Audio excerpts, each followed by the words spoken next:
there next year.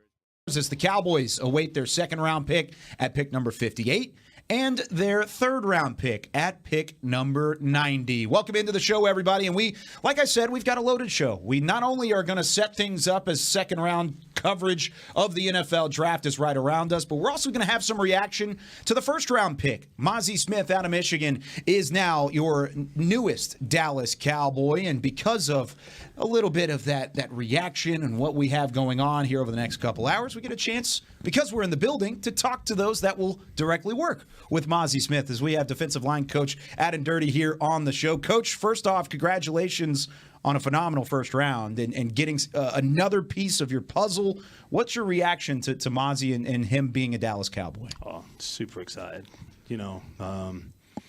He's got a lot of traits that we look for in a defensive tackle, and just excited. He's tough and he's gritty, and he kind of stands for the things that we stand for, and just excited to have him. Coach, when Will McClay last night was talking about the ability to adjust his stance if you watch the Michigan tape, and I know everybody in college maybe teach it different than what you'll teach it. Is that something that really can make a difference in a player by just maybe I widen him out a little bit or narrow him up a little bit to kind of give him something? Yeah, definitely. I think looking at the way people align pre-snap is critical to how they play afterwards. So, like, we have it in players. In certain situations, they're going to have a certain stance. In certain situations, they're going to have a different stance, So, like, I think once we get him in the building and you can really get down to teaching football and the way we do it here and him understanding the system, you can really drill down into those details, Go for it. Last year, I remember Klein Kubiak had come in here and he was talking to us about Tyler Smith, and he said that they knew there was a lot of work to be done with Tyler Smith, but they were comfortable with the pick and comfortable with his projection because they know what kind of work ethic he has. Same sort of question here with Mazi Smith. How comfortable are you guys, or what is it about the person that makes you comfortable with his projection? Me, I'm just comfortable with him. Like, he's a professional. He comes from a program that has made him work, and he has a standard, and he talks about the standard, and those things are important because when you come into this environment and suddenly school's not there and every day you work, that's a change. And some people have to adjust to that. And it seems like he has a clear understanding of what that process looks like. And luckily enough, in our room, we've got a lot of guys, I think, that do a good job of that. So he's going to have good pictures of what that looks like and how to follow it. Coach, when you look at Mazi, clearly he's an outstanding run defender. There's no question there. But he does seem to me, I think he's been discredited with his ability that he shows some wiggle. He shows some pass rush. When you watch him, what's some untapped potential you think you can get out of him? That's a great question. I think you see his quickness, you see his power, and you see like a lot of his flashes show up when he's transitional rushing from like play action pass, and you see like when he attacks his keys and he's knocking someone back, then suddenly it converts, and it converts quickly. He feels it. He's very intelligent. So like when you talk football, you understand. So I see that he can maybe transfer those things. I think first of all, you allow him to dominate his role. Like, he has a specific role for us, and rushing the passer is extremely important in this defense. So it doesn't matter what down and distance. If we find third down on 1st and 10 and the big guys are in there, they got to go. Right. So so like, he's going to get developed like all of us. We all have to develop in those areas in our room, because in the NFL, like, every down could be a pass. Some downs could be a run, and when you define what that is at times, you've got an opportunity to go. And when he finds those opportunities, he's got to be as developed as the other guys. Coach, it seems like it's being understated how difficult it is and how much skill it takes to stop the run the way that Mazi does, with even the ability to two-gap and to shed and tackle and to flow. It's a special skill to have. Can you speak to how different that skill is to develop? And it's not just normal to have that. Like, some guys do have a natural feel for it. Can you talk about that? I completely agree. Like, I think when you boil the ground, like, it's funny, like, because every player sees the game from a different aspect of the field, So when you boil it down into their world, and it is happening basically in a phone booth between two people, that feel for block recognition, that understanding of what comes, and the anticipation of where to place your hands and how to beat the guy to the punch, those things, you see it. And you see a lot of those things more in veteran players because they've been through the experience. And what excites me is some of those things you see early in his career, they're on film now. So it's like exciting. Right. Thank you. Defensive line coach Adam Durde joining us here on our draft coverage of the 2023 NFL Draft, awaiting the start of the second round. Coach, you mentioned a lot of the intangibles that Mazi Smith brings to the table, those things that you don't have a chance to teach. What was the one that stuck out to you the most out of the long list of items that he's bringing to the table himself? I would say his grit. You know, like it shows up on film, but then when you sit with a kid, like he kind of oozes it, you know, and it's like it rubs off on you as an infectious thing, and he is an infectious personality, you know. I don't know if you've had him in here yet, but he is. So I think those things, that's probably the one thing that stuck out to me and Q, you know. Yeah, we had him today on our radio program and asked him about your accent and if he's going to get. And he goes, "It's kind of funny when I first met him and he spoke, and then I had to think, where's he from?" And then I think that, he was talking about that. He's got a great personality. He really does. It was so much fun to talk about his mom. Maybe a coaching technique for you here. His mom would take Pop-Tarts away from him. So if he wasn't playing hard enough, she would yell, "Hey, I'm going to take those Pop-Tarts away," and then he would make 2 plays in a row.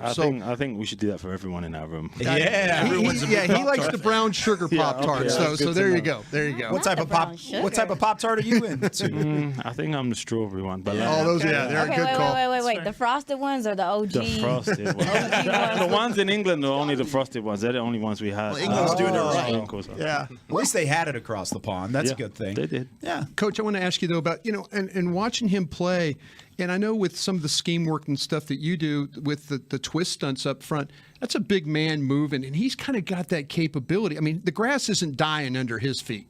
I mean, he's moving, and so you feel, you got to feel like, man, I could use him in some of this movement stuff that we do with definitely. our linebackers. Yeah, definitely. I think first of all, like when you get those players, you're super excited. I think like when you define a role, and we talk about this with the guys all the time, well, with DQ and the guys in our staff, is like the role is the role, and then we have to expand then, like let him own his role. He's coming in for a specific thing, and we'll get that done. And then as we go, there's so many areas we can develop it in. And it's the same with the other guys, as we go through it, you've seen like Osa develops in different areas, Sam's developing in different areas, so like as you define their role, that's not necessarily their role in the future. It's just now, and okay, now these are areas we can develop and latch on as we go through this. But yeah, he flashes a lot, so it's exciting. Can I ask you one more question, Coach? Because I know and this goes back to Micah Parsons. And I'm thinking, because we were all like coming out of Penn State, off-ball linebacker, you see him on the blitz and stuff. When did you guys determine he could be a pass rusher? Was that, and how did? I'm fascinated because I've talked to scouts around the league, and they're like, "Man, we didn't see that." But here, the Cowboys, you guys, it's a vision you have with the player. How did that come about? I think it's more. A lot of that was DQ, I think at certain areas of our system, the linebackers actually do play on the end of the line of scrimmage in certain fronts and things like that. So when he got down there, it flashed. Sure. And then, okay, he does have the ability. Let's try some things out. And then there was a couple of injuries one week, and that's when he went in, and then it was kind of like, okay. Yeah. And you guys look like geniuses, which you are. Absolutely. The rest of the scouting world's going, wait a minute, what do? We missed a top 3 player because we didn't see him rush the passer. Well, I'm glad you brought up Micah, and then you mentioned Osa and Sam as well. What can Mazi do to really help everybody else around the defensive line with his specific role? Because to me, he's a guy that's going to help everybody else eat. Yeah, I think so. There's different situations. So in the run, it's not just Mazi. It's Hank, it's Bo, it's Osa, it's Nev, it's Chauncey. It's those abilities to understand that when it's a run situation, if we can limit the yardage gain or completely negate the yardage gain, we're in a pass situation. If we're in a pass situation, we're in a pretty good situation. We know what's up. You see his face? He's like, it's a problem. Pretty good here. It's a problem. Very nice.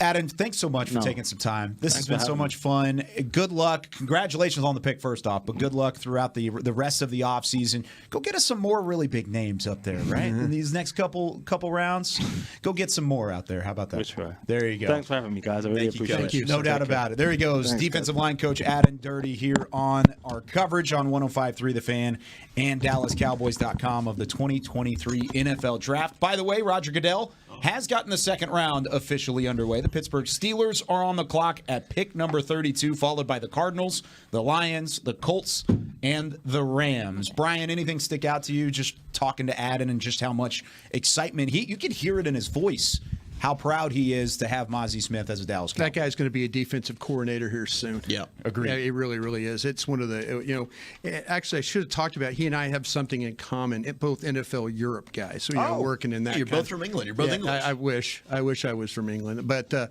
no, the thing about it is that with him, I think they've got an idea of how they want to. He's talking about the things they have to teach Mazi. I know we're all putting pressure on him to be this run stuffer and this, that, and the other. But he's in, like Zach's asking, specific roles. And I think that's the great thing about this coaching staff. I never worry about this staff if given a player that they will find a way. Curse. Everybody didn't think Curse could do anything. And what do? They play him as a nickel linebacker, and he makes 1 million tackles. That's vision for players. I think this coaching staff, especially on the defensive side of the ball, that's one of the real strengths of this football team.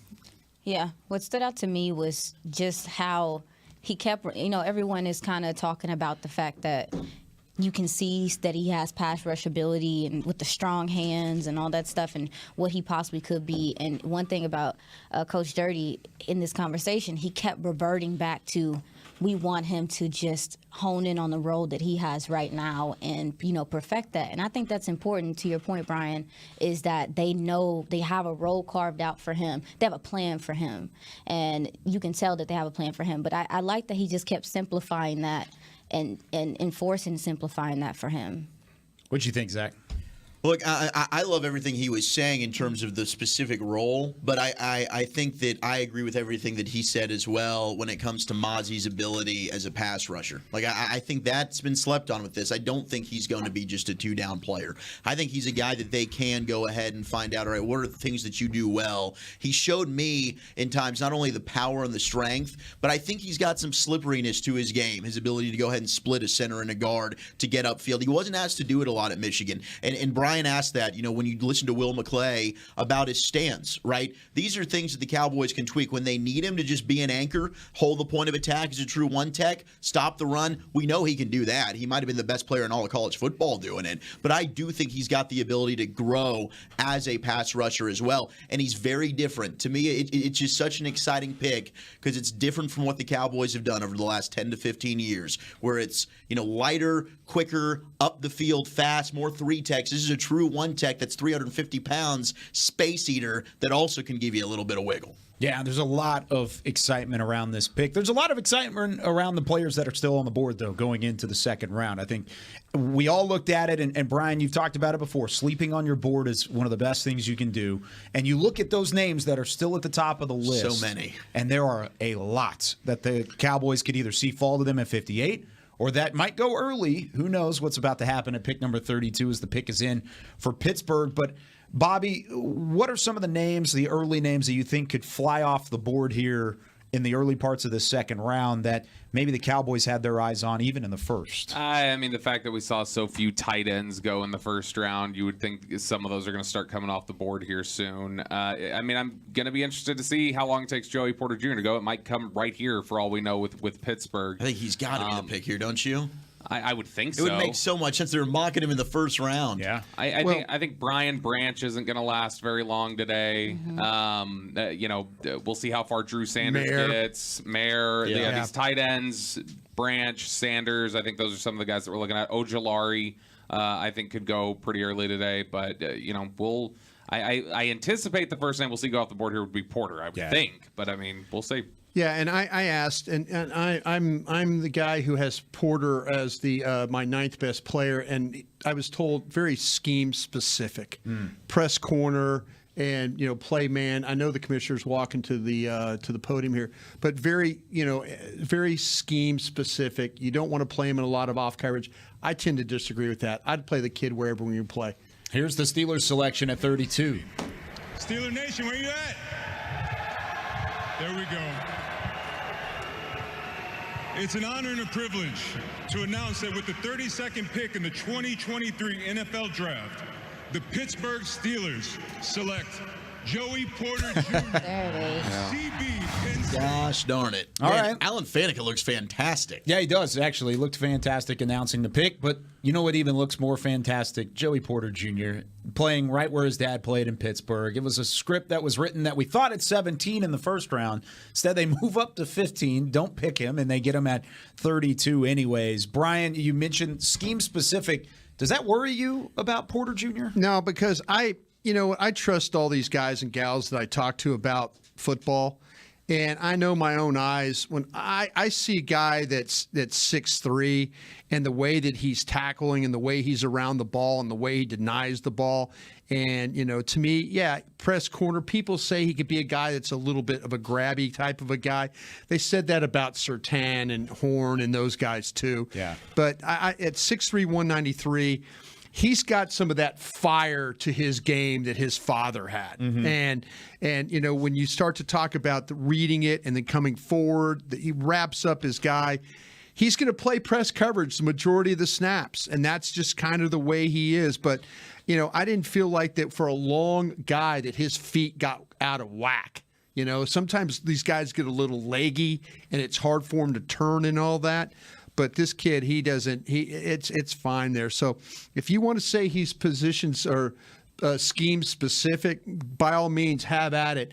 This kid right here is a hell of a football player. Stunned. I was stunned to hear scheme specific with him. I'm stunned that he didn't go in the first round. It's my number one corner, 7th best player on my board. This is the best pick Plays of the in draft the slot, too. so far. Yeah, he's physical. I mean, he is every bit of what you said, a press corner, but he's got closing speed, in my opinion, to play off and break on the football if you wanted to play him off. He can blitz off the edge. He does a nice job getting off blocks to tackle in the run game. He does an excellent job of timing and breaking on routes. And the length, the size, and to your point about bringing up Horn, bringing up Surtain, the bloodlines, there's been a lot of success with that. I think Joey Porter Jr. going to the Steelers is a home run for them. So the first pick is made in the second round at pick number 32 overall. We do need to take a quick break on the radio side of things. The Arizona Cardinals are on the clock. They traded out of the back half of the first round. They had 2 first-round picks, but they select at 33 in just a couple moments. You're listening to the 2023 NFL Draft on 105.3 The Fan and DallasCowboys.com. And here we go on the DallasCowboys.com side of things. Aisha, I didn't mean to cut you off there. Had to go to break on the radio. Oh, you don't have to apologize to me. Talk about Joey Porter Jr. Talk about what he brings to the table for Pittsburgh, and I just think it's a storybook ending beginning, I should say, for Joey Porter. I know, that was so cute. They just showed his little baby picture and everything. But the game that stood out to me the most when I watched him is when I watched him against Michael Wilson from Stanford. Michael Wilson, with his height and his speed, I think is one of the best route runners in this draft. And seeing him be able to recover and to be step for step for him, he gave up 25 yards to him, and that's not this is when Michael was healthy, so it was a big deal to me to see him be able to go step for step with a route runner, because when you talk about the press man stuff, I wanted to see how he also dealt with the fact that Michael knows how to sit in zones. He knows how to do those things. So I don't agree with that either, Brian. I think that this gentleman is capable of turning and running, and to your point, Zach, you mentioned his length and him having the recovery speed. He has some technique things that he's still working on as any corner, but he can recover because of the length and the speed. You're 100% correct. Yeah. So apparently we have a trade coming up here in a couple of moments. I don't know. Let's see. I think Tennessee's making a move here. It is. The Titans are. This could be for the quarterback. Could be for Levis, absolutely. Wow. If that's the case, why didn't Tennessee try and come up in the back end of the first and just get that because they knew they could option? get him here, right? Well, they why get the not fifth-year get the option. option at a quarterback? Yeah. Yeah, that makes a lot of sense. Maybe they're not. That's the only. sold. I would think it's a quarterback. That's the only thing that gives me some pause. Is why not do this at the back end of the first yesterday? Sure. So Tennessee moves up to 33, and that's New GM at Tennessee. Trying to make a move. Yeah. If I don't know. I mean, why not go back? Sure, back in? and sure, and I think they got a little busy. Unless what was you couldn't going find on? a dance partner. Yeah, I think they got a little busy. I talked about what was happening to the Cowboys at the back end. They were trying to navigate where their situation, while they were dealing with Mozzie, and all these teams were just banging Jacksonville's phone. Jacksonville took calls from Buffalo, Kansas City. They took calls from the Rams. So Dallas was kind of dealing with that going on in front of them, but then trying to make a pick. Yeah. So, that's maybe it got a little bit crazy on that back end there, and they couldn't get in. Teams were interested more of going up than they were trading back. I mean, Philly clearly didn't want to give up Nolan Smith. I'm guessing that Kansas City liked. They wanted to pick move up, right? They were trying to get up. And so I'm guessing Kansas City wasn't totally interested in going back. So maybe it could just be that they couldn't find anybody to trade with them at the back. But I just would think that if that was there for them, you would. I mean, Levis makes the most sense here. Levis does, and the other need that's listed for them is corner. And I wonder if Joey Porter Jr. going off the board, maybe they want Cam Smith out of South Carolina. If it's not a quarterback, I think corner might be the next likely scenario for the Titans. And we've seen runs on corners, especially early in the second round before. We got the compensation, though. Yep. It'll be the Cardinals getting 33 and pick 81. Titans trade 41. They get 72 and a 2024 third-round pick. Interesting. And by the way, Adam Schefter is reporting that Tennessee tried to make a move like this yesterday. Okay. So they were trying to get it. That makes there you go, Bobby. makes it think like a quarterback. Here's a selection. Tennessee Titans, with the 33rd pick in the 2023 NFL Draft, the Tennessee Titans select Will Levis. There it is. Quarterback, Kentucky. Second straight year that the Titans have used a day 2 pick on a quarterback. Last year it was number 86 overall to go get Malik Willis. Now they have Will Levis on the other side of things. What do you think about Will Levis, Aisha? You weren't surprised by the drop. Why is this the right spot for a Will Levis to go? I think it's the right spot for him to go because for me, I mean, I know we talked about the fact that he has the experience and stuff, but there's just some things that I still want to see him improve on. Mostly, I think the processing is there. The big arm is there, but I feel like I saw a second-round player in him. I didn't know if I think he can come in and start right away and be okay, but I just didn't see a guy that was going to come in and be like a first-round talent. Personally, that was me. You know what, Aisha, there's a lot of guys and gals in the league that agree with you. And I was talking to some of my gang of 7 guys, and there's also a toe injury you need to learn about here. That's what came out yesterday also. Yeah. And I'll tell you about that afterwards.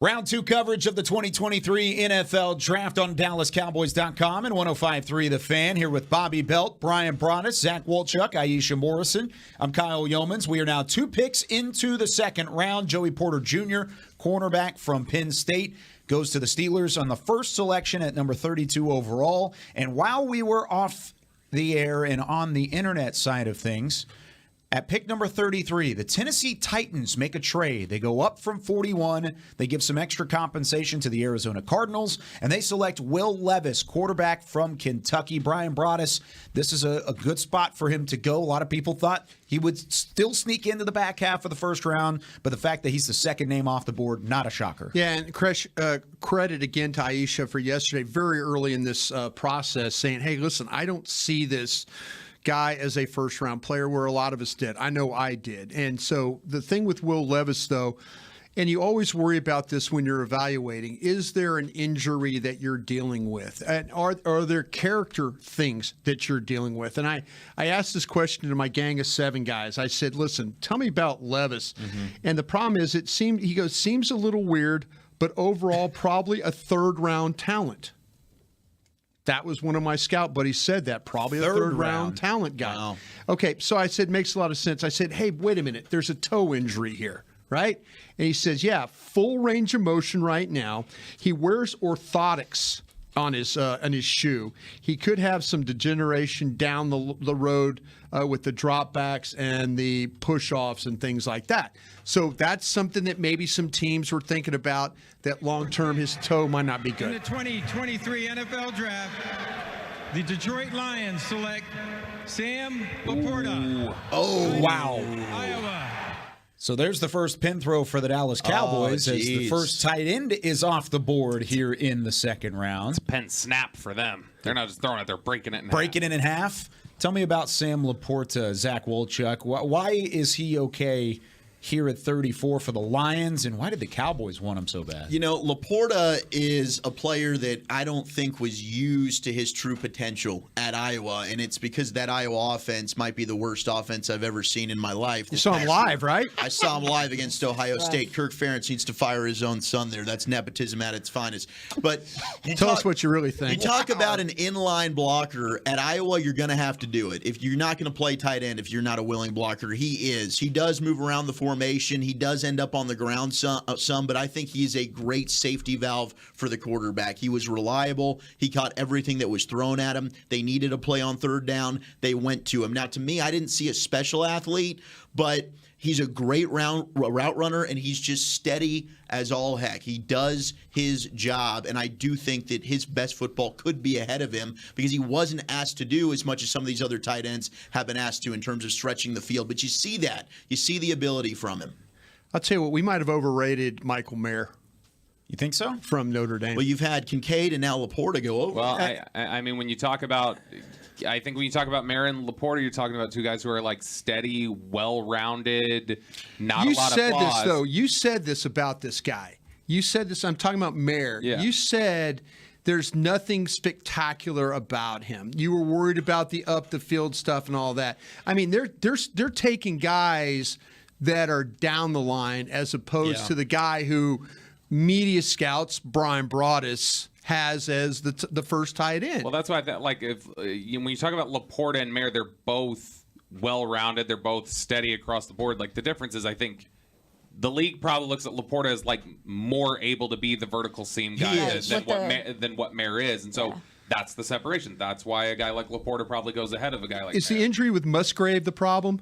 Is that possibly? And the fact that he's not a good blocker. Yeah, he's not a good blocker. He's been hurt a lot. I mean, it's tough that I think people wanted to see him break out this year, and he started to those first two games. But then when you miss this entire year, essentially, that's tough. And I don't think we're going to have to wait very long for Michael Mayer to go off the board. The Las Vegas Raiders have just traded into this pick with the Indianapolis Colts. It's the third trade in 4 picks to start the second round. We talked about sleeping on your board, looking at the prospects available. Teams aren't wasting time by jumping up into the early parts of the second round to go get their guy. It happened for it happened for Will Levis, happened for Sam Laporta. Who is this guy for the Raiders? They just lost Darren Waller. Is this the tight end spot for a Michael Mayer or a Luke Musgrave, Oregon State? 2 of those guys could go right here. Or, Bobby, are you hearing anything that the Raiders are looking for specifically? No, I mean, I think tight end would make some sense here. The fact that they had to move on from Waller, especially since Waller seemed to be a kind of spur-of-the-moment breakup there that was not planned in any sort of way. Well, hey, don't out my wedding when I don't want anyone to know about it, Coach. Yeah, so, I mean, we just named a couple people there. I mean, I don't know. Do they could like Darnell Washington too? I mean, that's somebody they that could. But this is exactly what we were talking about right before we started. Is that you were probably going to start seeing tight ends coming off the board. Here's the run.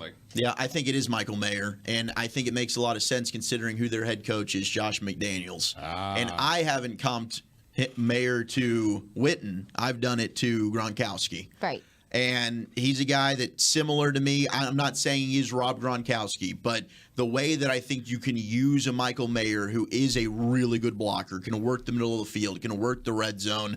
I think Josh McDaniels probably sees a lot of similarities there and says, hey, I can find something with this guy. It makes too much sense for it not to be a tight end. Maybe it's not Mayer. I think it is, but it's got to be tight end if they're jumping up here to go get it because you're going to have a run here. Man, Iowa. They pushing out players? Am I tripping? They're pushing out some guys. They are. They're great Campbell, at tight ends. Lucas Van Ness. I mean, think about tight ends for them with George Kittle and then Fance. I mean, Hawkinson. I was always pushed out. Tracking that, and I think that may even play a role in why they went with Laporta. Just like that he's gonna be ready. He's gonna be professional. There's something he's dealing with, by the way. Oh, the selection's in. Here we go. To the Las Vegas Raiders.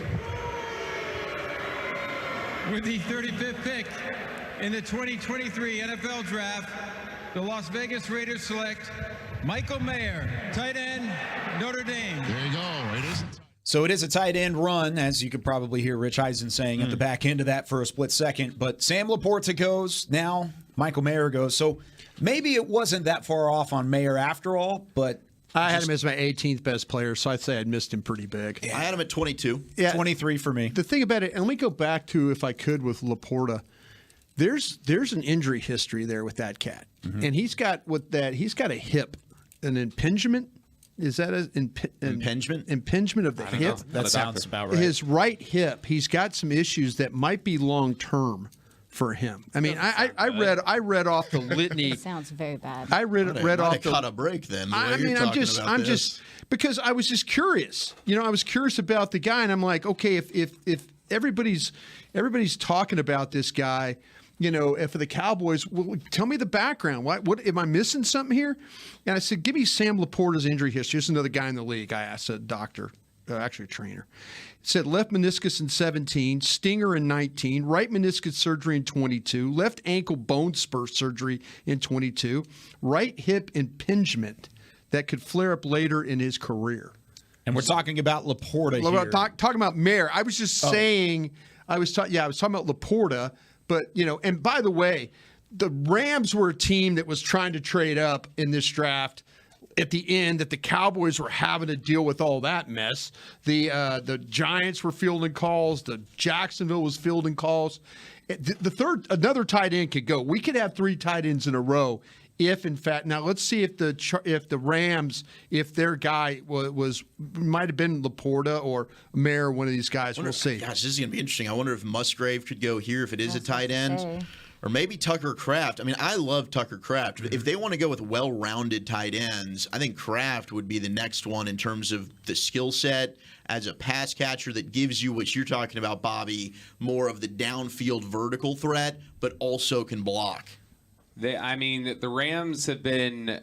I think one of their issues last year was their issues just with blocking too. They very well could. Could this be Washington? This well, they could go offensive line. Yeah, that's what I mean. Offensive line. Yeah, offensive line is a need. So if they want to take Bergeron or a Torrance or a Villa. Bergeron, Torrance. All those guards are there, right? DeJuan Jones is still there. DeJuan Jones. Yeah.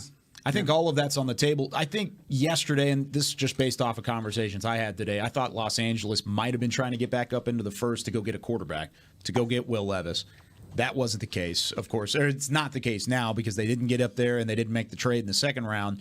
They decided to stay put. Now I think all of it's on the table for the Rams. They could go get anybody. You could go best player available here, and it would probably got a lot fit of into needs. a need. They really do. So this is kind of the first wild card pick because Joey Porter Jr. we thought was going to happen as soon as the Titans traded up. Will Levis was there. Maybe the wild card pick after that would have been the Lions taking Sam Laporta, the tight end from Iowa, at 34, and then Michael Mayer from Notre Dame off the board at 35. Does this eliminate the need for a tight end for the Cowboys in the second round? Are they done with tight end now? And the focus squarely shifts to another position because both Laporta and Mayer are off the board. If Musgrave is there at 58, I don't know why Musgrave wouldn't be in play for him there. Now, do they want to go up and get somebody? Maybe not. But, if they're sitting there, if they happen to sit at 58. And Steven talked today in the hallway after the press conference with Mozzie Smith and said it would take something extraordinary for us to go up. We don't like sacrificing capital. And so I don't necessarily think that they would go up for anybody at this point, but – if he slides down to you. Can somebody explain it to me? I need somebody to explain to me. What do you got? Well, we all agree, I hope we all agree, that Musgrave is not the best blocker. Yes. Right. That's his flaw. So why would they be trying to get Musgrave? Because it's he so scores points, because he goes vertical, because he's the modern tight end that Jerry talked about specifically on the bus and said, I want a Kelsey type. The closest thing to a Kelsey type that's available right now and probably coming into this draft were Musgrave and Kincaid. And while he's not complete, while he's not the blocker that you want him to be, he does have the size to fill into it. Lunda Wells has shown he can coach blocking into guys. Yeah, we talked so about if that. That's a projection, and you're talking about back into the second, I think they would be interested. I hear you. He is 6'6". He's long. He's big.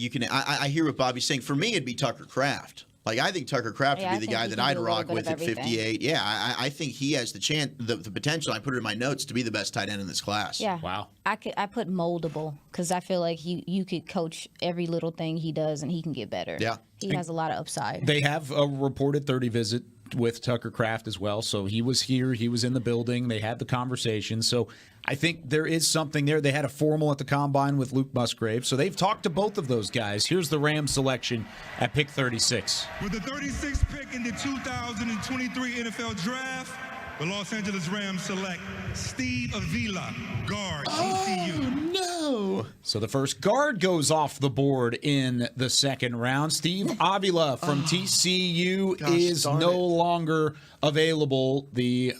Talk about a moldable player. This is somebody that can play any spot on the offensive line, Brian, and maybe a minor pin throw for Dallas. I don't know if he was necessarily an option at 58, but certainly somebody they had their eyes on. Yeah, this is the guy that when we started this process and we were thinking about guards and all that, him and Torrance, it was constant, back and forth.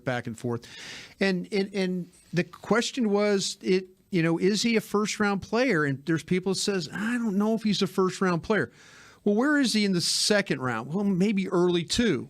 This is probably where he needed to be taken. Mm-hmm. The thing about it is you could not wait to 58 to take this guy. It was never going to happen. Nope. It was never going to happen. You were going to have to take him at that spot in order. And I think it's a little bit like Mozzie Smith too. You're at the back end. You have to take these guys because you're not going to come around to them again. It's just not going to happen. And I think with Steve Avila, that's the fact for the let's be honest about the Rams. He could play any position. They could put him at center. Yes, they could put him at guard. And probably be so. It makes a lot of sense. But you know what? I had him as 34th on my board. Where did he go? He went 36. You know what? That's kind of where he needed to be. Right. I had him at 40, and I think that he definitely would have been in play if he's there for the Cowboys at 58. He had to have been, right? I mean, there was a long time I thought he would be the pick at 26. I heard yesterday, it was a late report that he was a fourth-round grade on their board. Ooh, wow. So I don't know that for certain. I don't know the board. But that was one of the early murmurs that I had heard that they were not interested. Here's the Seattle pick, 37th overall. 37th pick in the 2023 Moving along NFL here. Draft. The Seattle Seahawks select Derek Hall, linebacker, Auburn. Oh, they listed him as a linebacker there. It's edge on the graphic, but he said linebacker, which I think could be an interesting move. You talk about a power rusher. That's somebody to look at. Brian, what you think about him overall? Well, let me do some homework here. I got to do my cleanup thing that I've got to do. He likes to do his cleanup. I have to clean up. I don't want to lose. I don't want to lose. He's tough as hell. Yeah, Derek Hall's a 3-year starter, team captain. I liked his get off. He has great pursuit. He's got a good mix of power and speed. He seems to always be around the ball. Good athlete that follows and tracks the ball on a deflection that he ended up getting an interception on against Mizzou. I think he can get overpowered and he gets stuck on his block some. So his strength is not against the run, which is interesting that they might want to play him at linebacker. But as an edge player, I liked him. Now, he can cover backs in the flats. He showed that. He tackles well. He's a guy that I think his tape might have been better 2 years ago than it was in 2022. I watched one of his games from there and was more impressed. Yeah, so a couple tight ends go off the board. A guard goes off the board. Local product, Steve Avila from TCU goes to the Los Angeles Rams at 36. And then Derek Hall, edge rusher, linebacker, from Auburn to the Seattle Seahawks. We have to take a break. When we come back, we will give you more updates on what is happening as Atlanta has just traded in to the 38th pick overall, and the Falcons are now on the clock. We'll update you with that and a whole lot more. You're listening to the 2023 NFL Draft on 105.3 The Fan and DallasCowboys.com. All right, first off, we got to get rid of breaks on the Fan. No breaks. We should just go straight on. We're streaming. Why are we breaking? We're streaming. We should just be going. Oh, you got to sell stuff. Right? I guess we do. I mean, there's. As a fan employee, I say we go commercial free for the draft from now on. Zach is making a political run at this thing. I want this, You're running man. for office here. I mean, we're drafting fast and furious. Yeah. I don't want these people missing a pick. And now we got the Falcons, who took the best player overall, according to Brian Broad. It's Bijan Robinson. Yeah, there you go. What are they doing here? Second round trades have been fast and furious, Brian. This one, the Falcons go up to 38, trade with the Colts, and they flip that 44th. Yeah, I'm pick. surprised that people are letting people in now. Is what the picks. When the people must be giving up some stuff to get up in there the way they are, because this is usually, like I say, sleeping on your board right now is from last night. And some of these teams have said, listen, let's be aggressive here and go get a guy or two. But I like what I'm seeing so far with teams trying to make that happen. I heard coming into today that Atlanta was high on somebody that I think the Cowboys were high on. So I'll be interested to see what this pick is. Gosh, who could it be? Okay. Do you want to make a guess, or have you already seen it? I haven't seen it yet, but I have an inkling based off of somebody I talked to. So the Colts are getting pick 38. Now I'm nervous, Bobby. Pick 44 and 110 to move back here with Atlanta. So they got good stuff. I was about to say that's a pretty good haul. The Indiana Colts have traded the 38th pick to the Atlanta Falcons. With the 38th pick in the 2023 NFL Draft, the Atlanta Falcons have selected Matthew Bergeron, guard, Syracuse. There you go. There you go. That was the guy, Bob, huh? Yep. Bergeron hurts. off the board from Syracuse. Brian, tell me about what you've seen from Bergeron, and somebody that played tackle in college, but probably could have slid inside to guard. Yeah, this cat is, I'll tell you what, I probably had him too low at 55. I think he's probably a lot better player than that. I mean, at 6'5", 318, he's a left tackle. He was born in Canada, which is an interesting thing. The foot athlete is outstanding. He's super light on his feet. He adjusts quickly while on the move. I've seen him pull in space and completely spin in order to grab a block. The body power, I think, is a little bit of an issue, but his feet, his hands, everything keeps him engaged on the defender. The pass set, he gets away with the line with ease, no wasted movement. He does a nice job of keeping himself between the defender and the ball carrier, and when he's run blocking there. He can get a little out of position when defenders come underneath him, but he's got the footwork to be able to scramble and get back in position and get his block. I really do like this guy. Yeah, he's one of the few guys that when you say a mauler in the run game, I feel like he's so aggressive in the run game, trying to get after it, trying to put a body on people. He has an attitude to him in his run blocking, so... I think he's a guard. I mean, from when I watched him, I thought he pulls really well.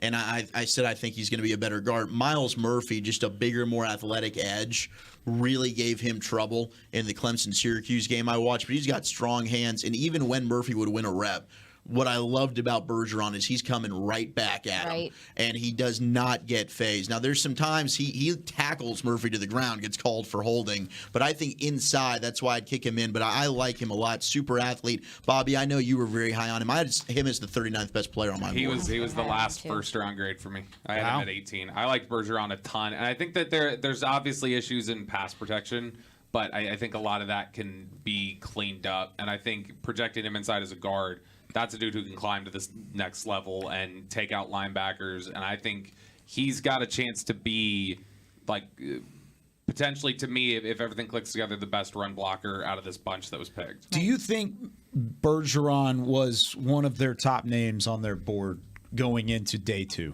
Do you think he was right there at the top? Yeah. So would it be safe to say Atlanta took one of the top players on their board in day one, in Bijan Robinson, and took one of their top players on their board on day two, in Matthew Bergeron? Yeah. Pretty safe to say? Yeah. I think they probably or they would have hoped it was more likely for Bergeron to get down to. I don't think they ever thought Bijan would, but yeah, for sure. Okay. Yeah, I think there was a lot of discussion about this player. I really do. I like I said, I probably had him too low at 55.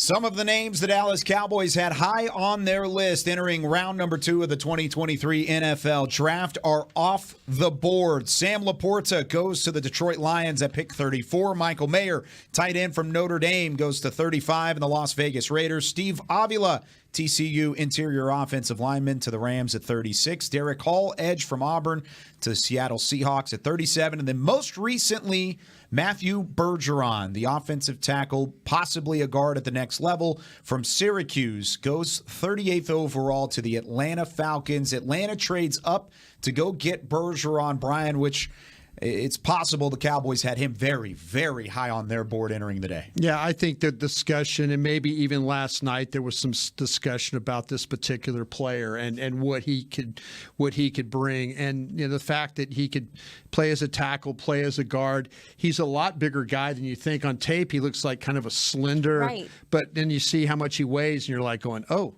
Okay, yeah. But yeah, the athletic ability, his ability to move, get away from the line. I think in the running game stuff, he can get some movement when it's necessary to have to come off the ball and do those types of things. So I think Atlanta has done a pretty nice job. A couple of players I really like. I love Bijan Robinson, and this guy I think is going to fit right in at that offensive tackle spot for the Falcons. I have a question, guys. Like, so at what point do you start being like, man, all the offensive linemen are starting to go too? Like, especially when you talk about the guard tackle spot. We know it's not that many of them, period. And it seems like people are actively going to get those guys that they feel like they need. What right I now. think's going to help them is I really think that there's going to be a run on receivers here. Okay. Much like we saw last night at 2021-22, some team's going to end up taking a receiver, whether it's Jalen Hyatt or Cedric Tillman or Mingo. One of these guys are going to go, and then I think you're going to see the reaction of, okay, now we got to go get the receivers, and it'll take away from the offensive line focus. Okay. That's my hope here. I think. Well, let's get the Panthers first. First of all, I'd like to say thank you to Nicole and David Tepper and the Carolina Panther organization for this opportunity. And with the 39th pick in the 2023 NFL Draft, the Carolina Panthers select Jonathan Mingo, wide receiver, Ole Miss. Archer said that was a name to have on your radar for the Cowboys today. Well, he's got the size, right? And he's one of the few, yeah. At 6'2". It's him and Tillman. That have that size. And you talk about somebody that, Zach, you were just talking about a run on wide receivers. Yeah, could maybe this here be we where go. the dam breaks and you've got multiple teams that could use one? Yeah, it's interesting. You got New Orleans here. They've got Olave, but they could definitely use another guy. Arizona, what's going on with Hopkins? I think Green Bay at 42 definitely could take a wide receiver as well. So we could see that. Mingo, for me, this is a little rich, but I think that I was a little less high than a lot of other people were on Mingo, and he's probably propped up because he is 6'2". He does have the prototypical size and build compared to some of these other slender, shorter stature receivers. He's obviously not a burner, but I think he's a pretty good route runner. Good player for being a big bulky guy, and he'll attack the football, and he's a patient route runner. I think he's got good hands. So I like Mingo. We kept hearing, you remember Nagy was telling us, Brian, Jim Nagy was telling us Mingo was going to go probably in this range. Yeah, he had a really good feel about this particular player, and I think you guys are right. There's just not a lot of size in this draft, and we haven't seen those the shorter receivers go. We saw Flowers go, but Downs and Mims and those guys, maybe that's a little bit later in the day, but this Jonathan Mingo, 6'2", 220, his length and his size really help him. Extending for balls. He'll make some tough plays look really, really easy. And so the ability to make those contested catches, the routes inside, the toughness, the concentration, I think this guy might have his best football ahead of him. I think that he is going to develop, and he comes from a program that has put some big receivers in this league. So I could see why the Carolina Panthers were taking an opportunity here. Yeah, Bobby, you mentioned the fact that you feel like he's a pretty good route runner. That's how he gets behind people. That's how you see him breaking away, is that he can get a step on people, and he has a very good understanding of his length, especially in those slot situations. So yeah, I agree. Yeah, and you could still see some of these other receivers go off the board very quickly here. Rashee Rice, Jalen Hyatt, Josh Downs, Parker Washington, Marvin Mims, Cedric Tillman. Multiple names that are still on the board, day two possibilities. I think a wide receiver run could certainly happen here. Is there another position, Brian, that's kind of surprising you with the names that are still sticking around to this point? Well, I think Brian Branch at safety. I think at some point in time we're going to see him come off this board.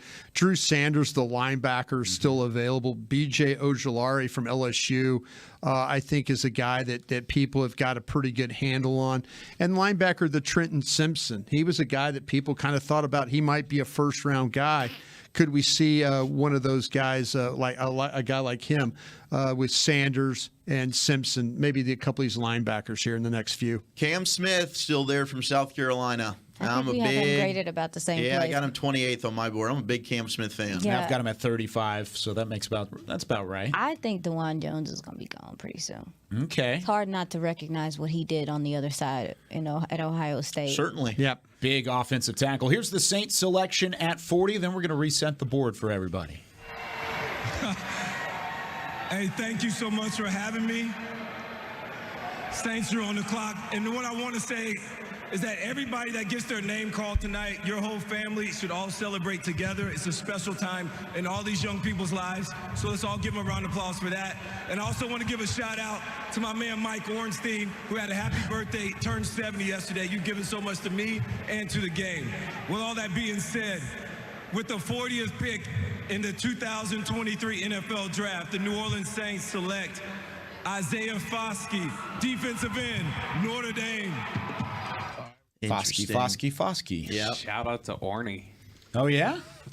Not one of the league's favorite guys. Brian. I looked at Brian as soon as he said, "Shout out Mike Ornstein." I'm sure they loved that. Yeah, not one of the league's favorite guys for sure. What do you guys think about Isaiah Foskey? Could he be one of the league's favorite guys? I'll tell you what, I thought he played much better last year than this year. I was kind of, there were all these edges and stuff you're watching, and then you start to compare, and you're thinking like, God, this guy's a good-looking kid, 6'5", 264, and then but you rarely see him put his hand on the ground. And that's why I guess they're talking about him as a linebacker. Is that what they were saying? But, man, you're going to have to take some weight off this cat, I think, unless they're using him as that rush edge guy. But he does play from a two-point stance, edge position. He appears to have an upfield burst. I think he plays better going straight ahead than he does like with the lateral stuff and things like that. He can cover some ground in the open field when he's chasing the ball because of his long stride. I don't think he has elite change of direction. I just, like some others in this draft, you kind of see they're twitchy and they're able to move. Maybe because this guy is 6'5" and he's 264. But he did have a good sack. I went back and watched the Fiesta Bowl where I think it was Oklahoma State, where he went back and beat the blocker to keep the quarterback in the pocket. But there's some physical tackles that he's able to make where he stops that ball carrier in his tracks. But, man, he's kind of an in and out of the lineup guy. You're always, number 7's in. Oh, he's out. He's still out. He's still out. Oh, now he's back in. And it was like, and I know Notre Dame's a good football team. They've got a lot of nice players, but I thought like he kind of needed to play a little bit more. I didn't see the consistency with this guy. I agree, because there's sometimes he gets off the ball really quick, and you're like, wow, that's impressive, and then not as much the next couple plays. I think, Aisha, you'll probably agree with this, because I think you and I are both looking for the hands. Mm-hmm. He's got fast hands. Right. Like he gave Jones from Ohio State, we were just talking about him, the right tackle. He gave him some problems in that game because he was able to just work with the hand fighting, movement, quickness. He's a really good athlete, and he's got some bend. But it's going to be interesting on what Dennis Allen decides to do with him there in New Orleans. Is he going to play stand-up linebacker? I don't know that that's the best spot to put him. Yeah, and you guys talked about how quickly he gets off the line. That's what I wrote. He wins with power, and it's more speed to power. He's not super bendy. He's just persistent. He's persistent when he wants to be. He's just persistent when he's on his pursuit to the quarterback. He actually gave Matthew Bergeron a little bit of a hard time just with that power that he plays with. He has some closing speed. You mentioned the lateral quickness not being something that was super great, but I think he can improve on his run defense and consistently capturing the edge. But the power is real, and the ability to get to the quarterback, 25 career sacks, is nothing to sleep at in that division. Yeah. The Cardinals have put their pick in here at 41, so they finally have a chance to pick since they were on the clock at number 6. This would be a good time overall. for Brian Branch to go off the board. They selected Paris Johnson Jr. there. You get their needs? Yeah, their needs are D-line, O-line, and DB. This could be your massive tackle from Ohio State. You think right? Jones here? Yeah. Yeah.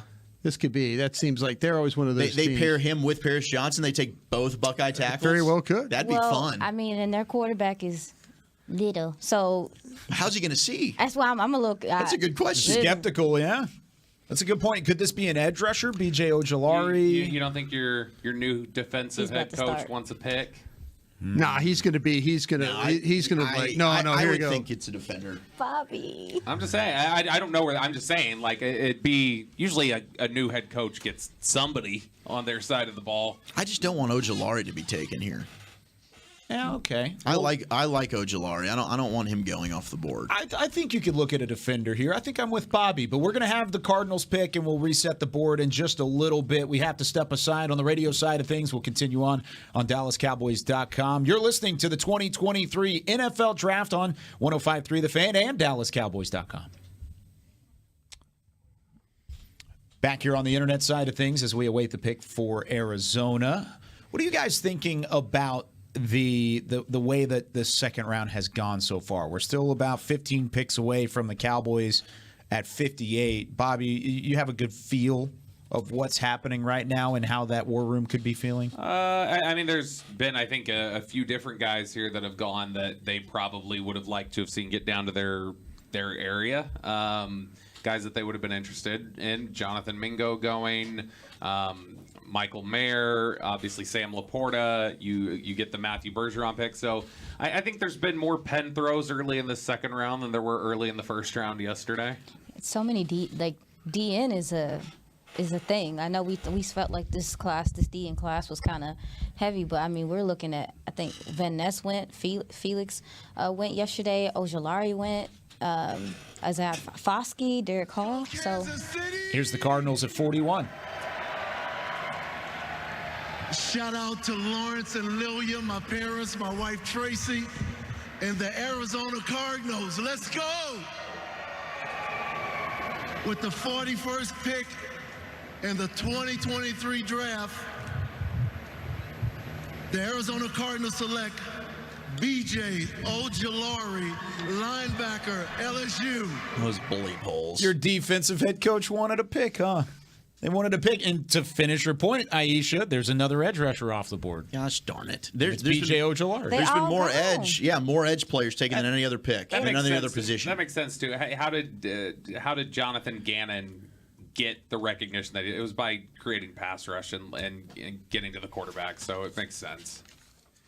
Tell you what, man, B.J. Ojulari, though, he is one of those guys that when you watch him, and I always got to be careful because I love LSU so much. Everybody knows that. I'll back you here because I love Ojulari. I think Ojulari is a heck of a football player. I really, really do. He's super athletic. His movement skills, the balance. He's relentless in the way that he plays. So, and nonstop with the effort, the pursuit. He makes a ton of plays on the moves, the length, the range. He gives blockers problems that way, extremely quick off the snap. And so, the length creates turnovers in the pocket. He's always ripping at the ball, attacking the quarterback, and he's caused a fumble in the Auburn game that ended up being a touchdown. Mm-hmm. So he's got power, he's got strength, and he can control at the point of attack. He's a finisher when he gets in that position. And to add on to that, he's always working. He is always working towards the ball, and he got rewarded with several sacks because he just does not quit on a rush. He can drop off into coverage. He's also a guy with fast hands and quick get off. Ojulari, in a good edge rusher class, could end up being one of the better ones. Now the Packers on the clock at 42 and moving very quickly as the commissioner takes the podium. 2023 NFL Draft, the Green Bay Packers select Luke Musgrave, tight end, Oregon State. All right, so they just added So Bobby Belt is Bobby, you gonna done leave? for the night. He has put the headset down. He is going to pack up the laptop because Luke Musgrave is off the board. And there's the pin throw from Bobby Belt, an actual physical. You could have borrowed a pin. I got one up here somewhere. I have no idea where that went. I'd go find it. I know. We're going to have to find the pin. All right, Oregon State, Luke Musgrave. All three of the tight ends that were rumored to be interested by the Cowboys, outside of Tucker Kraft from South Dakota. You still have him available. But why did you like Luke Musgrave so much? I mean, I just think the size, the athleticism, the footwork, the change of direction skills. I think that like this guy projects as a super stud vertical seam threat tight end. That I'll take the other warts. I'd be willing to gamble on some of the questionable injury history. I just think the upside's so huge. He was number 15 for me. Wow, number 50. You had a first-round grade on him? Wow. And I don't think you're alone in that fact because you talk about the value of those receiving caliber tight ends. And for him to go at 42, also, we're talking about the value of the tight end class as a whole right now. 4 tight ends go in the first 42 picks. You did not have a single tight end before 45 last year, and that was Trey McBride. So a lot of talk about this tight end position. We know only one went in the first round. That was Dalton Kincaid at 25 to Buffalo. But now you're seeing, Zach, that overarching tight end value and just how much this class has been above the rest. Well, look, you get a special tight end. You now have one of the best, if not the biggest, mismatches in all of football. Yeah.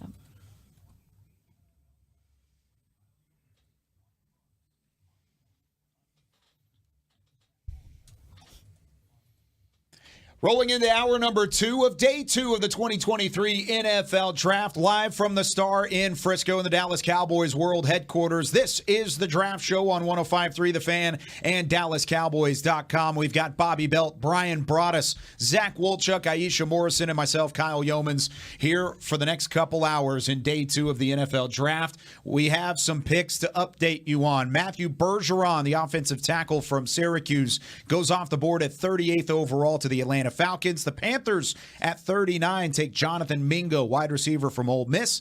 The Saints at pick 40 take Isaiah Foskey, the edge rusher from Notre Dame, followed by another edge rusher, this time from Brian's LSU Tigers, B.J. Ojulari off the board at 41 to the Arizona Cardinals, and then the Green Bay Packers at 42 take another tight end, Luke Musgrave from Oregon State. Now off the board, another potential Cowboys target. 3 tight ends already gone in the first round. And here's the Jets selection at 43. Hello to my daughters, Eden and Emery. Daddy loves you.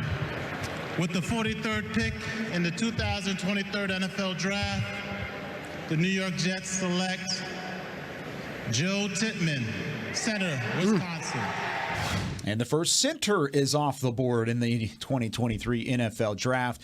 We can talk about Joe Tippmann in just a couple of moments, but I do want to hit on Luke Musgrave on the radio side of things, Brian. Another opportunity for the Cowboys to take tight end, falling through the cracks because they go before they're even close to getting on the board. Yeah, I kind of feel like that they had an idea that they talked about it last night, that maybe, if we didn't do it right here, right now, that at 26, that we might not get this opportunity. It's all going back to maybe when you're at the bottom of the board, you have to think about a round early, because it's very, very clear that they're going to be now. Hey, listen, Schoonmaker from Michigan, guys like that. I mean, Strange from Penn State. There's tight ends left in this draft. Let's not fool ourselves. Plenty. Will Mallory, Miami, Josh Watt. Exactly. There's tight ends left, but it's become very clear now that the league had these tight ends kind of all in that early second round pocket. And they're picking them off as we go. This is also why, when you see stuff with offensive linemen going off the board, you see tight ends going off the board, everything else. This is why the Cowboys are so big into contingencies. And just, make sure that they have themselves covered with free agents or depth or whatever else so that when they head in these drafts, they don't feel like they have to take anything. So while they like some of these tight ends, and I think if they were there and the value made sense, they'd say this improves our team and we think that they have the potential to be a better player at this position than the guys we have here. I don't think they're necessarily panicking that they don't have these guys on the board.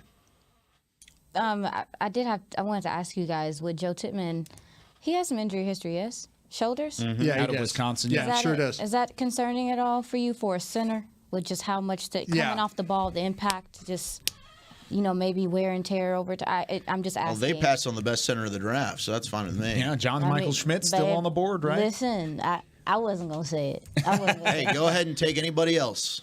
Yeah, this is, these are one of these guys, though, too, these Wisconsin guys, they play a lot of football. And if you're talking about wear and tear on shoulders and stuff like that, I will say this about him. and maybe I'm alone on this one, but for a player with nice playing weight, he really lacks some upper body strength. I mean, he's just not going to drive his guy off the ball. He's a good blocker when he has an angle, when he's able to kind of like block down and then turn on the guy. And I think that's where he's at his best. And I think he just can kind of hold up as a pass blocker. So I think he has a hard time keeping that defender off his body. And his balance kind of comes and goes as a blocker a little bit. That's why I like the Minnesota kid, John Michael Smith. Absolutely. Yeah, just as much as I like. You see a guy that gets movement at the center position, and it's rare. And I agree with you, Brian. First line of my notes, Tippmann gets stood up at the line by bigger D tackles and doesn't get a lot of movement. Like Amazi Smith would eat Tippmann's lunch. He'd be on the ground. Too. He'd be on the floor. Listen, that's one thing. Ends up on the ground, and that annoyed me. That's the end of my notes. That's one way to get on my nerves, is to be an offensive lineman that's always on the ground. Get up, right? Anthony Davis. Yeah, we're on the radio side. We got to be careful. So are we still? I get lost. On the radio side. You got to keep I'm just track. here. I'm ping flowing pong with you, baby. Remember, we're playing tennis here. Like water. Yeah. All right, Brian. I want to reset the board a little bit here. Can I make a comment? Yes. Are you guys surprised that Green Bay did not take a wide receiver? Yes. Okay, Luke Musgrave. That's where I have Jalen Hyatt here. Yeah. And if you talk about resetting the board and stuff like that, Branch, safety, Alabama, Hyatt, the wide receiver, Drew Sanders, the linebacker, Osiris Torrance is a guy on my board now, and then Trenton Simpson, the linebacker. Those are kind of the guys I have floating on my board right now. I wasn't necessarily surprised because they do have Jordan Love coming in. You want that. I guess the typical thing to do for a young quarterback is safety guy. Yes, to get them a good tight end. And Bobby talked about how much this guy fights for the ball, and maybe your quarterback doesn't have to be perfect accuracy-wise. That guy will fight for him. So I understand the Musgrave pick for Green Bay. Here's the second-round pick, 44th overall, going to Indianapolis. With the 44th pick in the 2023 NFL Draft, the Indianapolis Colts select Julius Brents. Wow. Kansas State. Well, we talked about this guy, didn't we? Yes, we did. He's down at 95 for me. I had a third-round grade on him. Why is that? He competes, but Quentin Johnston really dominated him. And you're right, Aisha. He did in the TCU game. Julius Brents, for me, is a guy that he's long, he's big. Like he would fit kind of your Seattle cover 2 system. He was a transfer from Iowa. He's got good size and movement. There's Iowa again. Yep, he seems to be at his best in zone or off coverage. He tracks the ball well. He swipes at the receiver to get a pass breakup. I enjoyed watching him compete against Quentin Johnston, but he lost the majority of the battles. He doesn't have long-range speed, but he plays things underneath very well, in position to get more interceptions than I think he finished with, which I don't think he's got good hands. And he's got quick feet. He's just not super fast. He's okay in the run game. I like Julius Brents, but I'd have taken Cam Smith. There's better corners. I think you just nailed everything about him, and you know who you also just described to me? Barnacles. Kevin King at Washington. Remember Kevin King? Yeah, often hurt. Julius Brents is a carbon copy of Kevin King. That's a good comp. Is this Detroit now on the clock? Yes. Traded up. Yeah, the Lions have just traded with Green Bay, who was sitting at 45. Again, Green Bay just took Luke Musgrave a couple moments ago. Detroit did not take their wide receiver, and the Lions have jumped up. The Lions have had the most interesting draft, I think, overall, because they take, in the first round, they take Jahmyr Gibbs to load up their run game, their backfield. Then they go with Jack Campbell, Iowa, linebacker. Then you go with Sam Laporta in the early parts of the round, and now they're back up again at 45. 48 and 159 for 45. All right, who is the toughest meathead type player on your board? That's who the Detroit Lions are about to take. Drew Sanders. Meathead. He's not a meat. Is he? I was just thinking a little bit of. I was thinking a little bit there for sure. I see what you're saying. I was thinking about Manimal Campbell, our coach. Cam Smith is aggressive, man. That dude plays with some attitude. By the way, with Brents, I have him as the 81st player on my board, but I've also Morris. Zach's guy. Yeah, there you go. That's a good one. Bleeping Mike Morris. I hope they take Mike Morris. I put a 5th-round grade on him. Fairness, I do not like that dude. We got to name the guy that has a tooth missing and doesn't care about his tooth being missing. Oh, Cody Mauch? Yeah. That's a good one. Gosh, dang it! That is a good one. Boom, boom, boom, boom. I think she might have just nailed this pick for the Lions. Oh, no, I'd be upset too. That'd be a pen throw for me. I said it earlier today that I think Cody Mauch belongs on a Game of Thrones. Yes. He looks like he could be a Game of Thrones cameo. He looks like Like a Viking? Yes, it's a Viking. Perfect. Yes, I think that's a good opportunity. So they won. I know for a fact they wanted a corner at their first pick yesterday. They wanted Lions? Devin Witherspoon. So I wonder DJ Turner, Keely Ringo, Tyreek Stevenson, or Branch. I was play him at about corner. to say I would play. I think Branch is a corner. I think that's why he's falling, because I maybe would play people are Branch looking at at him corner. as a safety. I think you're right. It's where do you play him? And he didn't test well. Of course he's a safety. I don't know what you people He's were a doing corner. looking at him at corner. He's a bleeping corner. I think he's a corner. I mean, I think what were you looking at? Was a corner? Bro, I think That's a he is a safety. corner. He's a free safety. Wait, does Strong Detroit safety. need a safety though? Cornerback is one of their needs, not safety. Not safety. They feel pretty good at that spot. So I mean, if they viewed Branch as corner, he could be in here. Otherwise, DJ Turner, Michigan, Right. home That's a good town pick. area We need guy. Watch them take Henley here. Where does Brian? no, stop it, Brian. Why would you say that? Oh, don't take Henley. I'm just that. talking about taking a football player. That's what I'm talking about. That's Well, a if they want to take a Okay, football well, player, you take what- John Michael Schmitz. How about Hendon Hooker? Does quarterback make sense here? Oh, it Goff does. was really good last year. Yes, but their yeah, offense I mean, is their offense. Yeah, but give you can Hooker play a redshirt year. Yeah, but you get him a redshirt year. You don't have to play him. Tell you, if Yeah. Hendon Hooker keeps sliding, you consider him at 58. I wouldn't mind I think it if I they think thought the about pause in the room means it's. I wouldn't mind. Because I don't think he'd make it in the third. I don't think he's like. I honestly don't think of him as like any sort of replacement. He's not coming here to. No, take the not rep. at all. But to me, it's like if you can have him here as insurance and build up value, and you want to flip him later, I'd be fine. I mean, he's not even going to be ready for football activity till September. He's not playing for you next year. As just a piece to have here on your roster. I wouldn't hate it. I think if they Brian. did it. I think Bobby is all over that. Because you're not replacing Dak Prescott with Hendon Hooker. That is not the conversation. Not at all.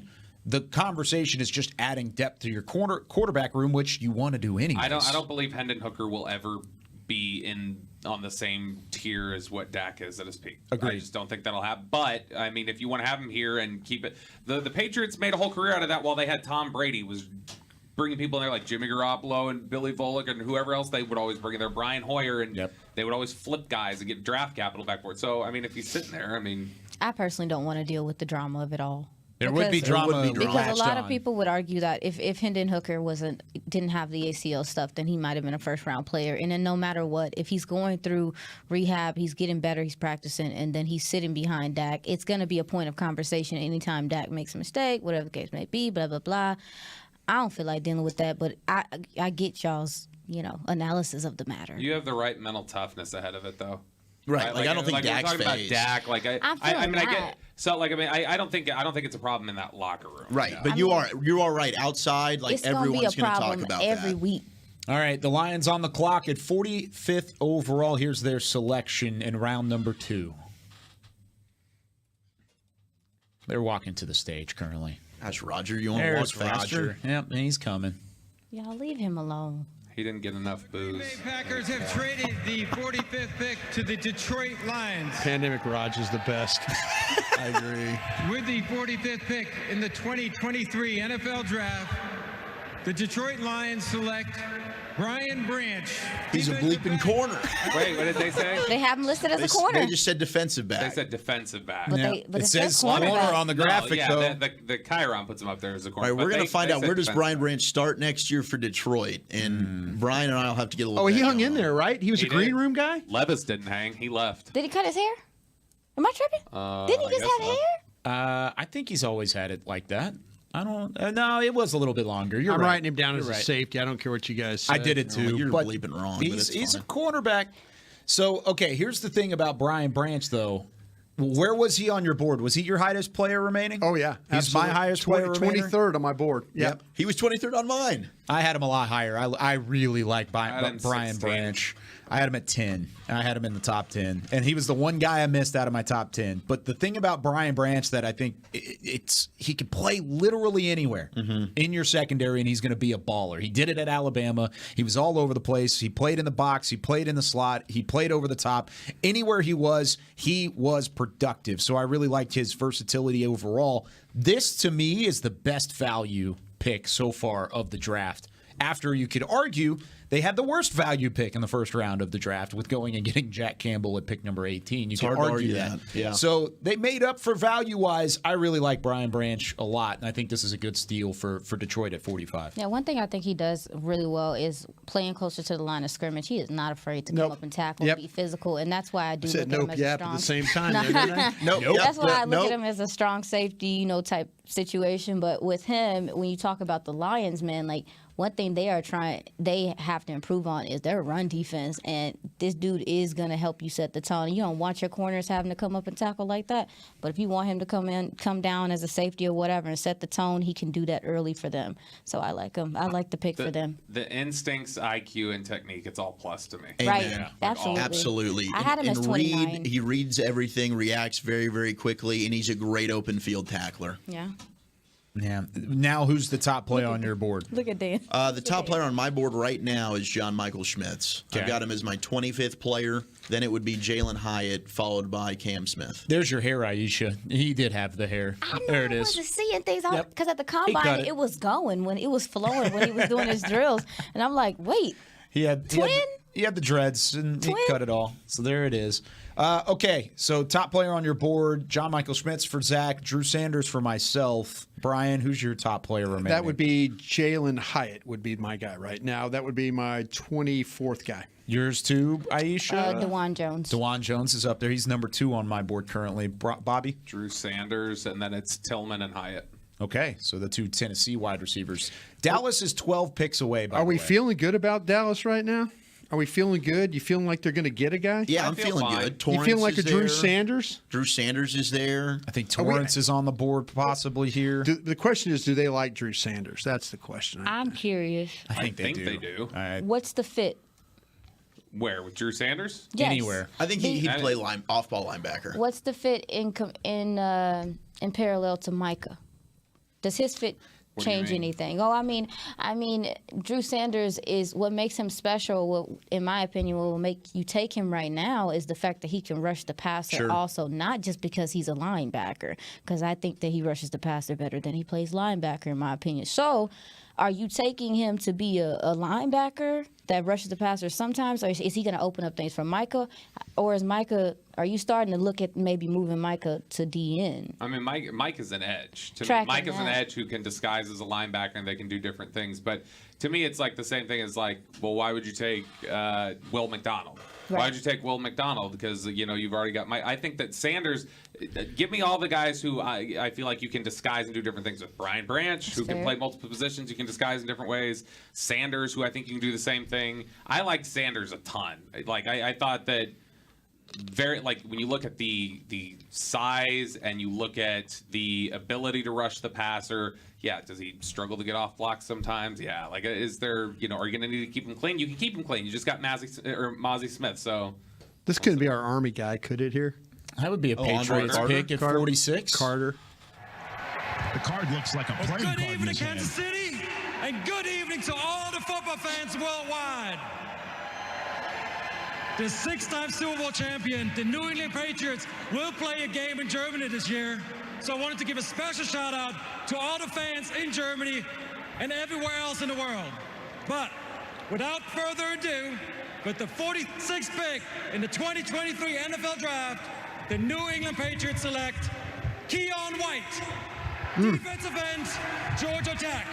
Good pick. We will hear about Keon White. We will continue to check in on what the Cowboys could do in the next 11 picks, and we'll continue our coverage of the 2023 NFL Draft on 105.3 The Fan and DallasCowboys.com. Here we are on the .com side of things. Okay, so Keon White, edge rusher from Georgia Tech. I feel like there was a split decision on him from a lot of the media on where he could go, and he ends up here at 46. It's right about where I had him. You know what? It got to the point where I just looked his name up. I looked him up because I was going through and I said, man, did I not highlight him off this board?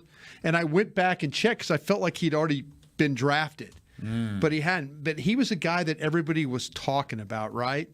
And it makes a lot of sense. This guy is 6'5", He's 285 pounds. Aisha, did you see him at all? Did you get to? Yes, I'm trying to get to my notes on him. Yeah, I'll try and get my notes up too here real quick. But the thing about it is, he is one of those guys. Man, I struggled with him. I really did. He transferred from Old Dominion. Old Dominion got some players. Got some teams. Yeah. And so effort, toughness, more so than athletic ability. I didn't see a guy come flying off the ball, but I was more of a power pusher, a guy that tries to bully the blockers.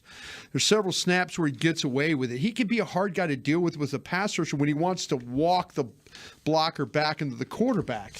So, we got a pick going on here. Wow. Commanders are up on the clock. Let's go. Fletcher. Hail to the Commanders What? with the 47th pick in the 2023 NFL Draft. The Washington Commanders select Jartavius Martin, defensive back, no. Illinois. Oh, you like this pick? I love Jartavius Martin. I think he's the best free safety in the class. Well, they listed him as a corner, too. Yeah, so because that's he played interesting. both, but I'd play him at free safety. Wow. Gosh darn it. They've got Forbes and now Martin. They got a good secondary brewing. Go ahead. If you got him, talk him up. Yeah, I was a big fan. Is he a safety? You Martin's. call him a safety? That's why I got him at. I've got him as a safety. Yeah. Now, he did play some corner because they had an injury. So he's got that versatility, but I thought he was the best free safety in the class. Tremendous range, sideline to sideline speed, can support in the run game, blitz ability, can get physical, gets everybody lined up on the back end of that Illinois defense. He is the leader back there for me. Moves really well, great motor and effort, creates turnovers, forced a fumble against Nebraska, got a sack all in the same game, can flip back and forth from playing the deep center field, and then can go opposite and kick outside, play corner with opposite Witherspoon. But he is a smaller guy. He's 5'11", but he just flies around, and I think he can play man or zone. I like him a lot. I think this is a really, really good pick, and unfortunately now I have to hate the player for the remainder of his career. He got a lot of. When I first watched him, he reminded me of Buda Baker. Yeah, sure. Yeah, a lot of that. But that Illinois defense, like we talked about, they're disciplined. Who is their coach? They're so well coached. It's that guy from Arkansas. What? Brent Bielema. It is now Bielema, yeah. But Yeah. Think about Martin, Lovey was there Brown, before Sidney Bielema. yeah. and Witherspoon, all three. I mean, and I've got Sidney Brown as a second-round guy right with Martin, Same. too. Does he go by Quan? Yeah, Martin he does. is what he does? Quan Martin. That's yes. why I couldn't find. That's why I said, did I? He was Dane's third on his safety board too. So really a top-notch player, I think, from what you guys are saying. He was only flagged one time as a senior in 2022, and it was a hold. That was it. One time. He only got flagged. So talk about the aggression and the way that he plays. I mean, he's not very handsy, at least via the flags. So, and then Tampa Bay is on the clock at the moment. They're doing a whole, looks like a montage Picks coming here. from the. Yeah, there we go. Second round, 48th overall. Tampa Bay on the clock after Brian Branch, Keon White, and Jartavius Martin all go in the last three selections. Here's Roger Goodell. Have traded the 48th pick to the Tampa Bay Buccaneers. With the 48th pick in the 2023 NFL Draft, Y'all leaving me the alone. Tampa Bay Buccaneers select Cody Mauch, guard, North Dakota State. Hey, Zach, where was the Look run we were at him. talking about on wide receivers, and I don't why know, but hasn't we it need happened this yet? to happen. I thought it was going to go with Mingo getting off the board, but what in the bleep? Now Cody Mauch's off the board. I mean, Torrance is still sitting there, but Cody Mauch is one of my favorite players in the entire draft. All right, they've just stacked a couple here on me. He's a road grader in the run game, fires off the ball, best hair in the class.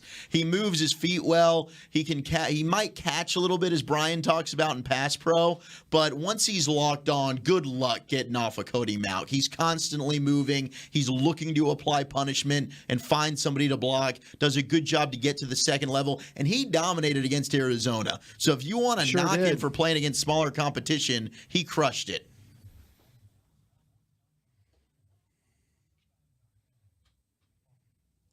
Couple other Cowboys potential targets off the board in the late 40s of the second round of the NFL Draft in Kansas City. Brian Branch goes 45th overall to the Lions. Keon White, the edge rusher from Georgia Tech, goes to the Patriots at 46. Jartavius Martin, safety, defensive back. I mean, he can play corner, he can play safety.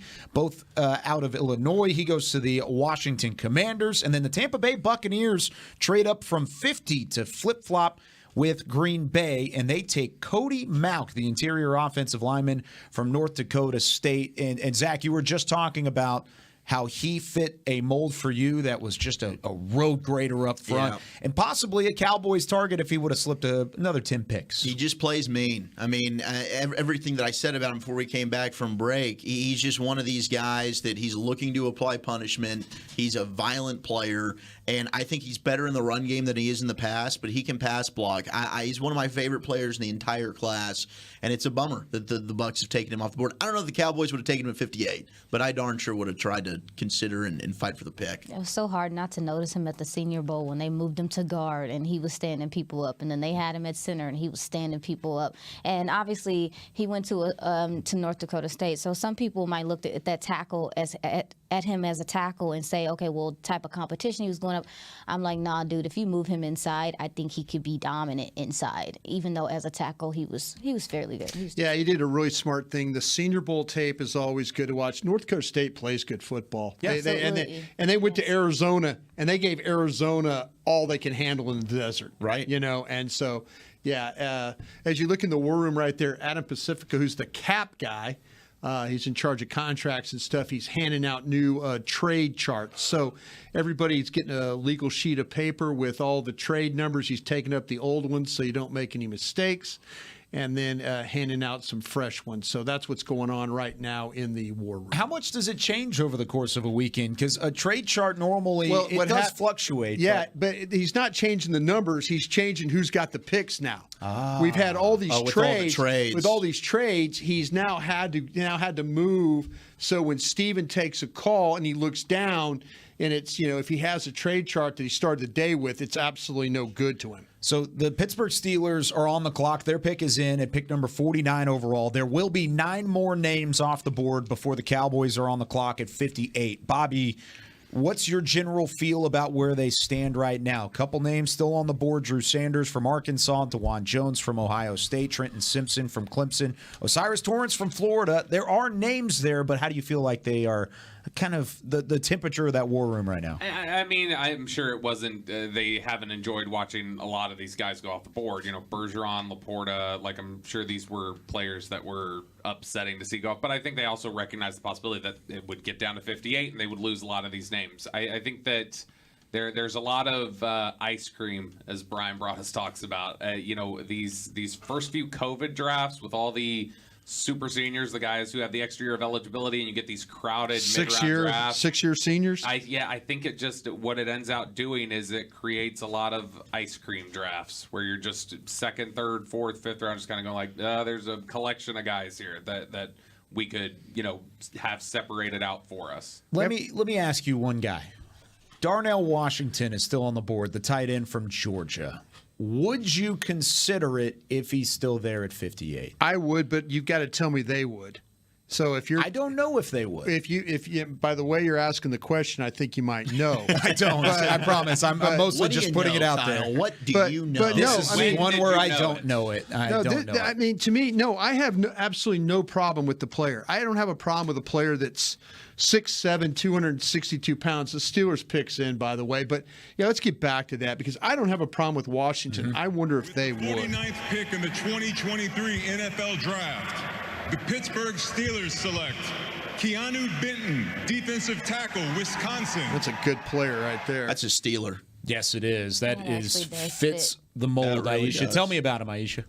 Violent hands, man. It's one of my favorite things about the players, just how violent he is with his hands. Speed off. He has speed off the ball. He has a few moves where he can get past you in the pass. Well, as a pass rusher, he showed his tail at the Senior Bowl, and people were like, "Who is this guy?" He has to be his size. He has a plethora of different ways to get past you. He can depend on that first step a little bit too much sometimes. So I think that was something that I would want him to work on and learn how to counter a little bit better. But yeah, also it's pretty stout in the run game. He doesn't struggle to disengage, I don't think, too bad. So I like the player. I've liked the player for a good minute now. So you have absolutely. And there was some questions. I think you got the player completely right. And there was time when I with Mozzie Smith. I had Mozzie Smith at 39, and then Benton was the next guy at 50. And so that's kind of the gap that I had right there when I talked about guys that could be that one technique, maybe a nose. I know the weight and all. I think this guy could play a couple of different spots. But Aisha's right. The way he plays with his hands, he's just not going to give up much ground. They run the ball. Here's the pick for the Packers is now gone. Thank you. Jordan Love, we got some help for you. Oh, boy. With the 50th pick It's tipping picks. in the 2023 NFL Draft, the Green Bay Packers, the best franchise, by the way, in my opinion, select Jaden Reed, wide receiver, Michigan State. We always get good receivers in the second round. Wow. It's a little Seems high. a little early. A little bit. Why Jaden Reed at Michigan State here? 5'10", nearly 5'11", 187 pounds. This is the first smaller receiver to go off the board. Is that shocking Well, to that's you? Flowers. That's true. Flowers did go in the Yeah, first round. yeah. But here in the second round, Jaden Reed, the first one to leave the board. I'll say something about Green Bay and these wide receivers. Where does this kid go to school? Where did Michigan State. Michigan State. What does he do at Michigan State? Play football. Outdoors. Yeah. Outdoors in really In the cold, in the climates. weather. Yeah. Really cold weather. So all of a sudden, elements, not the trust me, climates. I spent 5 years of my life up there, and it was one of those times when you start to think about wide receivers, that you start to think about where do they play football, and it is. We've all been to Lambeau. It's a tough place to play. And the fact that this kid went to school at Michigan State, I'm surprised they didn't look at Tillman here. But I could understand when you watch this guy play, he makes a lot of catches. And the quarterback, I kind of felt like their quarterback. Well, here with the Dolphins now on the clock. I want to give a shout out to the legend Steve Gleason, Mr. No White Flags himself. 10 years ago, day 2, Steve announced my pick in the third round of the 2013 NFL Draft. And I just want to let him know I'm forever grateful and I appreciate him. Beautiful. Me and my family will never forget that moment. With that being said, with the 51st pick in the 2023 NFL Draft, my Miami Dolphins select Cam Smith, defensive back, South Carolina. Another skinny corner. He's my guy. Tell me about him.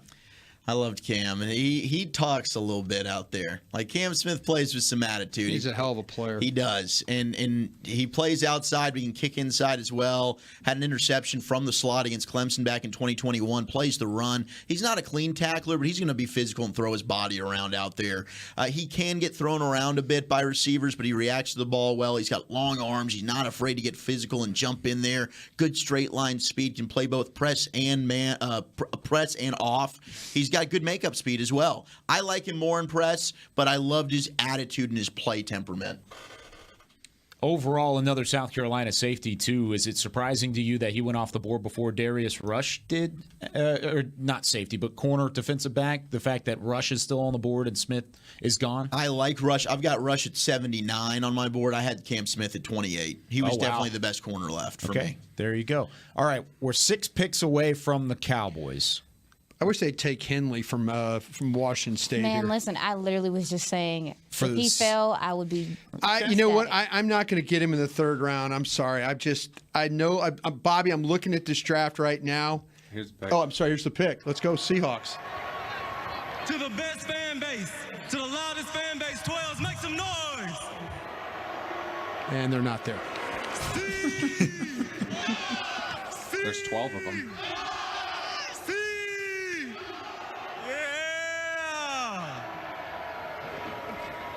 This will be the only time you get to do this. With the 52nd pick in the 2023 NFL Draft, the Seattle Seahawks select Zach Charbonnet, running back, UCLA. Snyder couldn't help himself. I knew you were going to say that. Snyder can't help himself with these running backs. He can't help himself. He really can't. Zach Charbonnet. A lot of people thought he'd be a great fit. The transfer from Michigan ended his career at UCLA. They thought he would be a great fit with Tony Pollard here, Bobby. Oh, yeah. No, I think they liked him. I think he was in play for them today. But this is This is a lot of guys going off the board here that I think they would have been interested in. And you're right, he would have been a nice compliment to Pollard. One of the things that we've talked about the Cowboys and the way they approach running back, it feels like, and when you hear them talk about the position, they don't want the specialist, or they don't want somebody necessarily who's like, oh, they've got this great trait, but they're really missing this. They really do want the well-rounded, complete back. They don't have a lot of time for guys who can't do everything that they need them to do at the running back position, and Charbonnet can absolutely do that. Yeah, he had 203 carries last year, had 175 the year before that. I mean, he was utilized quite a bit at UCLA. And went from Michigan. He was under the radar at Michigan. Then he transferred to the West Coast and had a phenomenal last 2 seasons. Well, it's interesting. We got another pick coming up, but I thought he could have been the Kenneth Walker of this year's draft. And now he goes and he's teammates with him in Seattle. I just couldn't believe, my first time watching him, I just couldn't believe how tall he looks. I mean, and how quick he is for his size. Yeah, for him to be that size, and for him to play with the amount of power he plays with to be that size. Because he seems kind of lanky, but he's not. Boy, this is going by quick. It is flying by. We're at pick number 53. The pick is in for the Chicago Bears, and it's followed by the Chargers, the Lions, the Jaguars, the Giants, and the Dallas Cowboys coming up. Let's go ahead and take our break here. Let's try and lead things up into that Dallas pick. We'll step aside with more of the 2023 NFL Draft on 105.3 The Fan and DallasCowboys.com. .com side of things. Hello, everybody. Welcome back, Internet. Here we are. These are our friends. We've talked about that every year. Brian accused me of knowing something about Darnell Washington. I don't know anything about Darnell Washington heck do you and know how they about feel him? about him. But I do know that Osiris Torrance was on their board going into today. Could he be a realistic conversation at 58 if he's still sticking around? He's here. I would hope so. I mean, I had him rated as the 35th best player on my board, and we're sitting here at pick 53. So I think it's good value. And if you want a mean, nasty, physical guard to just plug and play. Now, he did play on the right side. And we've heard Zach Martin talk about the biggest challenge is just flipping sides. So he's going to have to go over to the left. But I'd be all in on Osiris Torrance here. Do you think that the footwork stuff is something that he can improve upon? See, he's not a guy that is like the athlete that he is. I think he is what he is. I don't think he's going to all of a sudden become a better athlete. But sure, I mean, he does show the ability to pull and to get into space when he has to. He's just not the best at it. So that's why I liked, an Avila out of TCU, and I liked Cody Mauch a little bit more. But out of the guards left, I mean, maybe you could wait on Anthony Bradford if you wanted. But I think Torrance is serviceable enough, and he's able to get to the second level and block. Yeah, I think with Torrance, the thing about the footwork to me is just that they're just heavy. Like, yeah. and I don't know that they are. I don't know that you can fix. He's slow. That's the biggest. That was the biggest reason for me having Avila above him. It was not so much that Avila was like this elite athlete, but I just felt like he could get. He to the was second a little level bit easier quicker than Torrance. Yeah. could. And I think it's difficult when you have on the other side of that offensive line how quickly Terrence Steele gets to the second level. How quickly even Zach Martin in his age can get to the second level. Like, you want it to match. And so with him, I feel like if he can't match that, it's going to be a problem with him. I mean, he was a super consistent player, though. Yeah. At Florida, and he's a guy that he didn't. You won't fight for Michael Smits here? I mean, I would rather take John Michael Schmitz. We're talking about Osiris. But I mean, I know you are. I know you are. But I heard this. I worry about second level, and I didn't see. Oh no, he just specifically asked about Torrance. I think I made it clear. Best player on my board is John Michael Schmitz. I would draft him here if he's available at 58. He's 25 on my board. Oh, wouldn't that be fun? That'd be amazing. And now you've got a center that can also play for you if something happens to our guy Biotish. But you want an athlete? If John Michael Schmitz is on the board, What do you? You would think about it? What? What do you know? You just left and came back in the room. What did you hear? No, Bill Jones was blocking the men's room. I had to go. I just had to. Well, tell Bill to go tell him to take John Michael Schmitz. I had to do a Mozzie Smith. I had to shuck him and get him out of the way. not shuck him. Okay, here are the names that I had left. I wrote an article this morning. You can read it on DallasCowboys.com, but I'm going to give you the names anyways. There were 10 names that made sense for day 2, and there are only 5 left. That's kind of the bad luck Dallas has had in the first half of this second round. You got 5 names. That's all right. The 5 names left here are Drew Sanders from Arkansas, Osiris Torrance from Florida, Devon A. Chain from Texas A&M, the running back, Deion Henley, the linebacker from Washington State. And then Jordan Battle was interesting here out of Alabama. Safety, that would be kind of interesting. Maybe not a massive need, but still somebody that I think they do value in that room. But you also look at, with the first-round pick going in the defensive room, are you pigeonholed into taking offensive talent here? Even if a Drew Sanders falls, do you have hesitation taking back-to-back first and second-round picks on the defensive side, or you say push that aside? I have no hesitation taking Hyatt. I mean, the value's the value to me, wherever it is. Y'all ready for this? Look at Devin. With the 53rd pick of the 2023 draft, Chicago Bears select Javon Dexter Sr., Florida Gators D-type. We'll see. Brian, it's a good thing you were able to shed like Mozzie Smith at the bathroom and not necessarily like Dexter. Why is that? I just see that dude for as big as he is. It's wild to me how quickly he can get swallowed up by double teams. Yes, I watched him, and I was waiting to see what the hype was about him. Okay, so neither one of you guys were very high. Reminds me of like the cartoon guys. For what you're asking a DT to, what you want a DT to do, I didn't see it consistently. Well, he would shedding and tackling and taking on. He would get tired. It sounds like Van Ness player to you guys. Yeah, well, to me. I liked him more than they do, but I see what you're saying because as the game went on, you could see him get fatigued. He wore down. And he would wear down. I mean.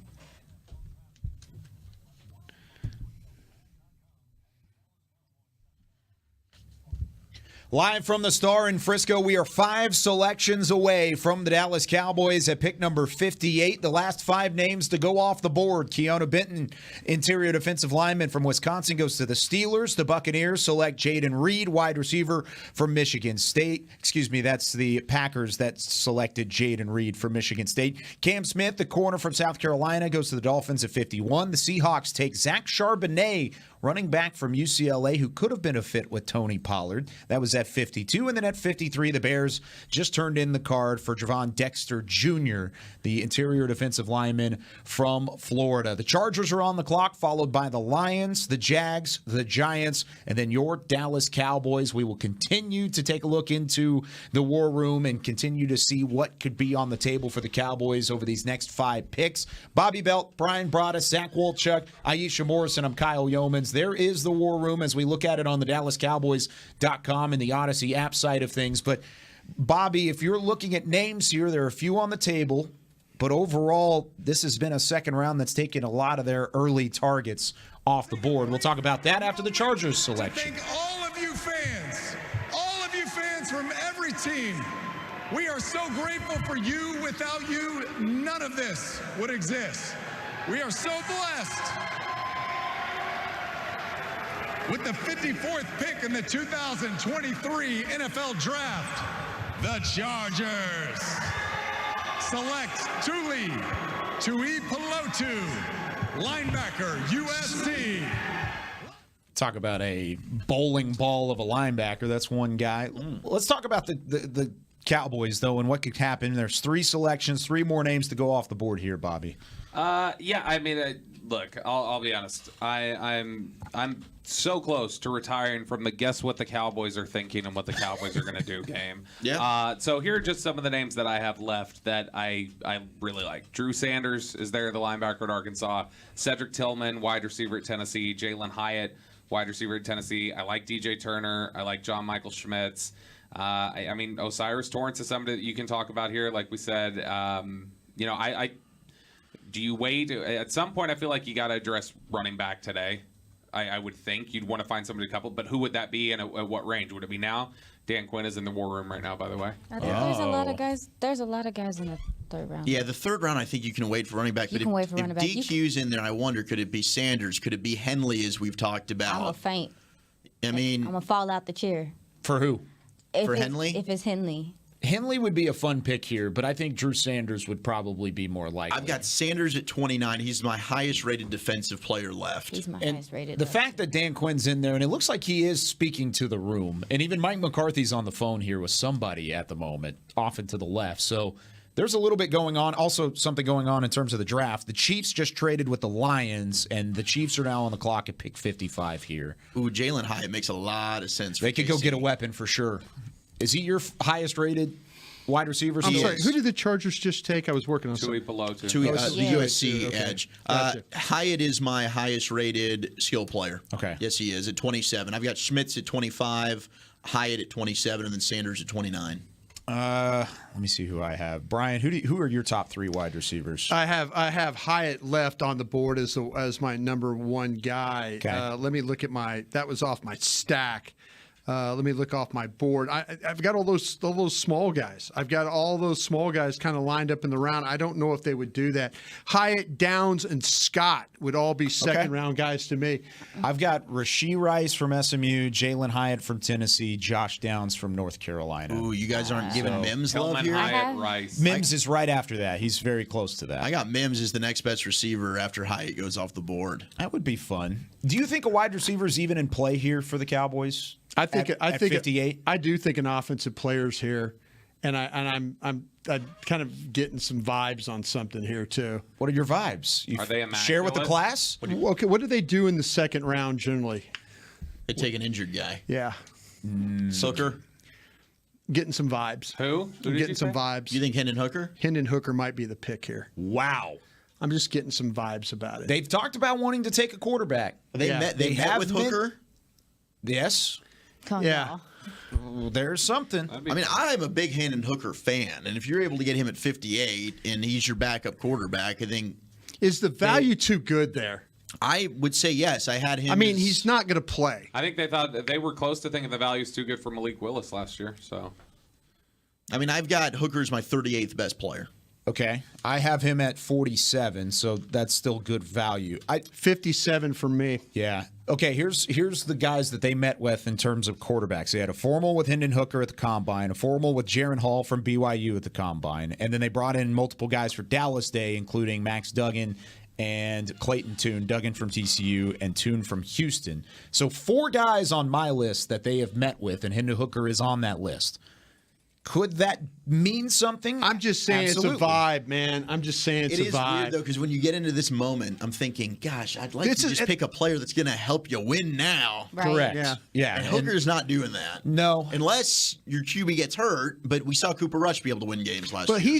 they're talking about Hendon Hooker being available, the 1st of September, going to get cleared? He will be cleared to play in September. Yeah, and the video he posted recently, like the other day of him dropping back and stuff, I think gave some people some encouragement on where his progress is. So His Florida tape was impressive to me. His ability to slide, navigate Yeah. the pocket. I thought he looked really good.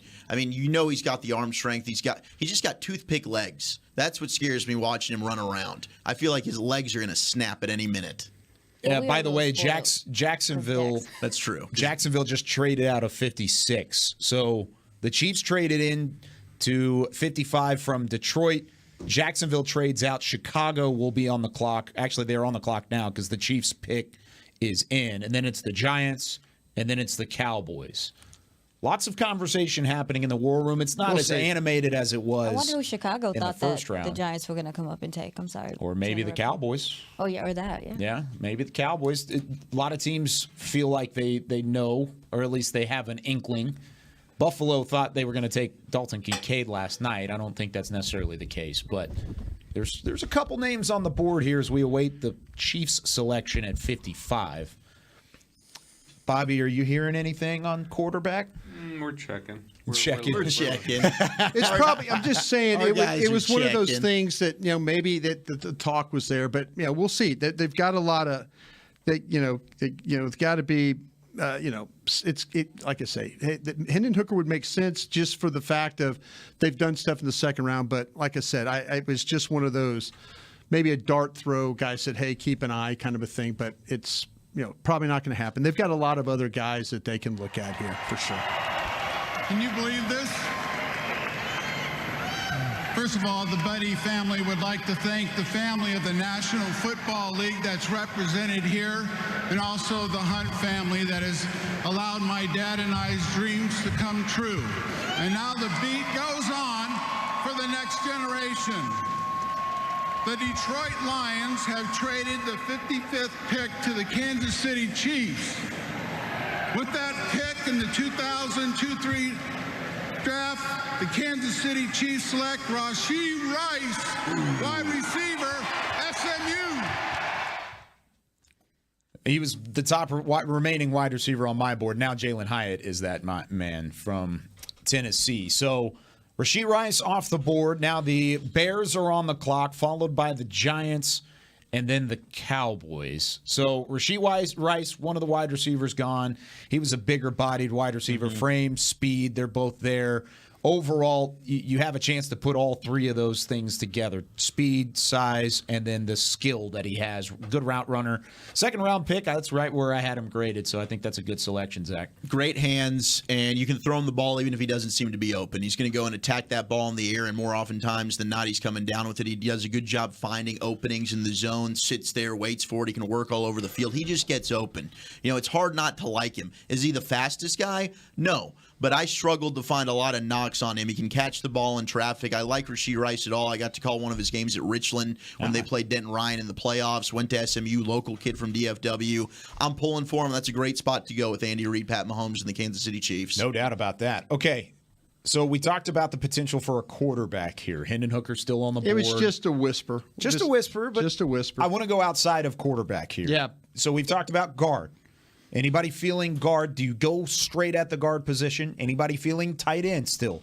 Even though there's a couple of them that are off the board and gone. I would take Tucker Kraft, and I wouldn't have an issue with it. Okay. Otherwise, I would take John Michael Schmitz. That's who if I got to go in the war room, I would make a case. This is why we need to take John Michael Schmitz, and he should be our pick. He's the highest rated player on my board, and he's the best interior lineman left. I have a question. Are we kind of seeing? Bears are on the clock. Here is their selection at 56. The Jacksonville Jaguars have traded the 56th pick to Chicago Bears. With the 56th pick in 2023 draft, Chicago Bears select Tyreek Stevenson, DB, University of Miami. So Tyreek Stevenson, the corner for Miami. The Cowboys have made their selection, so we're a little bit behind on the TV side.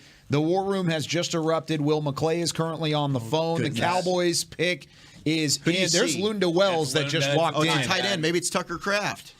Wow. If it is, Who are your top tight ends, Brian? Who you got here? Well, the tight ends that I have left, let's see on my board real quick there. Washington would be my top guy that's left, and then from that point on, then it would be Tucker Kraft would be the next he's my guy. next guy too. Yep, those are the same. I've got Darnell Washington, Tucker Kraft, Luke Schoonmaker. Those are the three guys that I have as day two grades that could be here for the Cowboys. Zach, where are you at? Yeah, I had Washington at 46, Kraft at 54. I think for the Cowboys, Kraft might make more sense. And I've got a third-round grade on Josh Weil out of Cincinnati. I love that dude. I think he's an absolute stud. So tight end does make sense here, whether it's Kraft or Washington. Aisha, what are you thinking? Oh, I was just Tyreek Stevenson is a heck of a player. Oh, okay. For the Bears, yeah. Yeah, he's a heck of a player to add to that defense. He can make plays on the ball. He understands press, distance. He recovers well. He sometimes he relies on it too much, but yeah. Giants on the clock at 57. Be a Giants fan. Now let's get to business. We're looking for smart. We're looking for tough. We're looking for dependable. With the 57th pick in the 2023 NFL Draft, our New York Football Giants select John Michael Schmitz, center, Minnesota. Oh, no. Sorry, Zach. No. Maybe that's why it was a tight end. Maybe that'll make you feel better about Not the it. Giants. The Giants just took Not them. the Giants. Sorry, Zach. Dude, their offensive line was so bad 2 years ago. You got a stud center, and you've got 2 first-round tackles that you've just taken in the last couple of years. Okay. That team's going to be an issue here soon. That's a good pick. John Michael Schmitz off the board, the center from Minnesota. The Cowboys pick is in. They are officially on the clock on the television side of things, but we could see, of course, with our live shot into the war room that the Cowboys are talking. Lunda Wells is on the phone right now. That's part of it, Bobby, in terms of trying to find it. Yeah, it's got to be a tight end at this point. Lock that in. Look at Lunda, giddy and stuff. It was always on the table. We talked about it in the first round. We talked about it in the second round. They wanted a tight end, Bobby, and they got one. We just got to figure out who that is. Yeah, I mean, I think Tucker Kraft is there. My next two are Schoonmaker at Michigan, and then it's Tucker Kraft, and then I've got a drop. But and here comes the Cowboys. Here comes Drew Pearson. Drew Pearson, hut. Oh, look. Thank you. They're all excited to hear Drew's announcement. Thank you. As an undrafted free agent, I'm honored to be here in Kansas City for the 2023 NFL Draft. Of course, I come to you as a former Dallas Cowboy, but I also want to honor the legacy of the Kansas City Chiefs and some of its great players, like the great Otis Taylor and our original owner, Lamar Hunt. But I'm here to represent the 5-time world champion Dallas Cowboys. Yes, true. And its Hall of Fame owner, Jerry Jones. Yes. Dean Jones and the Jones family. Head coach Mike McCarthy and Cowboy Nation. With the 58th pick. Yes. In the 2023 NFL Draft, the 5-time world champion Dallas Cowboys select Luke Schoonmaker, tight end. How about that? Michigan. Hot, hot, hot, hot. The newest Dallas Cowboy is the Michigan tight end Luke Schoonmaker, 6'5", 251 pounds. You talk about a third-team All-Big Ten tight end. Only 4 of his 52 receptions the last 2 seasons went for 25 yards or more. But guess what? He is a blocker. He will get in and he will block. Brian, quick update. We're going to have to step aside in a moment, but I do want to hear about Schoonmaker real fast. Yeah, Schoonmaker, I'll tell you what, they run the ball behind him. When you watch Michigan tape, by the way, it's the second Michigan player they've drafted, huh? Back to back here. DJ taking the Turner Wolverines. the third. Yeah. So this guy, I mean, he does a really good job of playing on his feet, the balance, the base. He can stay in position. He gets some movement as a run blocker. He'll fit. He'll drive. The team runs the ball behind him. He works on all levels.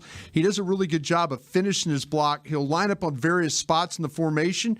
I've seen him play inline, flexed, even wide as a wide receiver.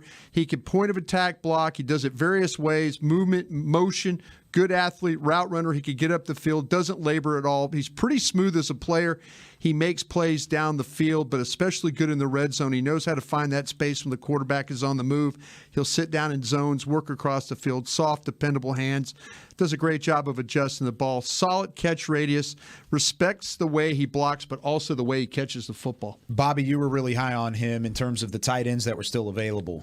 Yeah, he was the highest one that I had left. And look, I mean, I like Dalton Kincaid. I like Luke Musgrave. And we can see that Luke Schoonmaker is a good blocker. But I do think that there's some vertical potential here with Schoonmaker. And I think that when you see the footwork and some of the explosiveness off the line of scrimmage, I think he can develop into a really good player. And when we talk about the blocking that the Cowboys clearly wanted at tight end, I think he makes a ton of sense. Yeah, I was immediately impressed with how well he moved, but he's a fifth-year senior, and I know that some people will look at him like, oh, he's an older dude, but when they do have a room that lacks inexperience, so I feel like he could come in if you want a guy to be, to contribute right away. He's a guy that's played quite a bit of football. He understands, like Brian said, he's QB friendly. He will find the spot and come back to the ball for his quarterback. So I'm cool with it. I love that. Yeah, you mentioned the blocking ability. I mean, there were times you see him handle ends, one-on-one, and he holds his own. I didn't see a lot of elite speed or quickness,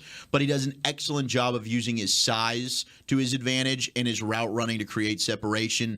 To Brian's point, you see him line up in the slot, strong hands. He goes and snags the ball. He will catch it away from his body. An issue with a guy like Kuntz from Old Dominion, I thought he was kind of a double catcher. He'll bring that into his body, it'll doink off, and then he's got to kind of recollect it. Schoonmaker, you don't have to worry about that. This dude's got natural hands. Personally, do I think he's going to start over Jake Ferguson? No, I don't. Wow. Okay, so we'll continue on with reaction about Luke Schoonmaker being picked here at 58th overall to the Dallas Cowboys. Their next selection at the moment is at 90. We got a long way to go. We're wrapping up the second round, about to head into round number 3. You're listening to the 2023 NFL Draft on 105.3 The Fan and DallasCowboys.com.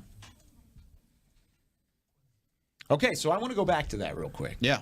So one of the pre-day 2 conversations was you needed to get a tight end in the second round or the third round because then you're drafting Jake Ferguson. Then you're drafting Peyton Hendershot.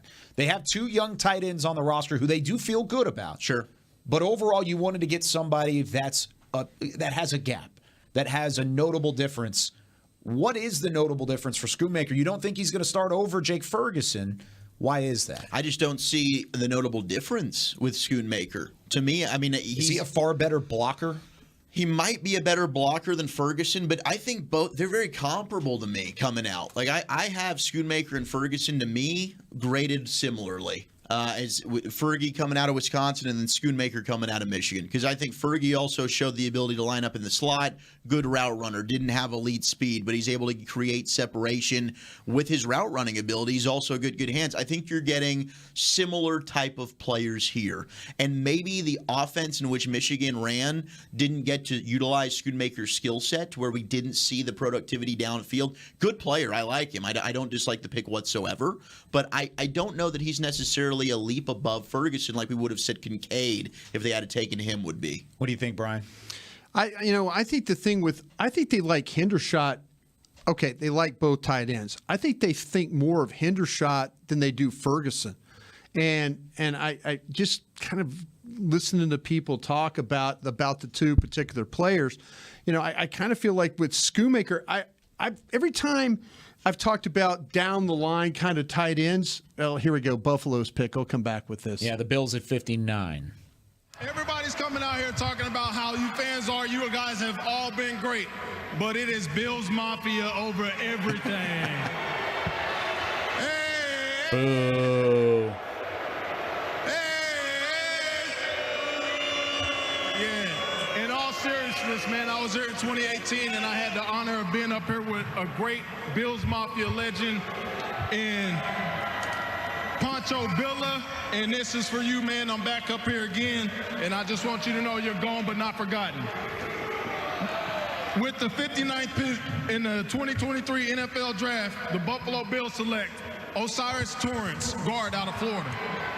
It's a good player, good value there at 59. I want to go back to Schoonmaker, then we'll hit Torrance. Brian, I want to hear the end of your thought. Yeah, I feel like though when you watch Schoonmaker play, I've seen like Michigan runs the ball with an attitude. Yes, they do. And I don't see like when Schultz was out when they were Cowboys trying to run the ball, run it behind the guys they currently have. I didn't see them have the success that Michigan has with running behind Schoonmaker. Agreed. And I feel like that they got the best of both worlds with this guy. They got a guy that can catch the ball down the field, but they got a guy that when they put him in line on that right side next to Steele, they know that they're going to get some push at that point of attack. I don't think they have that kind of confidence in Ferguson and Hendershot, and I think that's why they went and got this guy. And I think when you talk about the difference, though, between when you say Ferguson and Schoonmaker aren't noticeably different to you, Schoonmaker to me is a much better athlete. And then when you look at the testing at his size, I mean, he ran the 40 0.2 of a second faster than Ferguson. He's got longer speed. This is a guy who's 6'5", 251. His 3-cone was 6'8", That is absurd at that size. Here's the Bengals at 60. A.J. Green announcing. With the 60th pick of the 2023 NFL Draft, the Cincinnati Bengals selects G.J. Turner, corner, Michigan. Damn it. DJ Turner. Pick. Man, we wanted Michigan across the board. That guy's a hell of a player. No, we're not too. taking Mike Morris. I hear you, Bobby. I just didn't see that on tape from Schoonmaker when it came to like a drastic athletic difference. You're right, though. Like I see what you're saying, but to me, I think Ferguson showed you in the open field last year. He's able to make plays. I think you've got two guys now that are reliable, and I love what you're saying there, Brian, in terms of he's probably now the best blocker of the three. I don't disagree with that. Yeah. Hendershot's the worst of the three, but he's probably the best pass catcher. It's to me I felt like that they were going to get a guy. Stephen Jones talked about it, going to get a guy that can try and do both. Yeah. And Schoonmaker was always the guy to me that like I said, you watch Michigan play and they're hammering people. Mm-hmm. And every single time it's either him in line or him moving across and then hammering somebody off the edge.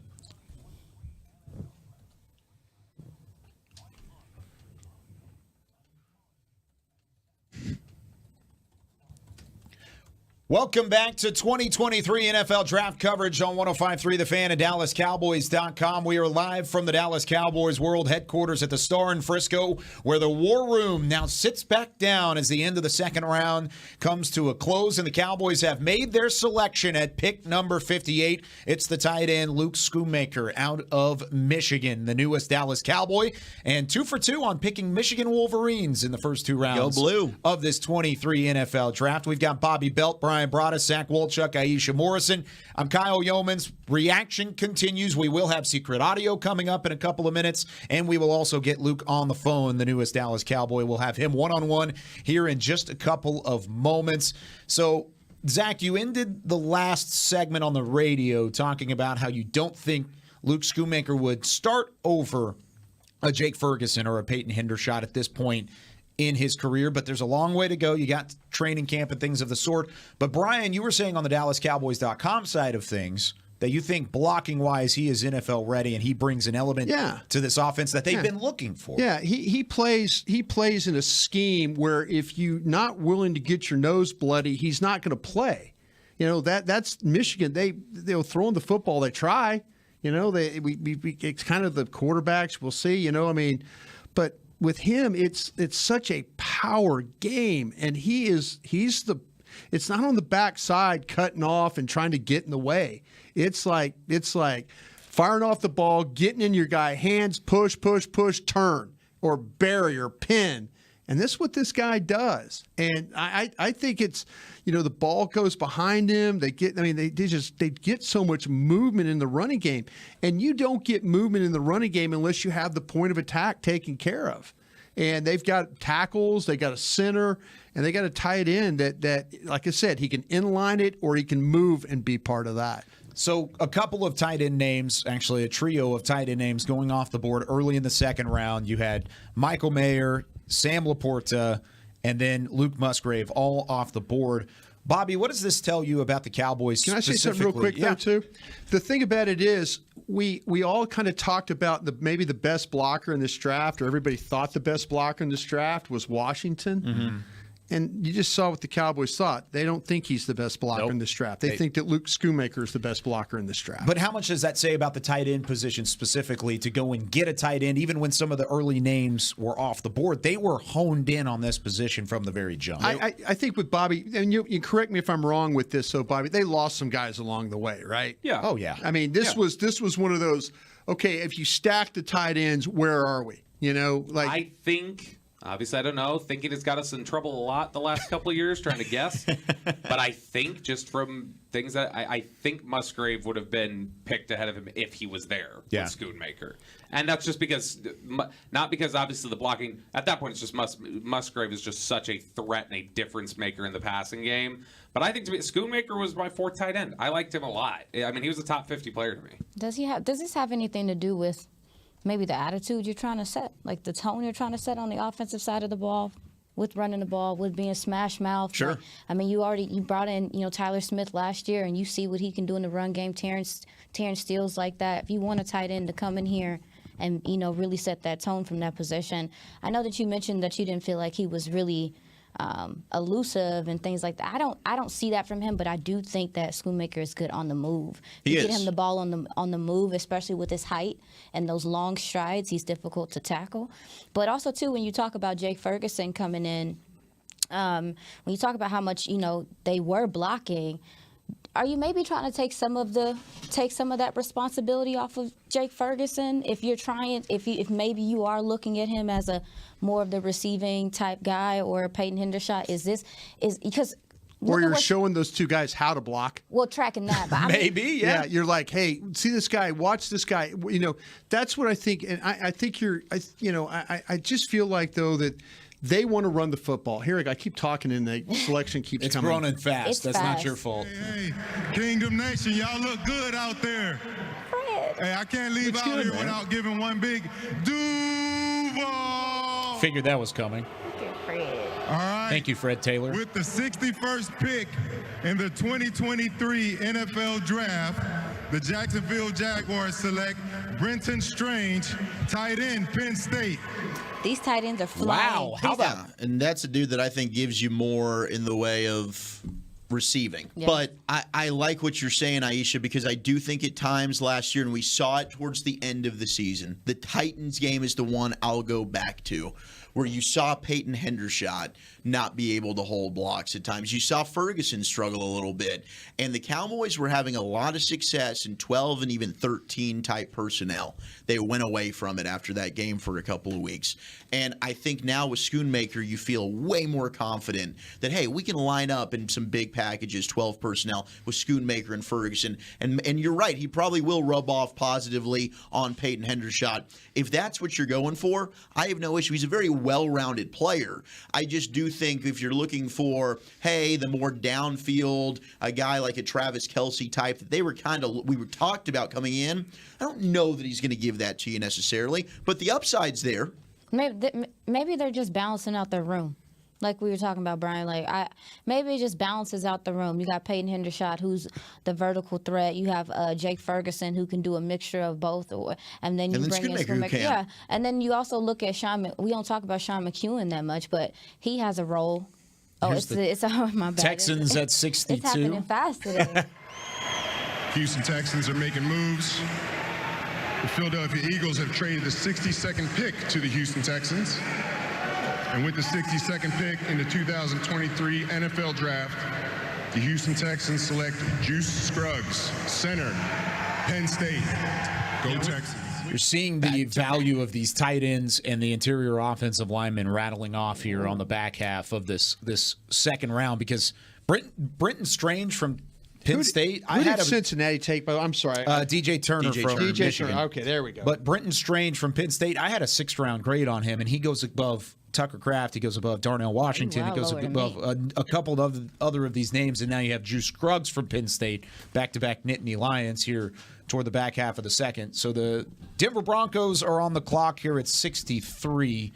And then it's into the third round. This is the final selection of the second. I'll tell you what, I'm glad you caught me up on Turner. By the way, that kid from Michigan, he is a nice little nickel player, too. Oh, yeah. DJ Turner? Yeah, you put him in the slot, and he is a lot of fun to watch play. Super competitive. I'm sorry I didn't have I should have said something about him on that particular time. What about Osiris Torrance going to Buffalo, too? I mean, that was a name the Cowboys had looked at, but they passed on him to go and get a Schoonmaker.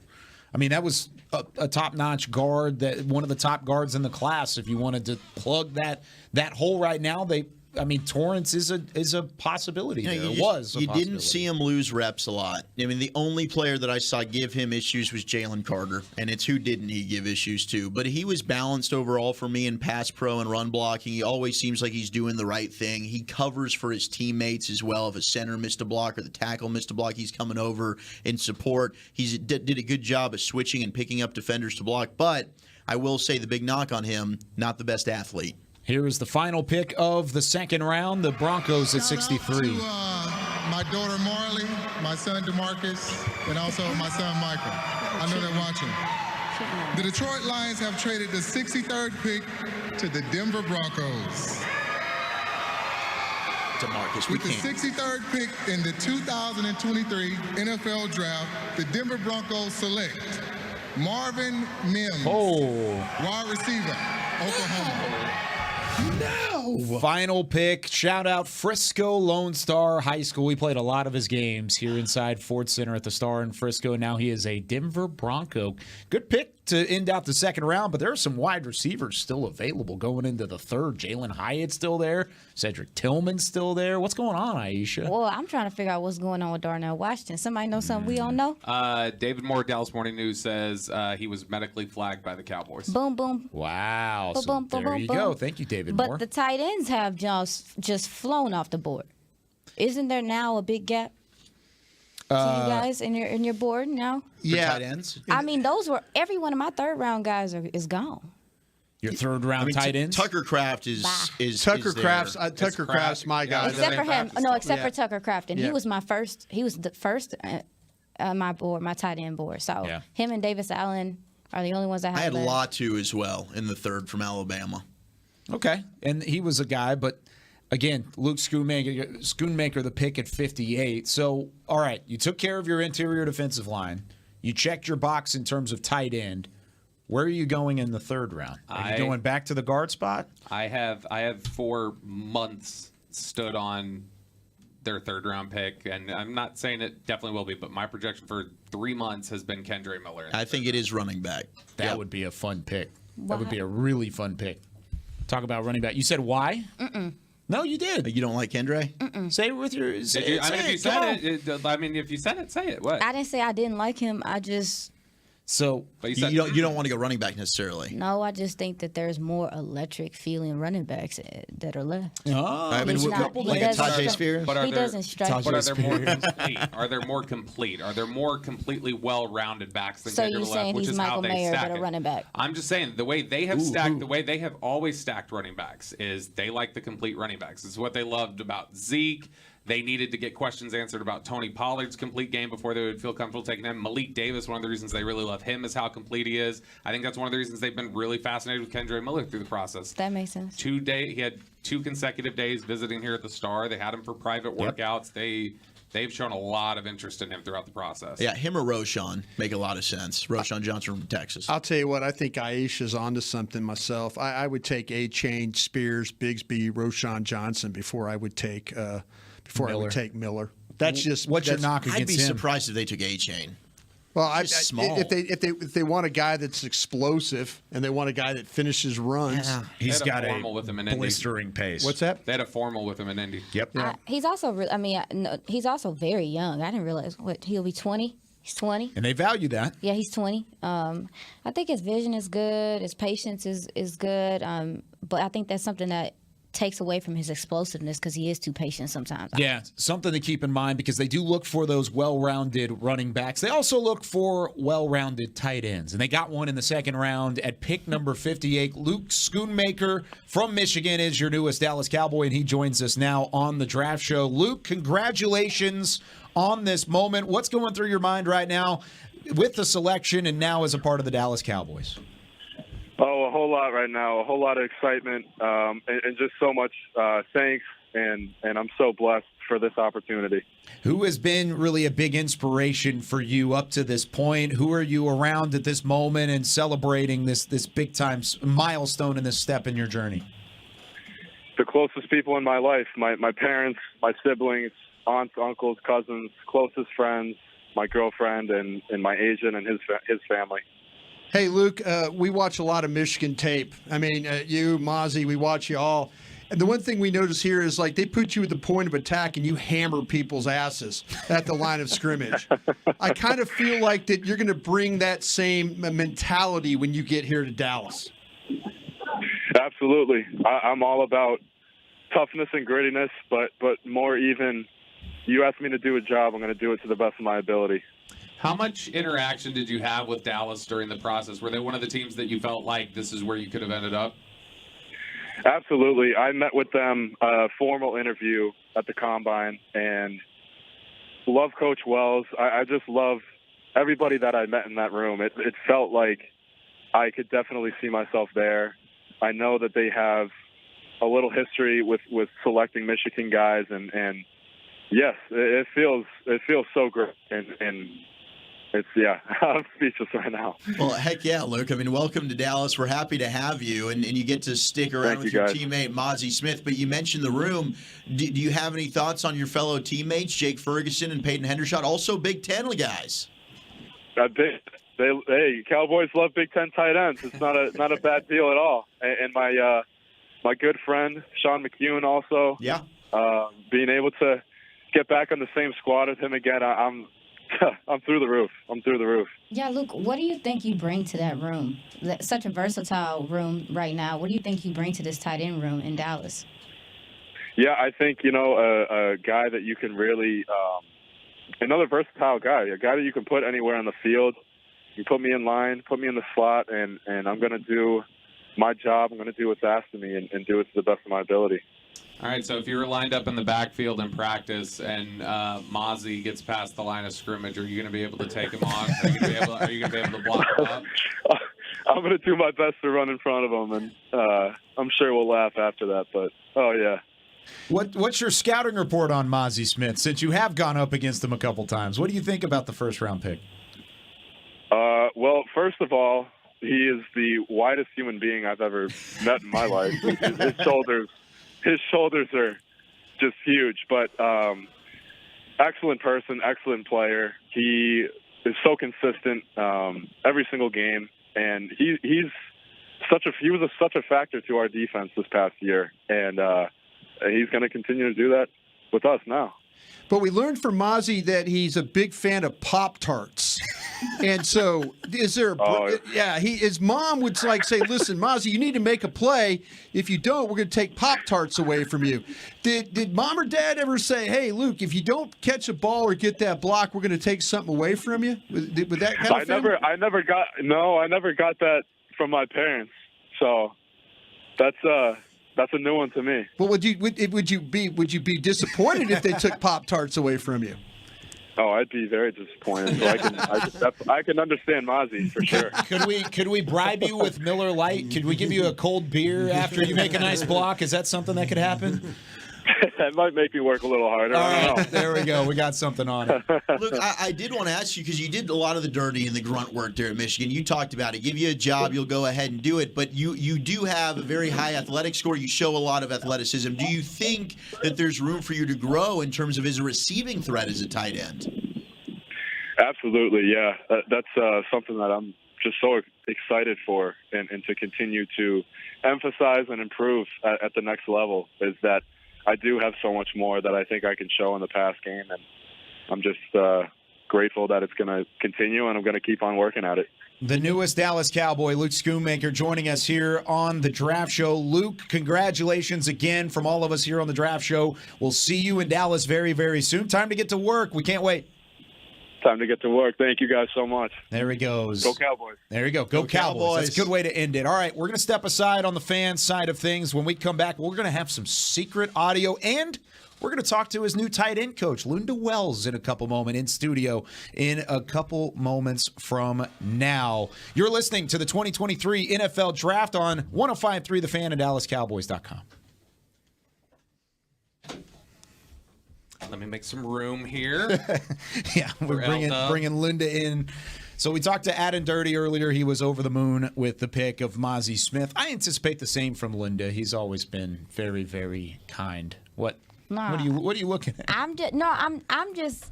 Everyone just seems so upset. I'm looking at the tight ends and just how things are happening, and they're flying.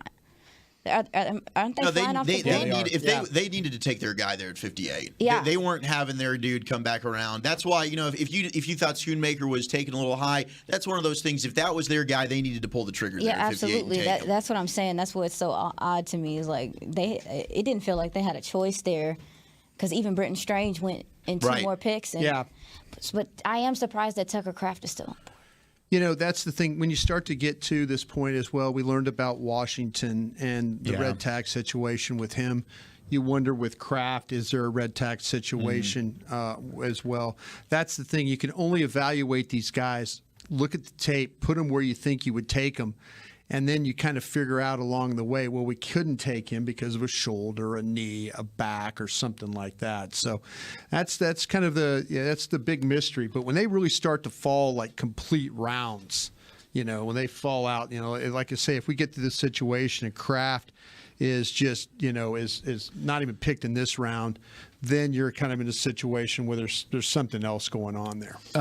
Who are some of those names now? We'll catch everybody up on the picks that just came across the board again in a moment, but Marvin Mims was the final selection of the second round. Zach Pickens, the interior defensive lineman from South Carolina, that's a good pick, goes to the Bears for the first selection of the third. But who are those names right now, Brian? Because Drew Sanders is in the third. Now you've got DeJuan Jones. I've got some second-round grades still. I've got Hyatt. I mean, when you start talking about these wide receivers, and now I guess we're going to start to get into the receivers that are vertically challenged. Hyatt's still there. Maybe it's something to do with the offense at Tennessee. All I saw this guy do was make plays at Tennessee. Ball downfield, going out and get the football, things like that. But, Downs from North Carolina was a guy that a lot of folks had, pretty high up on the board. Scott from Cincinnati, it was another guy that, those were kind of two of the shorter guys. Jones, the offensive tackle from Ohio State, maybe the fact that guy's 377 pounds or, big like that, maybe people are saying maybe a little bit too slow-footed to play. in the league, or be drafted. Really surprised that Sanders hasn't been picked. Simpson's another guy that I thought was going to be gone. How about Ringo, the corner from Georgia? A lot of people thought that he was the early in this campaign, that he was the best corner on the board, and here we are at pick 65, and he's yet to be selected. I've got a very important scouting report on Luke Schoonmaker. Texted to me by former Rangers pitcher Derek Holland. Oh, big good. Michigan Ah, fan. yes, Dutch big blue knows. guy. Dutch is blue. knows. He says Schoon's a playmaker, blocks well, great hands, decent speed, big dude, love him. So there you go. Big fan. We got the selection with the Eagles. All right. I don't want to hear We can do this. without this. They got back-to-back here. To be an Eagle, guys. Well, with the 65th pick in the 2023 NFL Draft, Catch your breath, bro. the Philadelphia Eagles select Tyler Steen, guard, Alabama. Terrible pick. Yeah, what a bust. No, he's actually a good player. I'm a little sad that they took him too. Tyler Steen out of Alabama, and yeah, like you said, this next pick is the back-to-back that they got from Arizona on the tampering deal. Yes, this is the pick here. This from Arizona. one that they're on the clock with So this currently. is one they got from Houston. Yeah, I believe I got this gentleman's name right. Jeff Southland is the coach. He's the line coach with the Eagles, and he came from the University of Alabama. So he would know a lot about Tyler Steen and what he could bring. Man, that's a big square blocker right there. Mhm. Big square blocker. Yeah, we talked about him the other day, Brian. You teaching me about catching and things. He's a guy that does catch. But he has the ability. There's times you're just looking for the consistency from him. He has the ability to be strong and to use his hands and to really drop his anchor and stop people. It's just that you're looking for the consistency from him, and then he falls forward sometimes, even so because of that. But strong dude, powerful guy, better in the passing game, in my opinion. Yes, Sydney. Oh Lordy.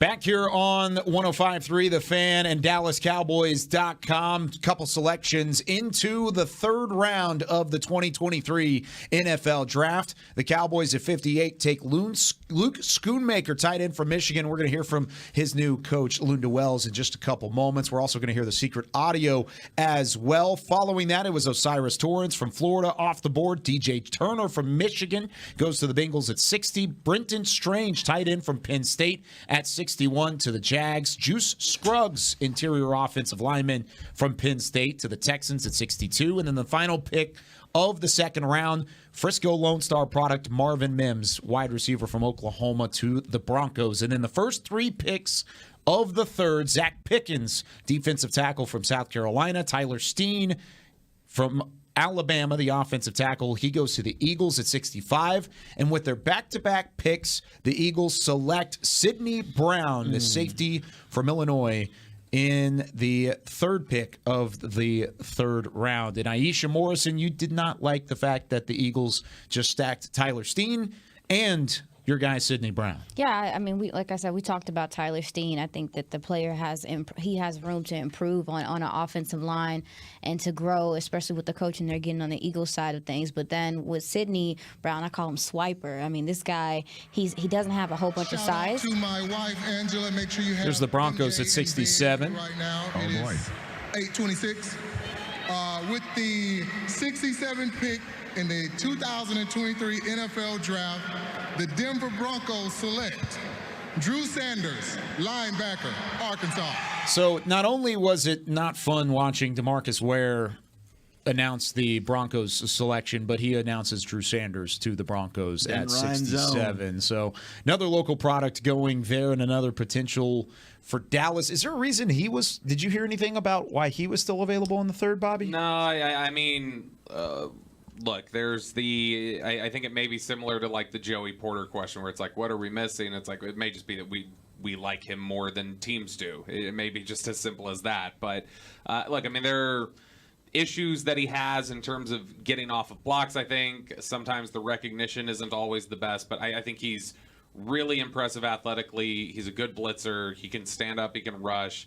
I think that the sideline-to-sideline pursuit is really good, and I think he does have good natural instincts. So, Zach, you've covered Drew Sanders since he was in high school. Yeah. So Sean Payton has a house in Southlake, Yeah. and he just drafted Marvin Mims from Frisco Lone Star and Drew Sanders from Denton Ryan. Yeah, Marvin's one of my favorite players in the draft. I think both of them are great values. I mean, Drew Sanders is a steal. There's no doubt this dude's going to be a stud. He's a capable rusher off the edge. He can power tackles back into the quarterback's lap, reads the field well. I think that's one of the best attributes about him is his football IQ. He's just got a feel for the game. He's a slippery player, can evade blocks. He's a thumper. When he hits you, he leaves remember me shots. He does end up on the ground some, and that might be a knock, and maybe teams didn't like that, but he plays so fast, sometimes it costs him to finish plays, right? He'll get caught upfield. But I think he's an off-ball linebacker that you could use off the edge if you want to. He needs to get stronger, but I think his frame allows him to do so. He's got good closing speed. Can he cover? The coverage abilities are a little bit of a knock on him. Maybe that's why he slid into the modern NFL. But I think the Broncos have gotten 2 home run picks with Mims and Sanders for me. All right, so while we have a little bit of a break, the Detroit Lions are on the clock, and their pick is in now at 68 overall, followed by the Texans, the Raiders, and the Saints. Let's hear from Luke Schoonmaker's secret audio when he was selected for the Dallas Cowboys, the newest tight end at 58 overall. Luke, hey Luke, this is Jerry Jones with the Cowboys, and congratulations on your career. Congratulations on the person you are. But we're thrilled to be turning this card in. We're going to have you be a Cowboy. Thank you so much, sir. And we really think you can come in here and hit the ground running. And so we're excited about that. And again, you're a fine young man. But, boy, you got a great opportunity here. And we need you. We need you. Yes, sir. Yes, sir. All right, Luke. Thank you so much. Listen, I want you to here's Coach McCarthy. Okay. Thank you. Luke, Mike McCarthy, congratulations. Thank you, Coach. Thank you so much. We are Michigan man crushing it here, man. So, yes, sir. Yes, sir. Yeah, we got Mozzie here and his mom today, so real excited to have you here. You're an outstanding fit for us. So. Thank you so much. Oh, hey, where are you? You with your family, I hope? I am, yes. I'm in Connecticut. Okay, awesome. Well, hey, congratulations. Hey, I'm going to pass you on to Brian Schottenheimer, our offensive coordinator. Okay. All right, here you go, Luke. Thank you so much. Luke, congratulations, How's it going? Coach Schottenheimer, buddy. How you doing? I'm doing well. How are you, Coach? Man, we were just hoping it would play out just like this, man. We're so excited, buddy. I am too. And I know this. You know there's great opportunities here. Come in here and compete, and we're just thrilled that get a chance to be a Cowboy, man. So excited. Congratulations. Thank you. Thank you so much, Coach. All right, I want to put you on with our tight end coach real quick, Coach Wells, okay? He wants to. All right. All right, man. Thanks so much, buddy. Coach. Congrats. Thank you. Luke, hello? Yes, Coach. What's up, Yes, champ? sir. How you living? You all right? I'm doing great, Coach. I'm doing great. All right, man. You ready to put down that coat and put on the Cowboy hat and come on down here? I sure am. All right, man. It's gonna be yes, sir. You know it. a heck of a ride, man. And like I told you before, man, it's not about the start, but it's about the finish and all the things that we're gonna do between the start and the finish. All right. Always. And enjoy this Yes, moment, sir. man. You earned it, and after this moment now, we got a lot of hay to make. You know what I'm saying? That's right. Absolutely. All right, man. See you soon. Thank you. Thank you so much. See you soon, Coach. All right. And we're going to hear from Coach Wells in a couple moments, as he should be in here any moment now. So we'll hear from that. But one of my favorite parts of these phone calls is now starting to try and pinpoint when Mike McCarthy's going to ask, hey, where are you? What are you doing? And then just kind of see what the reaction is, because I feel like it's different every single time. All right, resetting the board at 68 here. We still got quite a ways until the Cowboys are back on the clock at pick number 90. We await for the Lions selection at 68 overall. Here it is. We are 22 picks away from the Cowboys. Here's the Lions selection now. What's up? How y'all doing? Damn, so this is what it feels like to be up here, huh? Nice. This is nice. With the 68th pick in the 2023 NFL Draft, the Detroit Lions select Hendon Hooker, quarterback, Tennessee. Good for Hendon Hooker. Tell me about Hendon Hooker, guys. What does he bring to this Lions roster? Man, the Lions said, we going to get y'all. Well, we going to get y'all next year. I think they win the NFC North. Yeah. I do. They got a good shot. I mean, their offense is already pretty well put together, but I'm talking about if Jared Goff isn't your quarterback and you develop this guy. Yeah. you could be dominant for a little while up there. Yeah, I think that, to me, I think that there's a couple of teams last year that got really good buy-in. I think the New York Giants got great buy-in from their head coach, and I think the Lions bought into what Dan Campbell, as crazy as he's talking about biting kneecaps and having pet lions on chains running around the practice field there and stuff like that. There's a buy-in with the players. That game that they went and won and beat Aaron Rodgers at Lambeau Field with so much on the line for Green Bay was a shot in the arm for them. And I just kind of feel like that they're kind of getting the players together. I love Hendon Hooker. Mm-hmm. I do. He's a 6-year senior. He's played a ton of football. It goes back to my theory about these guys that have played a lot of snaps. He's a transfer from Virginia Tech. I felt like he did a great job at Tennessee. They got into the game in South Carolina. He got hurt, and that was the end. That was the end. But all year long, the offense really thrived with him throwing the football and some seriously deep shots. He plays at a super fast pace. Tennessee ran a lot of plays in a hurry, and that guy was the reason why. He's just that sharp. Manipulating the football down the field. Quick update on a name y'all have been talking about and it falling. Apparently, some teams have a medical flag on DeJuan Jones. Okay. Interesting. He's my top remaining offensive tackle. That was a text I got from somebody that said some teams have medical flag on. Thank you. There you go. That's good. One thing that's impressive about Hendon Hooker to me is the fact that he can deliver the ball in different ways to the different players.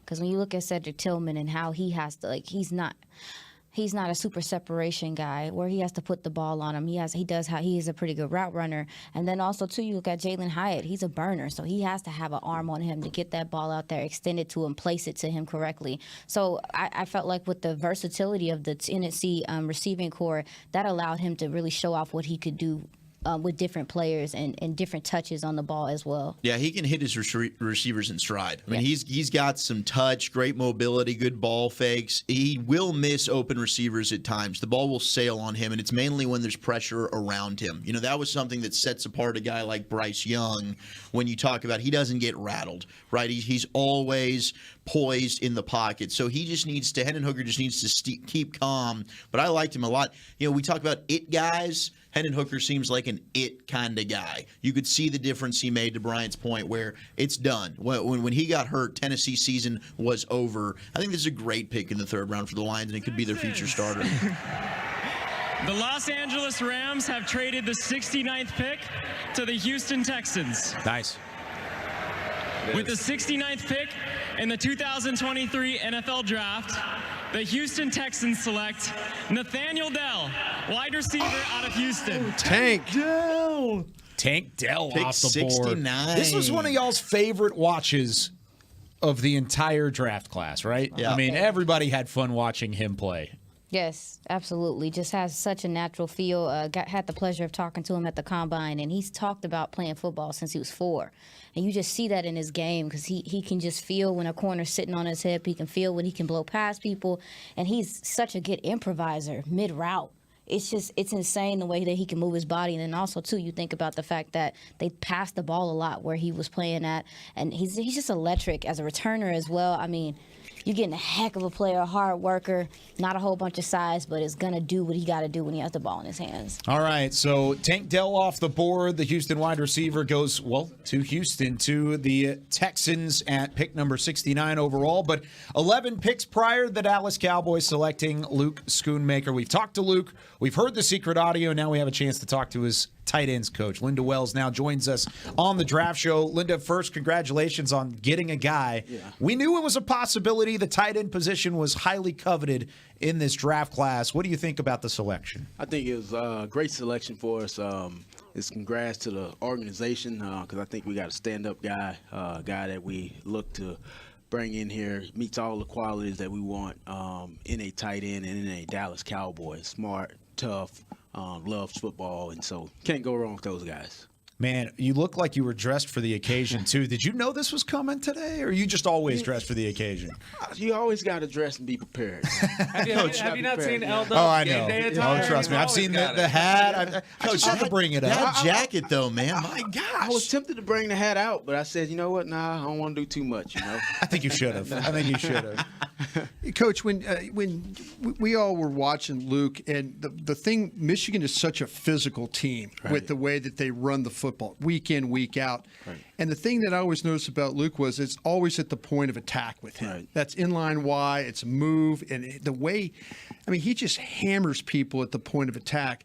Is that the kind of, I know it's an attitude you have as blockers, but is it technique and just that will that this kid has to be that good of a player at the point of attack? Yeah, the starting point is the willingness, and he has that. You can't do anything if you're not willing to do it, so he has that. And then he has the unique redeeming qualities in terms of he understands leverage, he understands how to play with power, understands how to play with the proper technique. And when you put those two things together, I think he was the most complete blocking guy in the draft in terms of fundamentals. They did a heck of a job coaching him there in Michigan, and testament to him and his coaching staff there in Michigan getting him ready for this level. Yeah, what does Luke add to the tight end room that you haven't had necessarily with a Fergie or a Hendershot or a McEwen? You've already got some good players in there, but what can Luke add that maybe some of the others don't have? Again, I think, when you talk about putting together a room, you want to continue to bring in the guys that have those tangibles that you want. And like you said, the guys we got in the room, we got excellent guys in Jake and Peyton and then Sean, and we got a young guy, Seth, that do a lot of the things that we want done in the tight end room. I think Luke brings and adds that value also in the room. So then you know, like I always tell the guys, it don't matter who's playing. I can close my eyes and reach back. Whoever goes in, the product has to look the same or better. So you want to continue to add those pieces, and I think Luke is one guy that helps us with that. He's obviously such a good blocker in the running game, but I thought one of the things that was kind of undersold about him when people talked about him as a prospect is I think he does show good burst off the line of scrimmage. I think he does show good, change of direction skills and things like that. Do you think there's been, or not so much necessarily you guys are paying attention to what everybody's analyzing out there, but do you think that he's somebody who's got good potential as a route runner and somebody who can threaten down the seam? Yeah, I think, like you said, he in the run game, he was so well in the run game, and he did have production in the passing game. I think he's a guy that has excellent route details at the top of his routes. He catches the ball well. He understands, him as a player in terms of the top of the routes, being able to separate versus man coverage against defenders, using his body well. I think his smarts in terms of he understands how to play decisive in the passing game versus zone coverage. I think he has a good understanding for that. And so he's a guy that I do feel like has the ability to be productive in all three phases, in the run game as a blocker, in the pass game, in the pass protection as a blocker, and then also in the passing game. And excited that we got him here with us. So did the experience mean something to you guys? Him being a 6-year starter and being someone that played a lot of football, especially at the tight end position, that takes time to to learn angles and all that stuff. Was it important to you that he had the experience? I'll say experience. You never get tired of getting a guy that has experience, and so that is a plus for him. He's played a lot of ball on a high level. So that I think is going to allow him to be able to get here and get into flow quickly. Again, he's a rookie, so he's going to have his ups and downs, his bumps and bruises. But at the end of the day, when the product gets ready to hit the field, and like I always say, when this thing's breathing, come August, I think he'll be right there where we need him to be at to be a productive player for us. How big is that versatility to just how versatile he can be with alignment? Because he would line up in the backfield as a fullback. He could be in line. He can split out. How beneficial is that? That's huge, because then you never, as a coach and as a offense, you never handcuff to have to just play a guy in one spot. moving him around, and his flexibility in terms of being able to line up in multiple positions. It really, really gives us value, and it gives Coach McCartney and Coach Schottenheimer the opportunity to really just plug and play your toys. Find out what car you want to drive and where you want to park it at. Coach. Yeah, I was going to ask you the question because to me, when you watch these tight ends, a lot of it in the running game is the fits with the tackles. Yeah. And so you got two young tackles. Is it a big adjustment for a young guy to come in and have to try and fit in with tackles on the back sides of things, the scoops or the front of the reach stuff? Is that something that you look at? It's like, okay, this guy's going to fit in with Tyler Smith this way, he can do this, or with Steele this way? Well, it is a big thing when guys come from a program that don't necessarily do that type of stuff in terms of lining up the tight ends attached. The unique thing about Michigan, they're like a pro offense. Yeah. So a lot of the stuff that we're going to be asking them to do in terms of the fits and the combinations with the tackles, he's already been doing. And I thought that was one of his values also in terms of his combination blocks. He understands the leverage and understands the footwork to get into that initial fit with that tackle to get movement. So I think he's been prepared for this opportunity. I think he fits us perfect. So y'all trying to run people over. Y'all trying to run people over. Hey, trying to be physical. There you go. Now, there was one note that I had that he saw an uptick as a receiver from 2021 to 2022, and he averaged nearly 12 yards per catch in his final season in Michigan. How do you take that next step again? Where do you go as a receiver with him, and how can he continue to grow? Again, the biggest thing is, understanding what he does well. Again, his smarts, he understands the coverages. He understands how their scheme fit to particular coverages. So you just try to maximize that. Put him in those positions where, hey, he understands, the intermediate route running, the details of the route running, and then improving their rack. We focus on our yards after catch and really drill that and really try to get guys better, because I do think that's it's a trained trait, in terms of the rack. So getting that up to speed and getting that better, I think can be the deal where we make a big jump. He looked like, to me, when you watched him play in red zone, had a really nice feel for how to, the guys are the quarterback's moving and he just kind of moves and then stops. Yeah. And now it's much like what the work that you did with Dalton Schultz. You can look at the Tampa game in the playoffs. Absolutely. Dak is running to his left and Dalton comes around the corner and just stops. Right. And you're like, okay, that's having awareness, right? That's awareness, and then I always tell you that's chemistry too. Two guys just when we always talk about playing above 2.3. That's one of Coach McCartney's biggest things. Play above 2.3, and when it gets into that 2.3, you love for your guys to be able to go out there and play as if they're out there playing basketball, out there playing a pickup game out in the streets. Two guys being on the same page, just kind of looking at him, and boom, he knows he's going. I'm looking right there, but I know he's going over there. That comes with chemistry. So we need to take a quick break on the radio side of things. Do you have anywhere to be? You got something important here, or you want to stick around for a couple more minutes? I'm here. A couple more minutes. Okay, so let's take a break on 105.3 The Fan and DallasCowboys.com. More coverage of the NFL Draft coming up next. And we're back on the DallasCowboys.com side. We don't take breaks here, Coach. We're straight through. Is that a break? I'm about to go get a water. Nope, this is not a break. So we're powering we're through. still live. This is all of our friends on DallasCowboys.com. So kind of along the lines of physicality and the ability of him as a receiver, what makes these Big Ten tight ends so sought after? Because it's not just Schoonmaker. It's been the Laportas and Brenton Strange. Even Strange went a couple picks after that. Why have the Big Ten tight ends become coveted in terms of the NFL and what they bring? Well, when you peel it back and you look in depth and you get to know these guys, a lot of these guys played tight end in high school, and they strategically go to these schools. They'd be like, I remember talking to Laporta, he strategically wanted to go to Iowa to play tight end, because of, what Iowa does with tight ends. So a lot of these guys, they're not, drive-by tight ends. These guys are tight ends that, play tight end, they passionate about being a tight end, and they go to these schools because they like how these schools kind of play them in line as a complete tight end.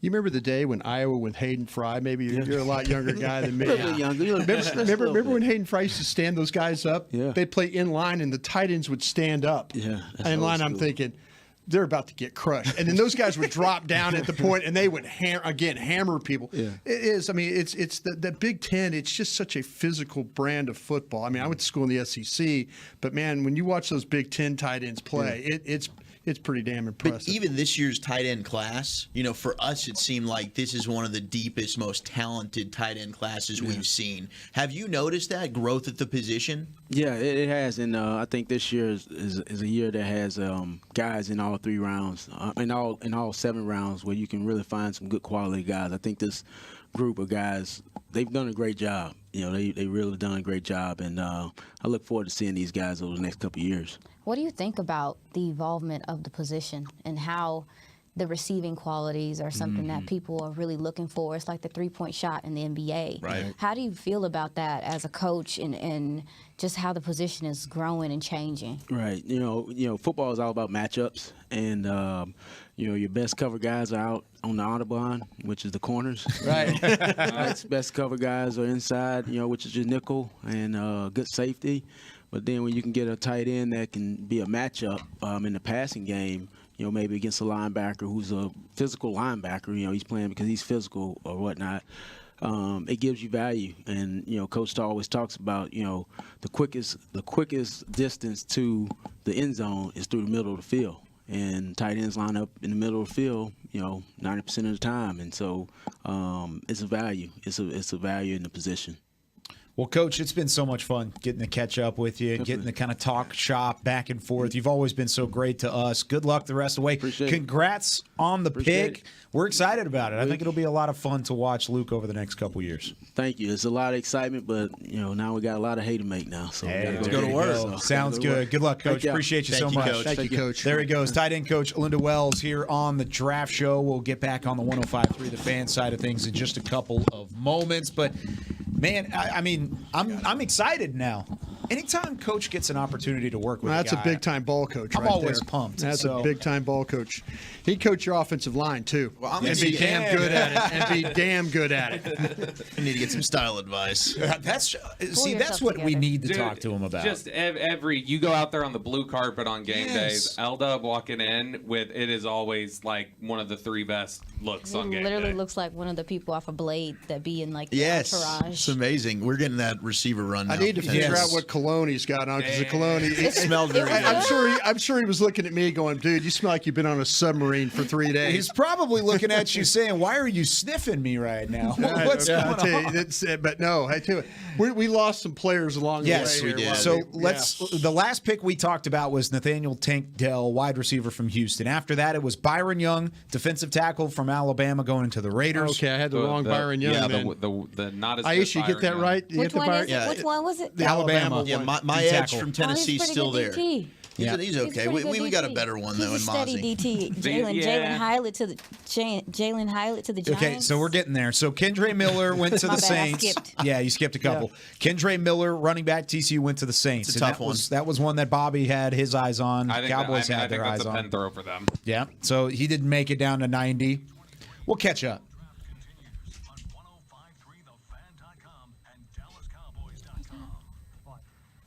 Back on the radio side of things, DallasCowboys.com and 105.3 The Fan simulcasting 2023 NFL Draft coverage just to get everybody caught up on what has just happened in Kansas City.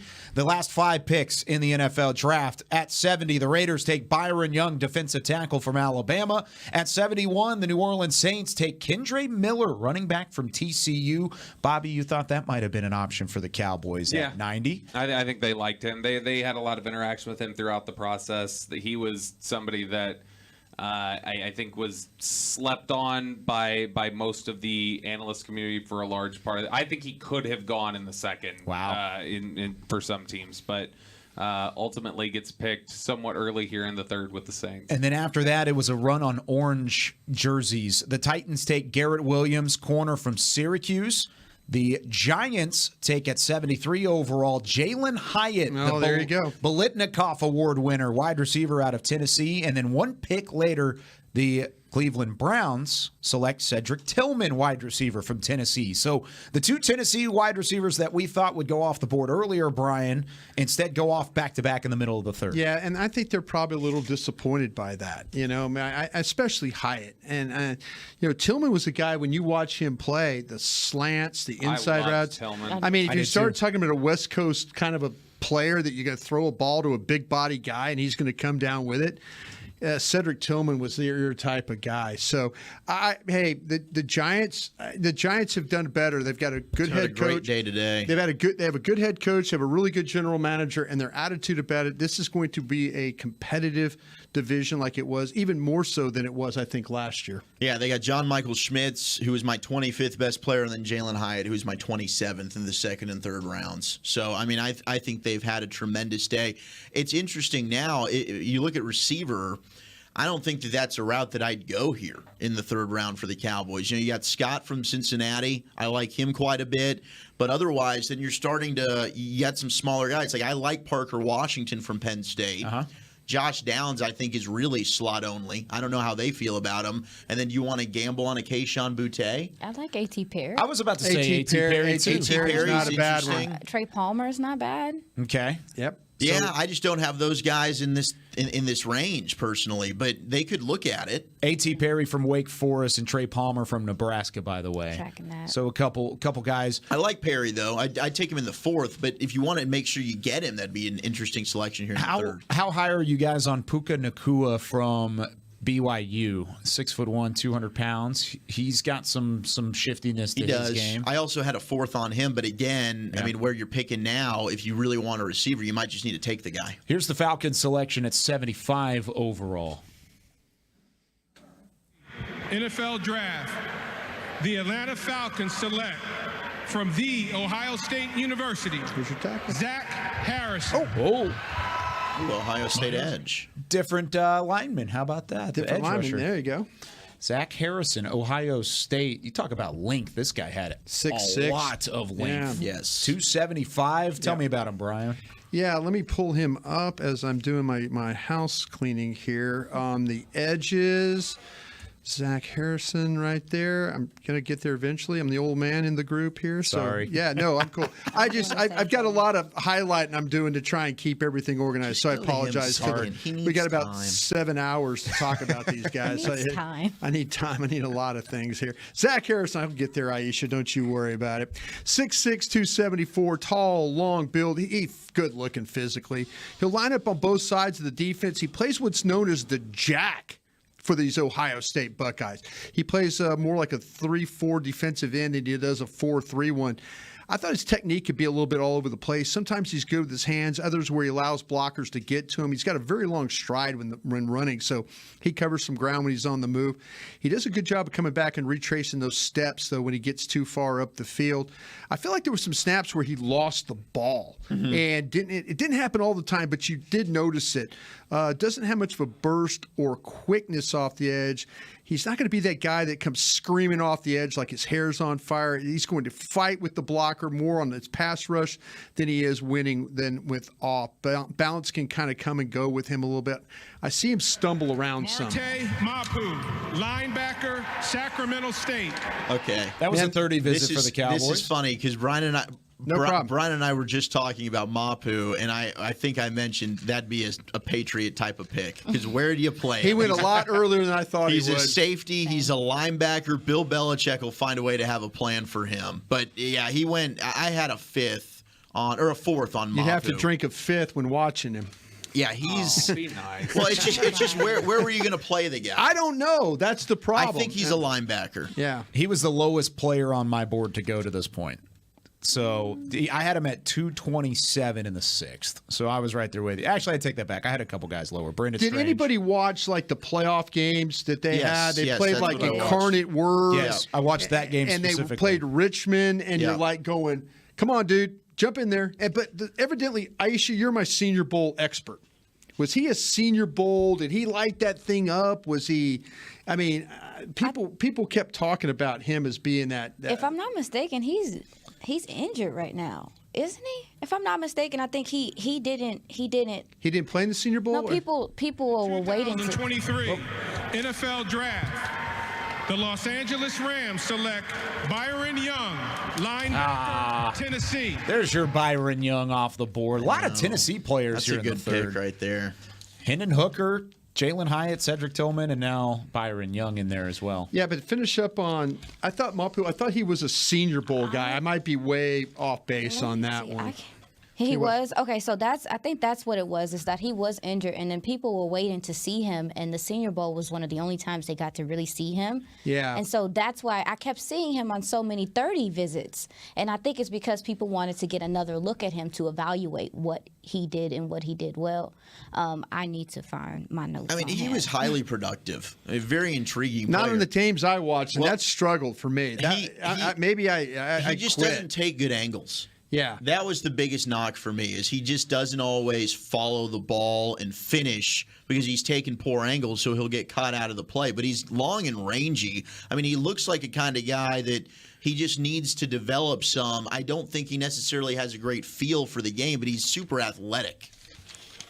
So Byron Young off the board, edge rusher from Tennessee. That's Zach, a you really bummer. like him. He's got through these. Oh wow, yeah. Here's the Packers selection at 78.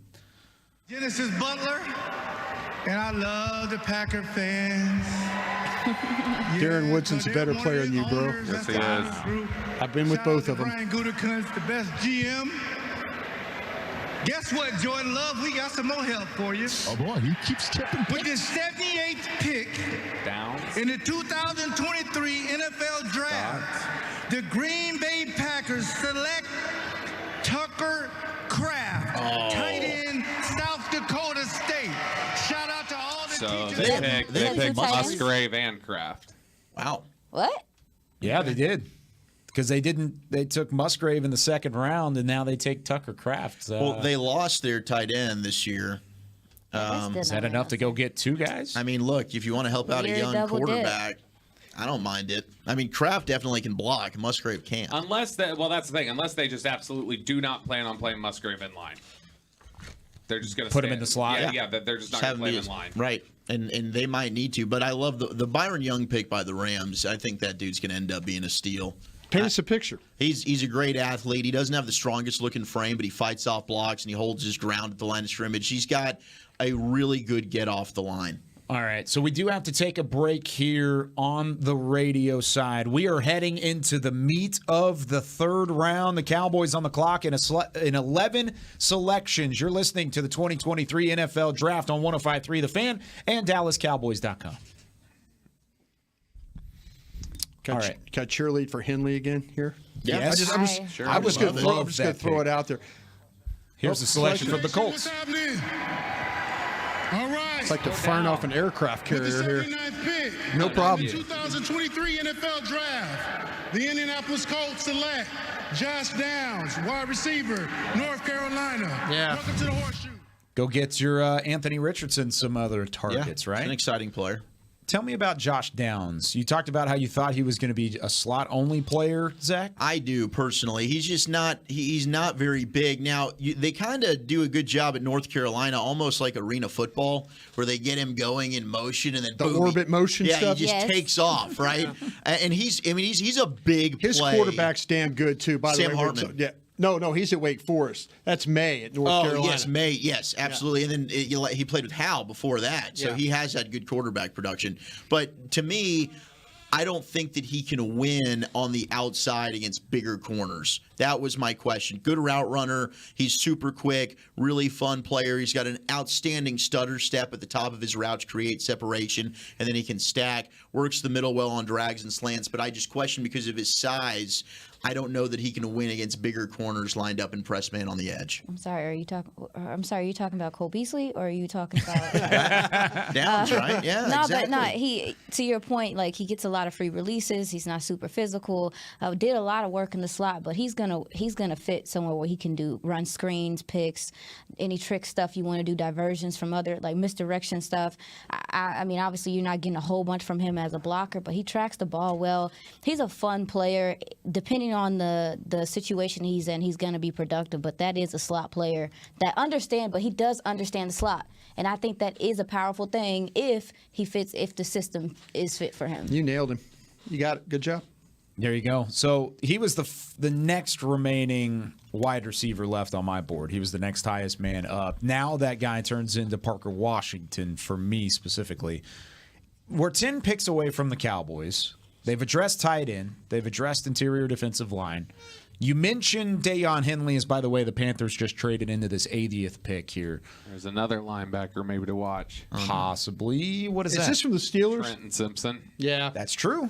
Okay. I'd love somebody to Simpson- take For the Cowboys? You're talking about Cowboys for the Simpsons? Yeah, it makes But in sense. general, I think Simpson right now for most teams. I have Simpson over Henley. I would think Simpson I do is too, a actually. bit of a blinking light right now. It would be, yeah. I mean, I had in the middle Henley of the over third. Simpson. Do you? Yeah, I didn't love Simpson. What about you, Scout? I did too. I cannot believe how excited some people are about Marte Mapu. They're pumped about the pick? There's some people that are pumped about this pick, and I don't Man, know. It was so. Maybe the workouts showed more because I looked at him, and for the Cowboys, I was like, oh, he could maybe be a C.J. Goodwin replacement and be your ace. He could be an ace. You know what's funny though? You're talking about all of the safeties and these linebackers and some of the names that are going off the board. I got to give you a ton of credit specifically because there have been two linebackers, true linebackers, that have gone off the board. And what did she say day one of the draft show? You didn't like these linebackers. Well, yeah. You didn't like the class as a whole. No, we've talked And about there's it, but I thought teams would be more comfortable two going names. with the traditional looking, I'm going to play linebacker type guy. Jack Campbell and Drew Sanders. That's it. Those are the only two linebackers that have come off the board. And I think Mapu might be that kind of hybrid guy. Maybe that's why they're excited about it. But overall, I don't see a ton of that. I would have taken Dayon Henley.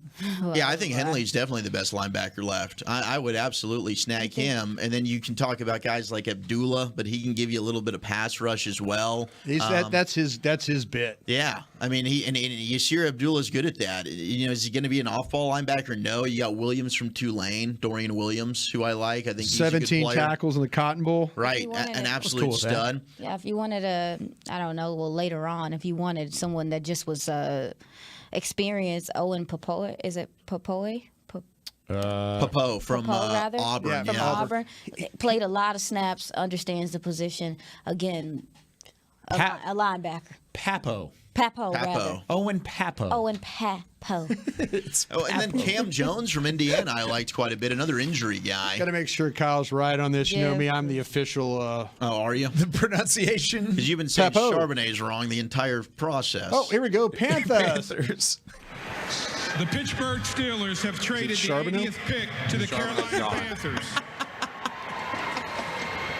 With the 80th pick in the 2023 NFL Draft, the Carolina Panthers select DJ Johnson, linebacker, Oregon.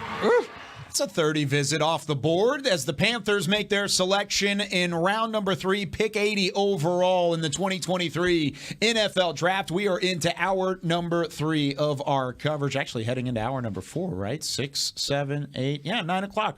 4th hour of coverage. Get him, We've got Mean Green. Bobby Belt. Yeah, I'm not a math guy. You know that. Broadcaster, maybe? Broadcaster, that's where I'm at. We were in art school.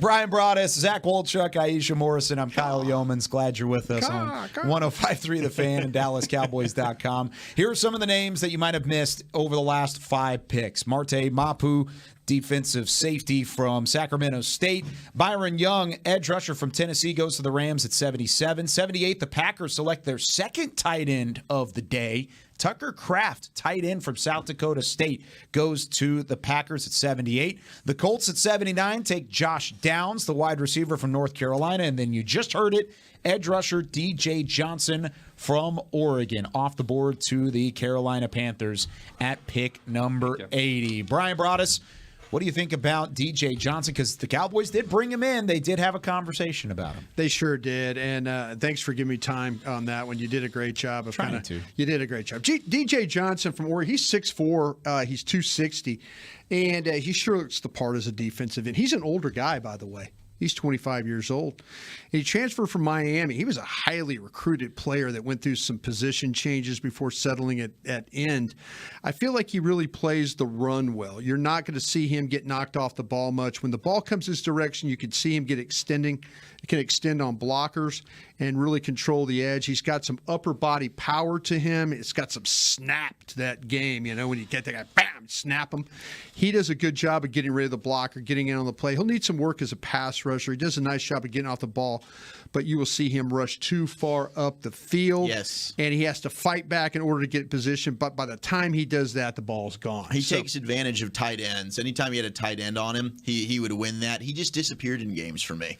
There's times where, he's dominating, then he disappears. He did have an incident where he punched a fan on the field after their loss to Oregon State. I know how he feels. That's some passion. So he pulled one of those. Oregon's got a history. What do they call it? The Civil War? Is that the Civil War? Oregon? Was that LeGarrette Blount did that? Blount did that, yeah. It's a history against Boise State. Yeah, he also is a former tight end. They moved him back to edge, so it's probably why he dominates tight ends in that way, because he understands what they're trying to do. You said he punched somebody? Yeah, it was after the game. The fans rushed the field, and he was angry, and he just popped one of the Oregon State fans in the face. I don't know. I ain't gonna laugh. Not ideal. You were laughing. I'm trying not to laugh. It just registered to me like he punched somebody. Yeah, he did. He gave him a nice little. Okay. The sound effects. Nice little what? Boing, boing. I think Beamer's got like a coin that he can It was drop a love in the back. tap. Yeah. Just let him know he was there. Yeah, there's a couple things that you can look at there. All right. We got the Titans on the clock here? Yes, here is their selection, followed by the Buccaneers, the Seahawks, and the Dolphins. There it is. Yeah. Thank you. Titans. Podium. Hey, Jason McCourty. I have to say, congratulations to the Kansas City Chiefs. I saw Mahomes and Kelsey out here. I've had some fond memories here. I remember being at Arrowhead Stadium in 2018 when we won the AFC Championship game, and we went to the Super Bowl, and Patrick Mahomes was one trophy short. Yes, I said it, I'm sorry. But now it's all about the Tennessee Titans, and we are the real team where the Houston Oilers started. You see me rocking it.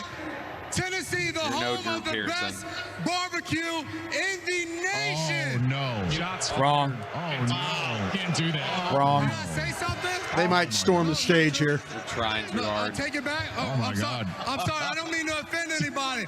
But for the Yes, he Titans, did. the division is ours. Oh, my I don't gosh. care what Houston did yesterday. They're going to go get their Letterman jackets again. The Indianapolis Colts are 2-6 against the Titans since Pat McAfee came up here and did his wrestling announcement. And the Jacksonville Jaguars, they haven't had back-to-back Give me a chance to catch up on my board. since I was a senior in high school. This is tired. Catching smoke. But now, People trying to replicate this is tired. for the 81st pick in the 2023 NFL Draft, the Tennessee Titans select Tajay Spears, running back from Tulane. All that. Tighten up, everybody. All that for a Man, letdown. hard to follow that, but we're going Say, Well, they got a hell of a player. Yeah, so they got a player. here's the thing. Some teams flagged him, by the way. No, they can For what? flag him. I'd have Knees. drafted him. Knee. Okay. Yeah, he doesn't have an ACL. I love Tajay Spears. We got to get a pitch clock. I mean, the MLB just went to it. Can we get a pitch clock for these speakers? Can we get 20 seconds max for these guys? I mean, it was great when Drew did it and But then broke everybody the mold. But now copied you're it. all like, yeah, it's just. Yeah, let's just not do this. Can I just got some information from my trainer buddies about DeJuan Jones. Did I say that right? Yes. DeJuan Jones. It's not good. Oh. He's had 2 concussions, multiple stingers since 2020, left wrist fracture, left knee MCL, right ankle issues, toe sprain. The stinger history seems to be the biggest issue. So Yeah. that's probably why teams don't. I didn't know what it was. I just knew he was flat. But I mean, and also you talk about all that, and then plus the guy clearly has like the issues with the weight. Yeah, he does. And that's not a good combo. That hurts because he's a good player on Yeah. film. He He's really fun to is. watch. And Spears, goes right back to it. Speaking of a fun player to watch on film, Tajay Spears. Zach, you want to tell us about what he brings? Tajay Spears is just an absolute real playmaker. quick. Sorry, Buccaneer selection. We'll go to Spears in a second. Go ahead. Okay. Please don't try and outdo what you just did. Come on, Dexter. Okay, with the 87th pick in the 2023 NFL Draft, the Tampa Bay Buccaneers select Yaya Diaby, linebacker, Louisville. Okay, there you go. right, Louisville. They're not going to be happy about that Texas. one. All right. Good for the Fighting Farmers. Louisville.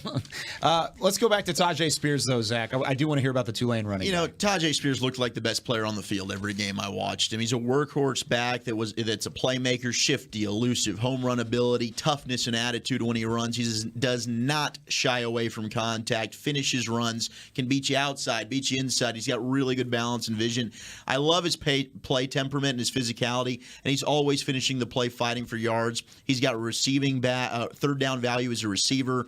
Not sure how he is as a pass blocker. You know, as being an undersized guy, that might have been a knock on him, but he plays bigger than his stature, creative runner, makes things happen even if it's not there, and he played his best in the biggest moments. He did have a fumble against USC, so you talk about ball control, ball security, but overall I love this dude. He's one of my favorite running backs in the entire draft. So with a running back being the conversation here, and of course he did play his final collegiate game in AT&T Stadium. He was the Cotton Bowl MVP, and he had a phenomenal game against USC and a crazy comeback against the Trojans. But running back was a thought from Bobby Belt earlier with Kendre Miller from TCU. He's off the board as well. Yep. Now Tajay Spears off the board. Could they still go running back? This kind of feels like the tight end situation again, where their names are there, but then once they get taken off, they still want to have a conversation. I mean, I think Bigsby, A-Chain, Roschon Johnson. I'd take if you Roschon. wanted to go running back here. They've linked all of those guys before. Roschon Johnson, they've liked Roschon. I like Johnson Roschon a lot, and you talked about they want a complete player. Roschon's that, and I think he's one of those guys where he could play quarterback. Splitting, yeah, he's a converted quarterback. Yeah. Splitting carries there with Bijan. I think Roschon's a guy who he's going to be an NFL player than he was as a college runner. And one big thing for Roschon Johnson that he brings to the table is pass protection. Yep. He is a really good pass protector. What did you lose with Ezekiel Elliott no longer in the fold? A pass protector in the backfield. So you talk about a 1-2 punch and a fit with Tony Pollard. He's like the same size as Johnson Zeke, too. would be there. 6 foot 220. He's a big guy. He's got some length to him. He was injured at the Senior Bowl, right? He had a wrist. Mm-hmm. Is that right? That kind of kept him out of the Senior Bowl. They were excited to go see him, but they've liked him through the process. I believe he had a formal with them too in Indy. In Indy, yeah, and they also had one with Tank Bigsby as well, and A-Chain. Okay, so yeah, all three of Bigsby's in those play. guys are in there. Yeah, And I think Bigsby, A-Chain, Johnson are like the three backs that would be considered next to And go. you mentioned pass pro. I think that Tank Bigsby gives you that also. He too. does. He's a 3-year starter, Yes. so he kind of Yes. understands where he's supposed to be, and you can just see his fire, his flame. Obviously, you kind of look at his vision, and you maybe have some questions about that, but his turnover, his burst are real. I like him also, too. I wouldn't mind him in this round. So Bigsby from Auburn. I'm with you. Brian, could you throw maybe an Eric Gray from Oklahoma, or is it too early for a guy like him as well? I'll take Aisha's Bigsby, and I'll take your guys Roschon Johnson. Yeah, those are the two. That's 85 and 93 to me. At what point do we just start saying the traits are too much to just let Keely Ringo sit there? Okay.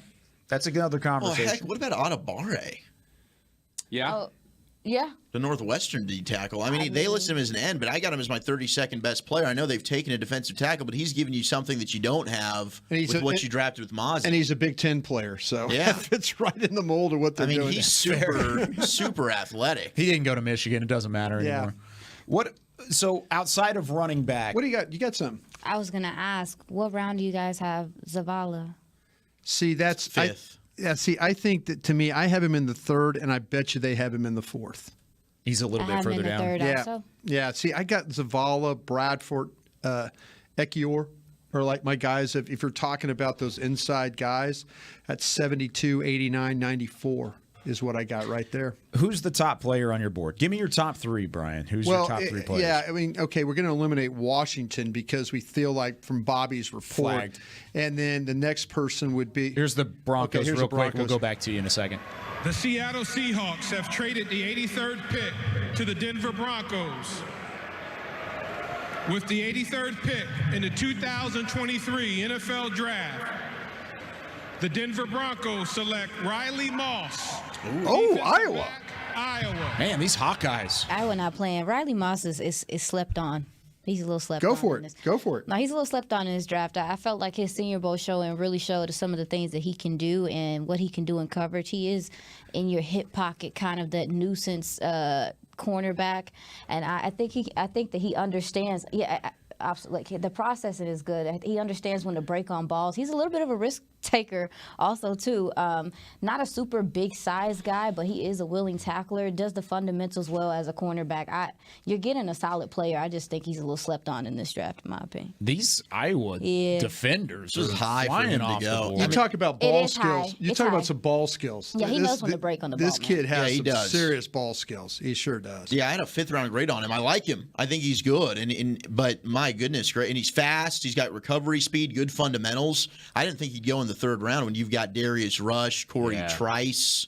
That's there. So I love Trice. I mean, I'm a big. I mean, I'll tell you what. For the Cowboys, Clark Phillips too, Caillou Blue Kelly. I'd consider Trice or Rush here. That would be a fun pick. You go to that cornerback position. What about linebacker? Because we did talk about Deion Henley. Why is he still available? Some thought he could have snuck into the 2nd round. He's probably because he was 6 foot. It's the size. Here's the Dolphins. At 84. Dolphins probably going to take him right here. A-Chain. Oh, A-Chain. All right, Devon A-Chain. That was a very quick pick.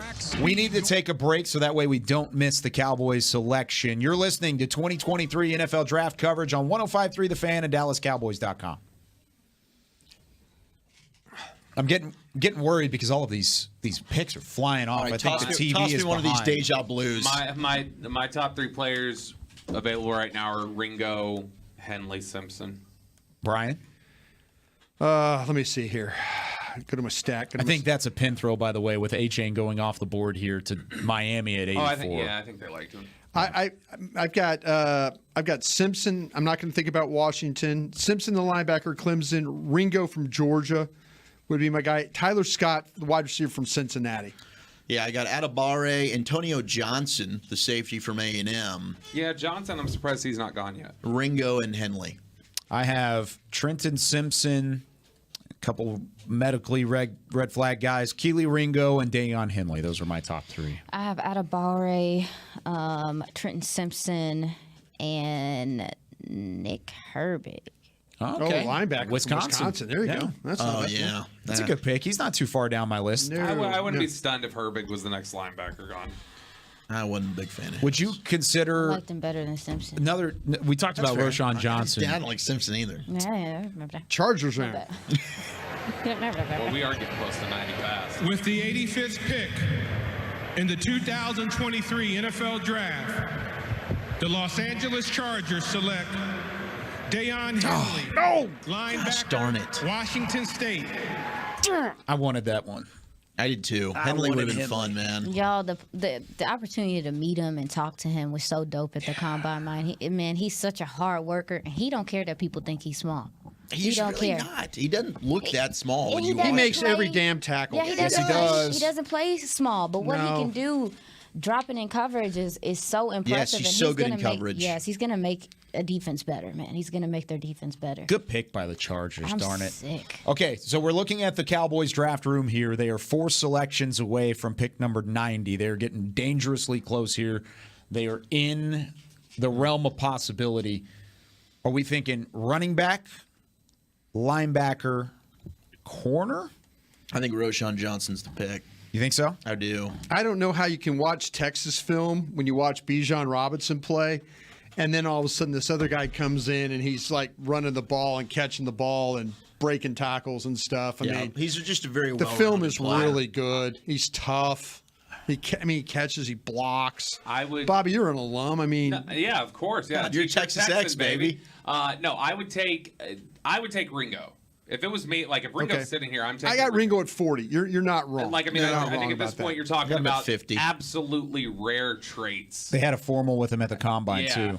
And look, I understand why teams have knocked him, but I mean, But in the 3rd round, you're it's a talking different about, story. Back end of the 3rd, it's different. But Ringo's who I would take. My guess right now is that for them it might be Simpson or Roshan Johnson. Okay, you guys talked about Texas film a minute ago, and New it jarred, trade sheets going in, by the way. It jarred this for me. Oh, yeah, there are some trade sheets. I have a third-round grade on a 30-visit linebacker, DeMarvion Overshown from Texas. So if you're would talking you about- think about him now that Henley's gone? Converted safety. What's wrong with Simpson? Okay, that's fair, and you're a Texas guy, so I respect that as a possibility. What are you looking at? Nah, because I ain't gonna lie. When I was at the combine, I didn't think he was gonna go super high. late. Oh, you think he was go high? No, yeah, I wasn't super impressed with Simpson. Okay. No, me either. Cool. I'm not a Simpson guy, but All in right. the third round, I trust you guys.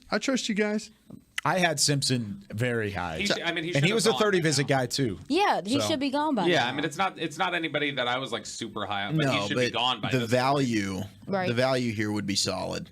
Would you consider a guy like Andre Carter II from Army, too, if you wanted an edge rusher? I'm going other. I'm going other directions? I'm going another direction. I'm just throwing out No. names I'm currently. with you on that. You know, my best edge rusher left is Nick Hampton. Okay. From App App State. State. Yeah, he's a good player. Brian really likes his motor. I remember talking about that. Yeah, I think McGuire from Missouri Sure. would be a guy. Him and Horton, those guys. I kind of like those guys. I really did. Last thoughts on a wide receiver possibly here. They didn't take one in the second round. They went and got guys, a tight end. I'm telling you, at this stage in the draft, if I were to take a wide receiver, I'm thinking either A.T. Perry or I'm going to gamble and take Butte out of LSU. Wow. And I'm just going to say, you try know the what? trade? It's the third round. This guy might have the talent is better than him to be here.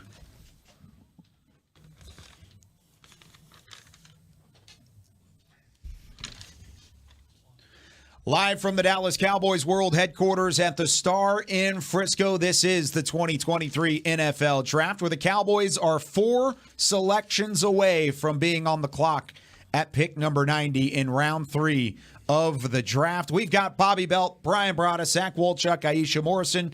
I'm Kyle Yeomans. The last 5 picks off the board in the third round. Tajay Spears, running back from Tulane, goes to the Titans at 81. 82, the Bucks take Diaby? Yaya. We'll just call him Yaya. Just Yaya. Edge rusher The from Yaya sisterhood. Louisville. Yeah, there you go. Riley Moss, the corner from Iowa, goes to the Broncos at 83. The Dolphins take Devon Achane, running back from Texas A&M, and then a pin throw from across the room by Brian Broaddus. The Chargers take Dayon Henley, linebacker from Washington State. The Ravens are on the clock. Their pick is in at 86, followed by the Vikings, the Jaguars, the Rams, and the Cowboys at pick 90. Here are the Ravens at 86. What's going on, Kansas City?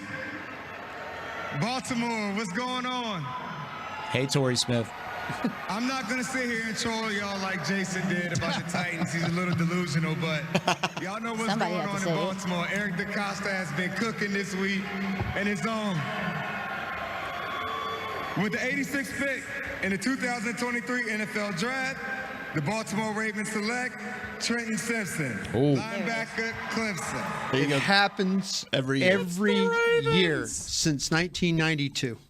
It happens every year. That was the top player on my board. They just fall to them. It's like it is. Bobby said the blinking light. They're a magnet. Philly's starting to get like that too. Philly's starting to get like that too, where it Philly's just starting to falls get- to them Yeah, they perfectly. are. It's and getting you just annoying. Be like, what is this right now? No, he's probably going to be great for the Ravens. They'll find a way to use him For to the get the Ravens? most out Why are of you him. changing this to your tune? I didn't like him. I didn't want the Cowboys to take him. But for Baltimore, Baltimore finds a way to make players like this successful. Why didn't you like him?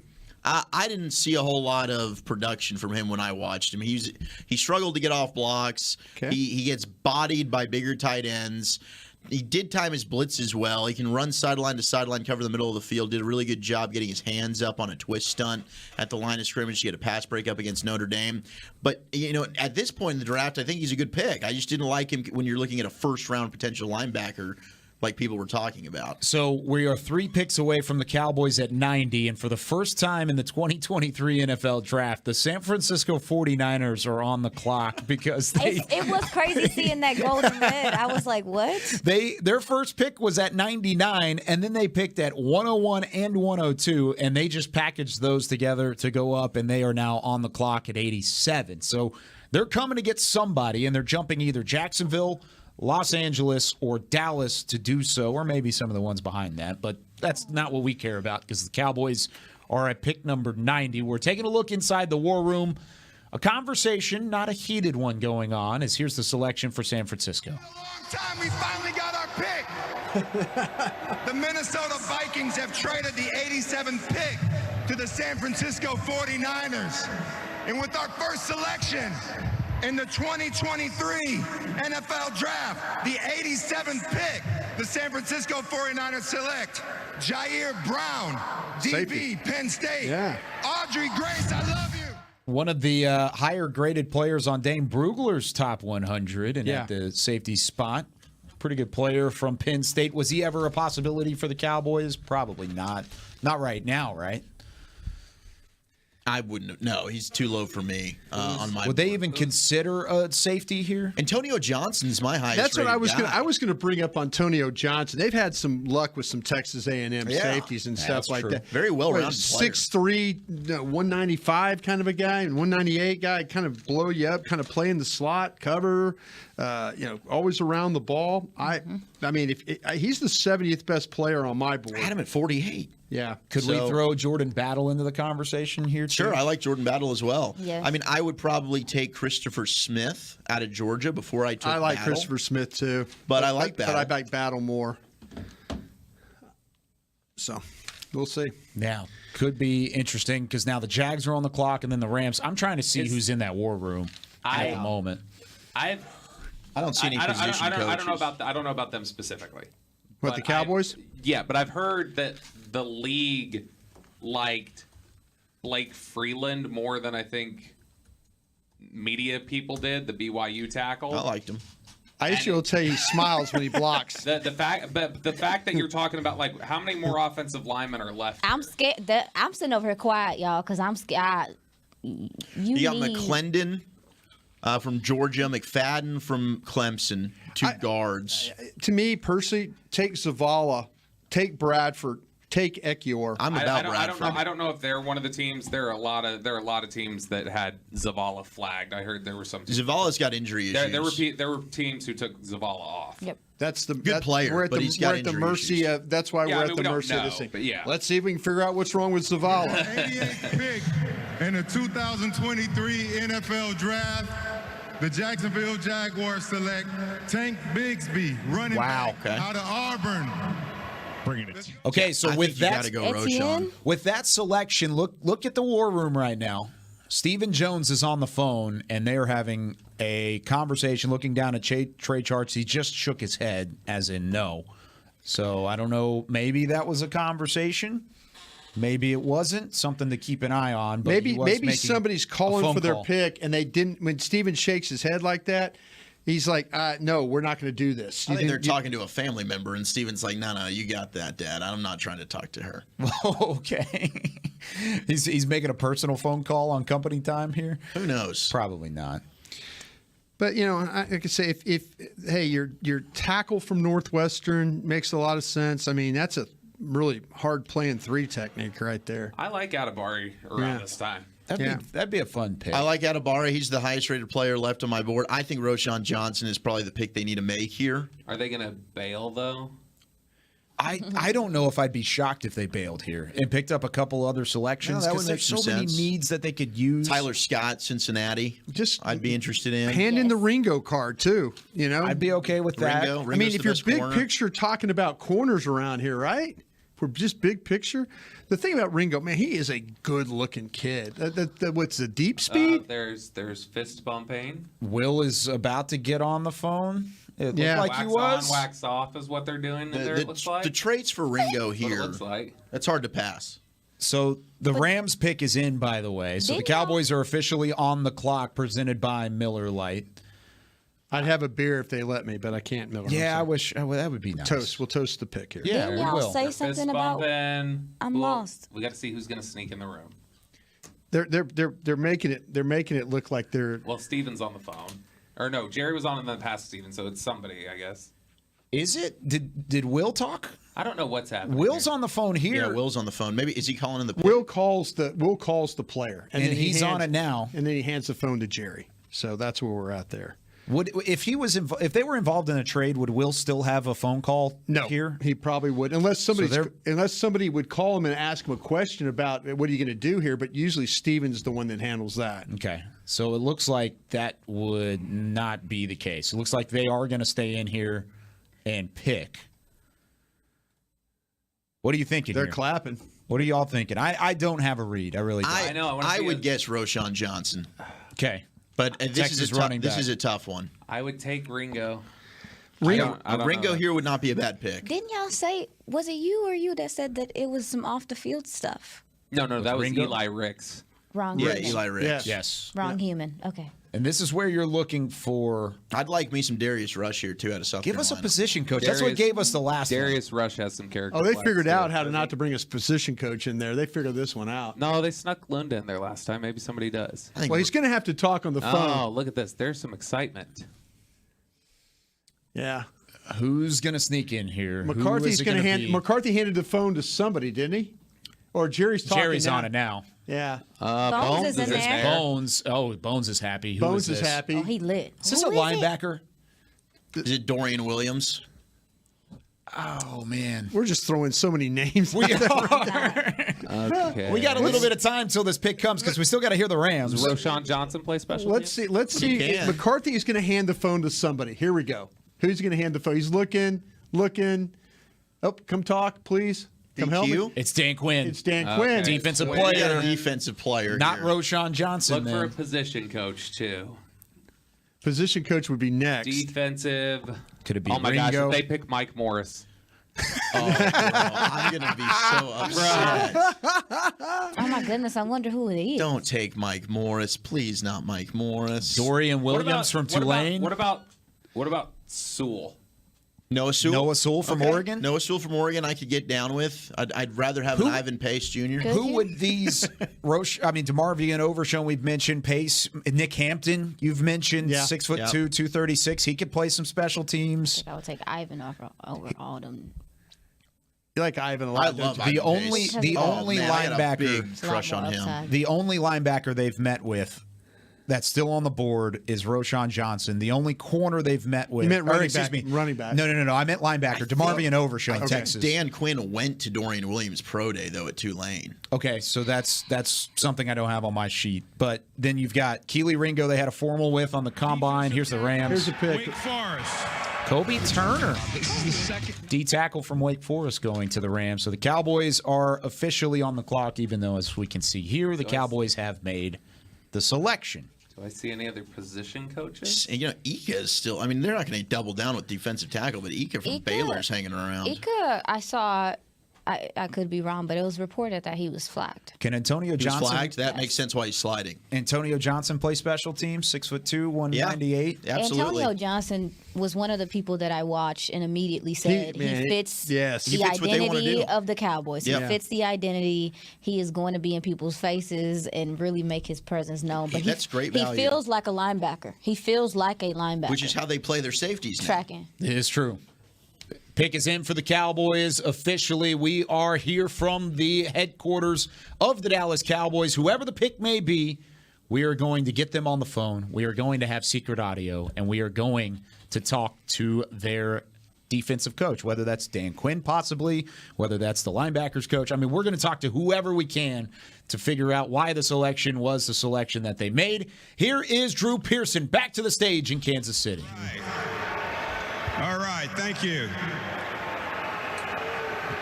Y'all don't know, I used to be a Kansas City Chief fan growing up back in the day until I was blessed to become a Dallas Cowboy. Yeah, baby. Yeah, baby.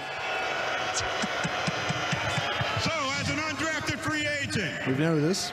on behalf of my Hall of Fame teammate Jerry Jones and the Dallas Cowboys, with the 90th pick in the 2023 NFL Draft, the Dallas Cowboys select Davarion Overshown. Nope. From Texas. DeMarvion Overshown. Close enough. Drew Pearson is your newest Dallas Cowboy. The Texas Longhorn will make his way to the Dallas Cowboys. And we saw John Fossil being excited. It's because he brings some special teams ability. But in the third round, that's where I had him. you guys seem like you didn't have him that high. I think this is a pick that fits value wise. Why don't I didn't have him this high just because he's positionless. He's somebody who was safety. Look, yes. I think in terms of the motor and the traits and you want to talk about like a pedigree. He was a big time recruit coming to Texas. All these sorts of things. When you talk about a dart that you want to throw in the third round, he fits that. It's just if you're talking about wanting a complete ready-made football player, there's going to be a learning curve here. And I don't know how they view him. They could view him as somebody who's a blitzer.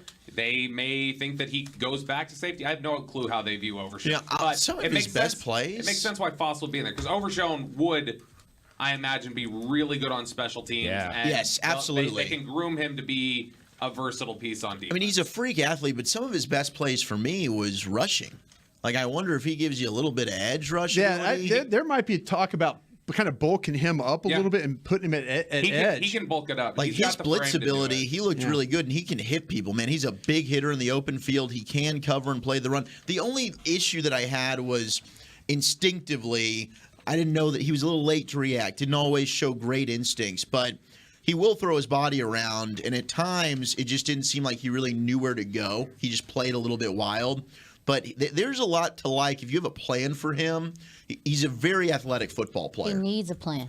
He's had several coaching changes with Texas, and you saw, like you said, there were times where he seemed unsure. Yes. I think it's because he hasn't found a home yet. Now, he did see a lot of success, like you said, rushing the passer and the ability to do that. He is high motor, athlete, rangy. He can do it all, but he needs a home. Yeah. He needs someone to coach him and to tell him this is where you're going to be at. This is what you're going to do. It's because that's been what's been wrong to me the last couple of years in his career is that he has not had stability on what his position is and what he's supposed to do. Here's my thing, and look, like I said, D. Overshown is a guy who is still very raw and still trying to find that home, like Aisha says there. Given what we've seen from the personnel department hitting on traits guys and what we've seen from this particular defensive staff over the last couple of years finding the right way to use people, I'm going to believe they've got a plan for it. Absolutely. I don't think this is just we're going to take an athlete and hope we can figure something out. I think they've got a plan for this guy, and I'll be really interested to see which direction they want to take him. So here's the scouting report that I have on him specifically, and it goes to what Bobby said a moment ago. But Overshown doesn't look like your normal linebacker. You'd probably expect to see him either rushing the passer or off the edge or as a big safety in the secondary, but he's kind of an in-betweener there. You've got a unique blend of length and quickness that's needed to cover in today's NFL. You missed out on a cover linebacker in Deion Henley at some point, but he's fluid in coverage, stays sticky on tight ends over the middle of the field, so maybe this is your replacement for that. Maybe they were looking at a Deion Henley. I don't know that for sure, but with a DeMarvion Overshown, you bring special teams and coverage ability at the linebacker position, two things that you know Dan Quinn covets, and I'm with Bobby. I think this is a spot where they have a plan, and you got to trust Dan Quinn. Really quickly, we do have to take a break. We'll be back with more of the 2023 NFL Draft on 105.3 The Fan and DallasCowboys.com. Back here on the DallasCowboys.com side of things. I didn't mean to cut you off, Aisha. What do you think? Oh no, you're fine. He has pass rush ability. He's an athlete. I think that's what they're also really looking at with his upside and why they chose to take him. We were talking about last round, like his edge thing, and they're like, yeah, this guy can play edge too.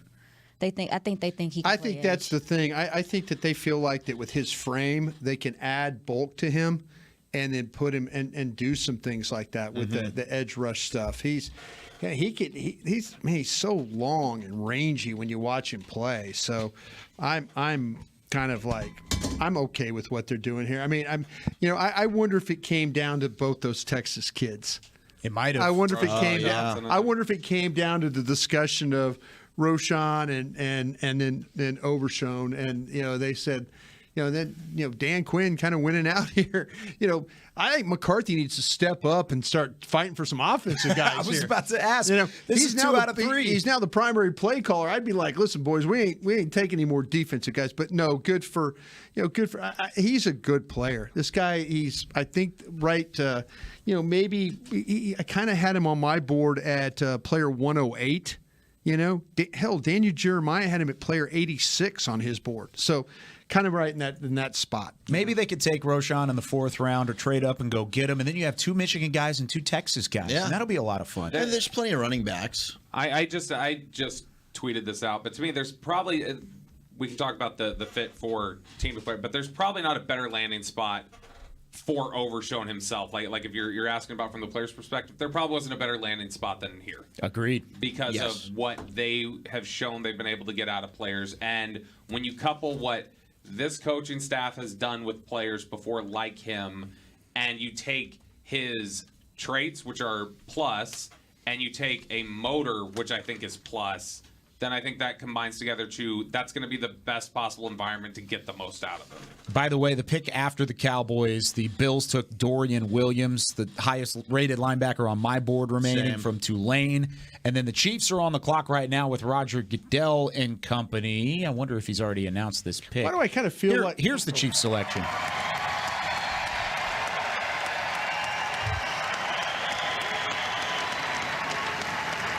The Cincinnati Bengals have traded the 92nd pick to the Kansas City Chiefs.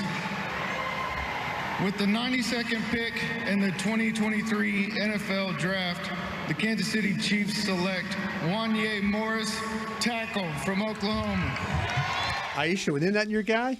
He was a guy that I was looking at, but you brought catching to my attention. It made things harder. But I saw him at the combine, and I was really interested in how he would perform. And I think he had the hamstring type thing, so some injury concerns with him.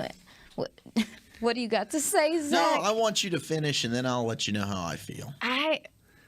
I don't know. I just don't see be rude. I don't just see the consistency of firing off the ball. I agree. With the hand fighting, it's not there for me. The punch isn't strong enough consistently. His feet are okay, which is why I was so disheartened by the fact that he got injured, because I think that his feet are maybe the best trait that he has, but dealing with hamstrings and soft tissue things make me nervous moving forward for our offensive linemen. Yeah. He's got super long arms, but he didn't play consistently. Yeah. Like when I'm watching him, he's in, then he's out. And his backup would look better than he did at times. Number 60 would come in. And against TCU, for instance, Wanya Morris is in there doing his thing. Next thing you know, he's out, backup's in, backup's playing better. So, he's a guy that is great in the running game. I don't think he's as good in the passing game. But I will say this, the Chiefs have hit on some mid-round linemen now, and maybe they see something that I don't, but this dude's got a power bottom, but he does get beat inside. He gives up position. So, at this stage in the draft, maybe a little early for me, but hey, the Chiefs have hit on some of these guys. I don't love the player, but I could be very wrong. He and Darnell Wright were going to create the best offensive line in Tennessee Volunteers history when they were recruited. They were 2 of the biggest tackle recruits in the country, and they committed to Tennessee at the same time. And he's a guy who has had a disappointing career, had to transfer over to Oklahoma, did not completely take the job at Oklahoma. And there were some questions, I know, apparently about character with him. Oh, okay. Wow. Who's the safety from Florida State? Robinson. Back here on 105.3 The Fan and DallasCowboys.com, 2023 NFL Draft coverage, where the Dallas Cowboys just a couple moments ago took DeMarvion Overshown, the linebacker from Texas, at pick number 90 overall. We will hear from the newest Dallas Cowboy in just a couple of moments. Since that selection came down from the Cowboys' war room, Dorian Williams, linebacker from Tulane, was selected at 91 to the Bills. Good player, great fit. And then the Chiefs, the hometown team of the NFL draft this year, taking Wanya Morris, the offensive tackle from Oklahoma, with pick number 92. The Steelers are on the clock at the moment, followed by the Cardinals, the Bengals, the Cardinals again, and then the Washington Commanders. But I do want to go back to Overshown as a selection, Brian. You think about special teams possibility. You think about the flexibility. Does it bother you at this point in the draft, through the 3 selections that have happened, each of these picks are ready to play now, but they feel like this coaching staff is just the right fit at the moment and that they can get more out of these players with the coaching staff at hand as opposed to what they saw on film?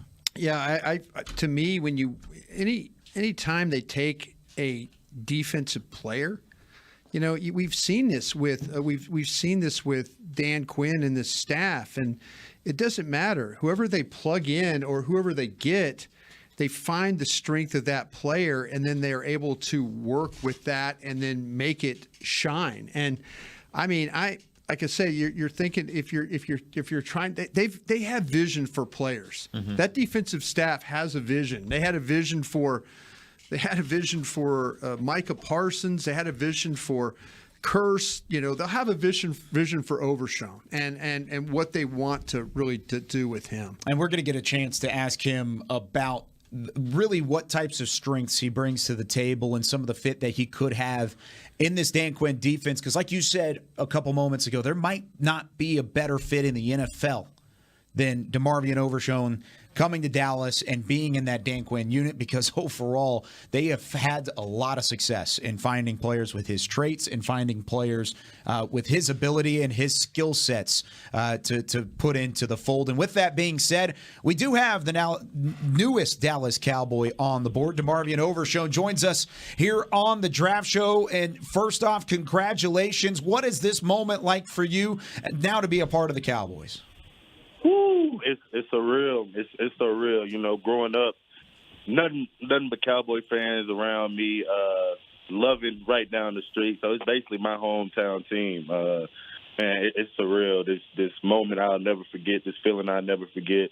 The way I erupted when I saw the star contact on my phone is something I'll never forget.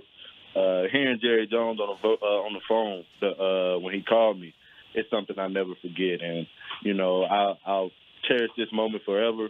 But I want Dallas to know that they get in the workhorse, and I'm ready. I'm ready. Now, a lot of Cowboys Nation wants to know, because you can do so many different things. You're very versatile. What is your biggest strength that you are going to bring to this football team? Man, that what you just said, that versatility with Dan Quinn and all the guys he already got there, being able to move them around, and the offenses have to game plan for a player playing multiple spots and checking protection, quarterback, making sure he watching that player. A guy like me, able to be put anywhere and play at a high level, whether that's in space, in the box, or pass rushing on third down. I like to say my versatility gonna bring a lot with my game. DeMarvion, can you talk a little bit about the work that you really put in over the last couple of years to learn the linebacker position, improve in that area, and get all to the point where you were transitioning from safety and then all Big 12?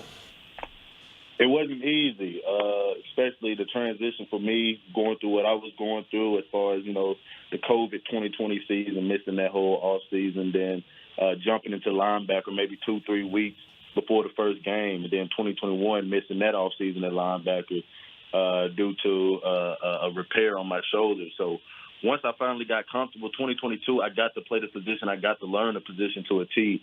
It came easy. I felt like it was natural to me, being closer to the box, especially a guy like me, wanting to hit and wanting to be violent. Getting action every play is what I thrive on. And the transition, I would say, was one of those things that, it may have been harder for other people, but for me, being a student of the game, taking in every opportunity I can to learn about the position, it's helped. And I feel so comfortable at the spot where I'm able to play faster and destroy stuff, wreak havoc. Yeah, D, I mean, you mentioned that versatility, and to me, you make some incredible plays around the line of scrimmage. I think you can even give some positive play off the edge. I mean, is that something that you think you can provide as well, some pass rush on the edge? Has DQ or the Cowboys maybe even talked to you about that? We have talked a lot about that, and that's one of the things that raised my stock this year, showing that I can get on the edge in pass rush, get after the quarterback, make them make quick decisions, get them out of the pocket where we can get after them. So I see myself pass rushing on third down, getting on the edge. I feel comfortable with it. I've worked on it. I've been at the position one spot, and I've already feel comfortable.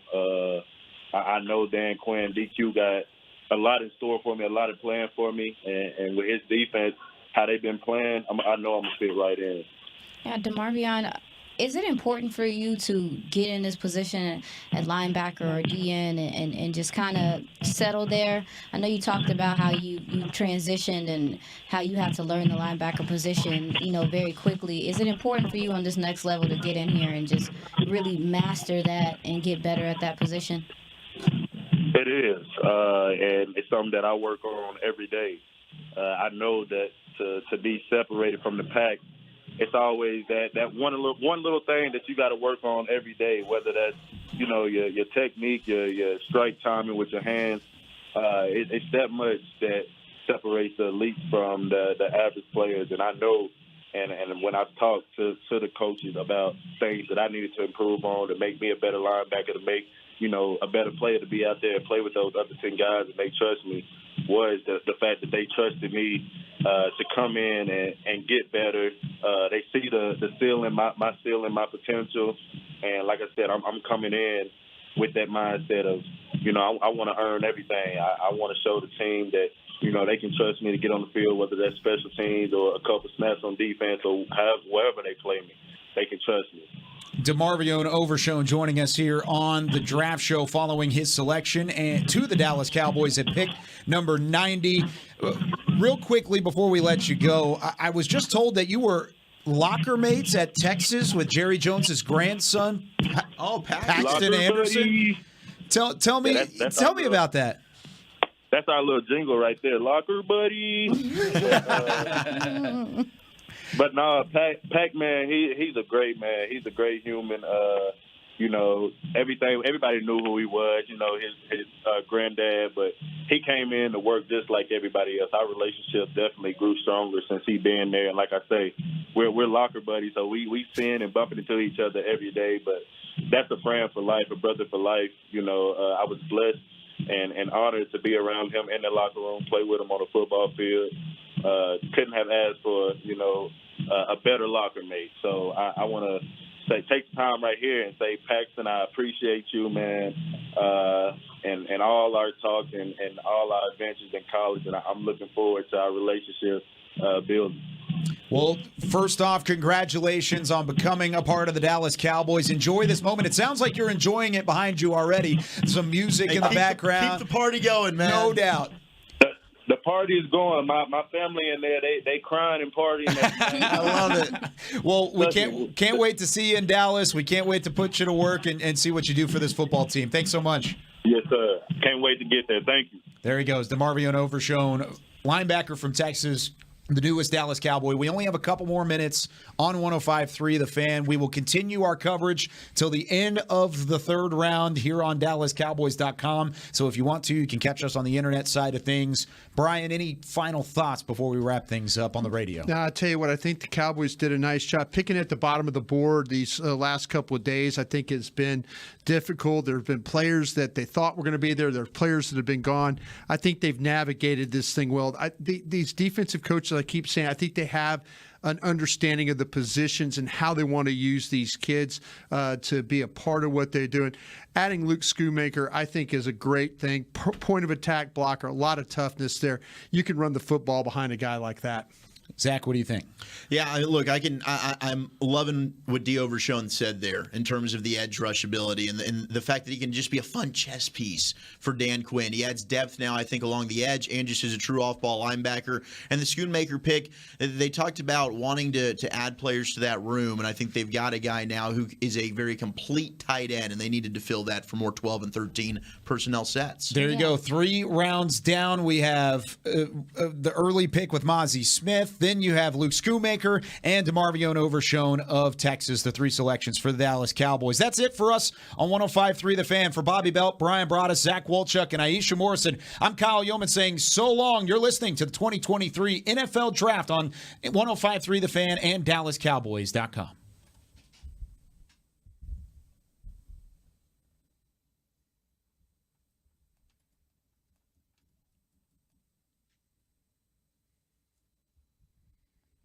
Alec. Little Red Medford. Alec Medford, by the way, doing a great job back in our studio. Yeah.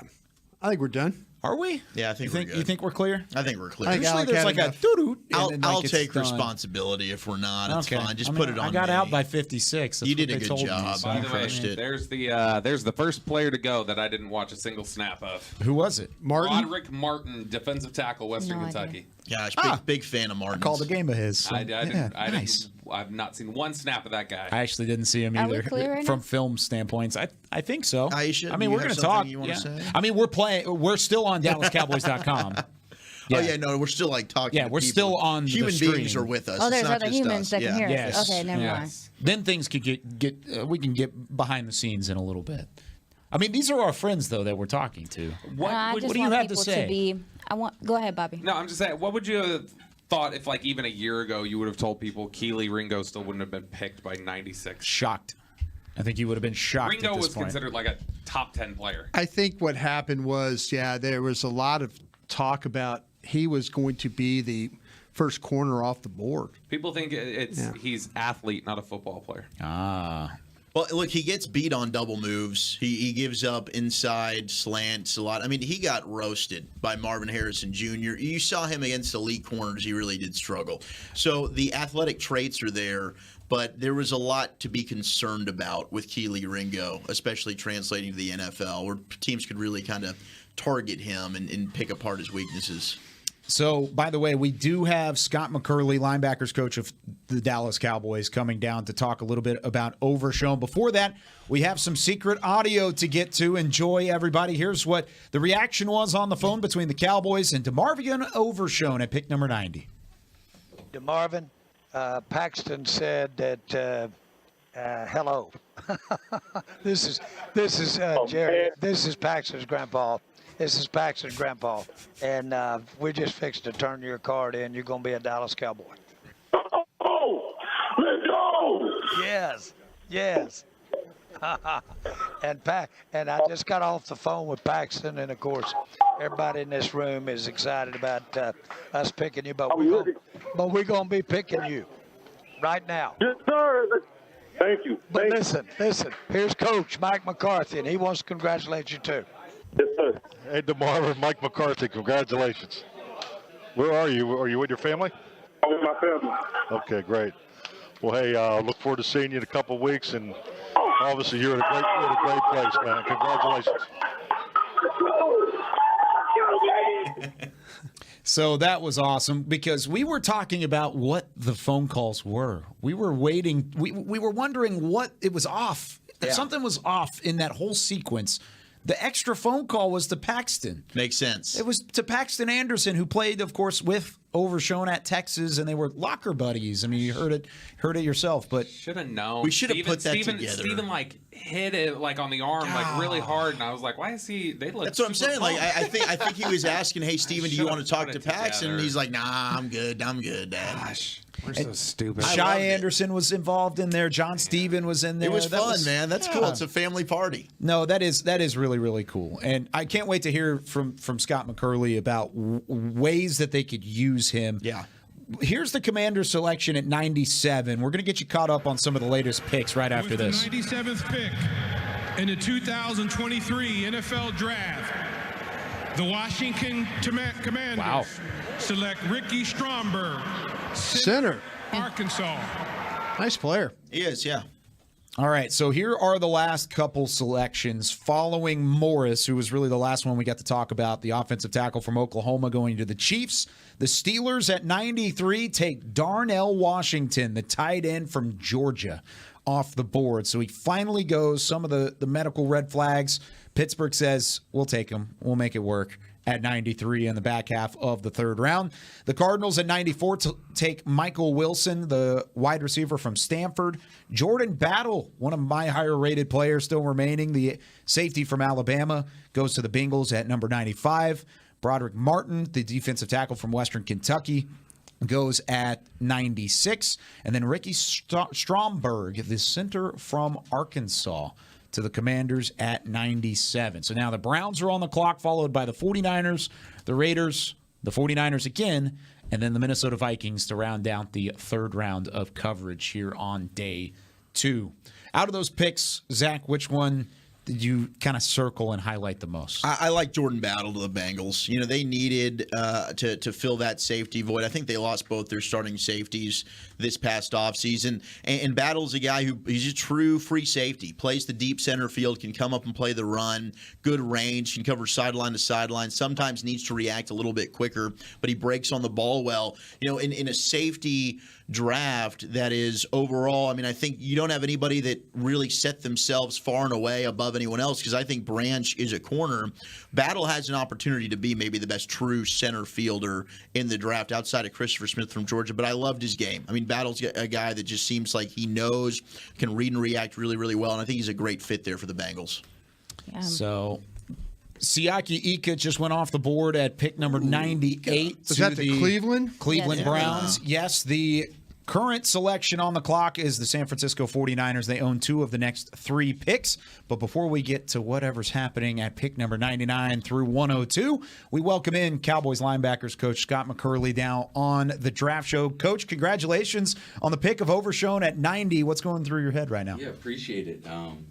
Really awesome to be able to add him to our group in the linebacker position. Happy to have him. So he brings some versatility. Where do you feel like he fits best? You know what? I think we'll get to a point where we'll feel him out and really know what he can do when he gets in here. But he is a very aggressive, fast linebacker that we can add into the mix. He can do a lot coverage-wise against backs and tight ends. He's a good rusher. He did some things on the line of scrimmage to rush the passer. So really a versatile player that I think we can mix into the fold as we need him. Coach, this is probably a terrible question, but is there any player that you've been with or coached that when you were watching the tape, sometimes that triggers you like, this guy reminds me of this guy? Or is it somebody, I mean, I know it's sometimes, because I'm one of those guys that hates comparisons. Yeah. And I'm asking you to probably, maybe if there's somebody, but is it just the versatility that like, hey, he reminds me of this guy, or maybe another guy you've seen in the league? He reminds me of a Dallas Cowboy linebacker of how we want to see him is what he reminds me of. He runs and he hits and he's aggressive, and that's the mindset we're looking for, and that's what we love about him. It seems like, just from talking to him a few minutes ago and seeing obviously how committed he was to the transition to linebacker at Texas, stuff like that, it seems like he's just a really coachable player who's open to that sort of teaching. I think that was really what sold me on him overall, was his visit when he came here, and you got to see his personality, how much he loved the game, how much he was committed to the game, to the switch, and really just a great man, great young man, and really loved everything about him when he came on his visit. Coach, you mentioned how aggressive he plays. Does the ability to cover, is that something that was important to y'all looking forward, especially with just how the league is now, that he has the ability to cover? That's one of my favorite traits about him. Yeah, no question. I think when you talk about versatility as a linebacker, to keep linebackers on the field, at some point you got to cover.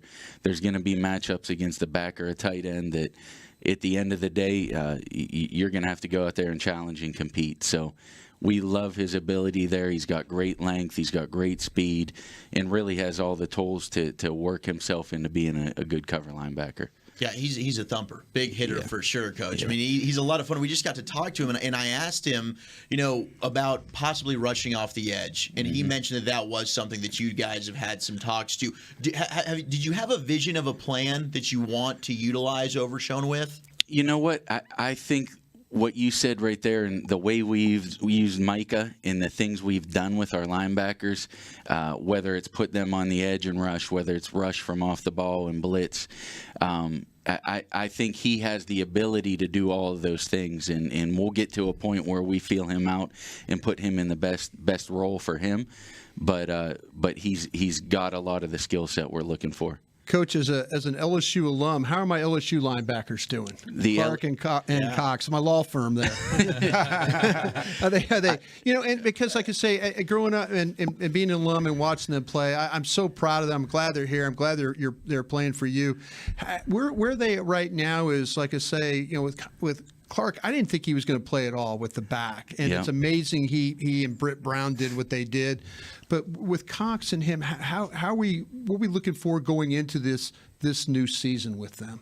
I'm looking for. I love them both, to be honest with you. I love what Jabril did coming back from the injury, and where he's getting healthy. And I want to see him go out there and compete. I mean, I know he can cover. I know it's in him. And I really look forward to the opportunity when he does that. And Damone, I think his growth, like what you said, it's for what he did to come off of a neck surgery in March of last year, and to never take a snap and then just line up and start playing. Just that is commendable for him to be able to come back and do that. And I really see growth in who he is as a person and in the way it's going to translate to the football field this year. Yeah, while we're talking about some of the linebackers, Devin Harper is a guy that, he dealt with some injury stuff last year, but a lot of upside in his speed and his aggressiveness, as you were talking about. Right. He looks like a Cowboy linebacker. Are you excited about him and maybe what he's going to bring to the field this next year? I do. I like Dev's skill set. I think he brings a lot to the table with his explosiveness, with his speed. When he triggers and goes, he can go and he can hit with some power. I really look forward to working with him and seeing what he can take on and how far he can go in his growth too.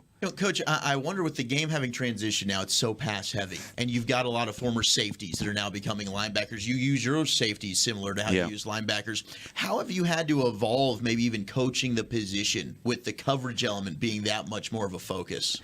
Yeah, it's kind of been different because you're always using different body types within the linebacker room. Sometimes I've been in part of it in the past where you're moving outside linebackers to the inside, you're moving safeties down in there.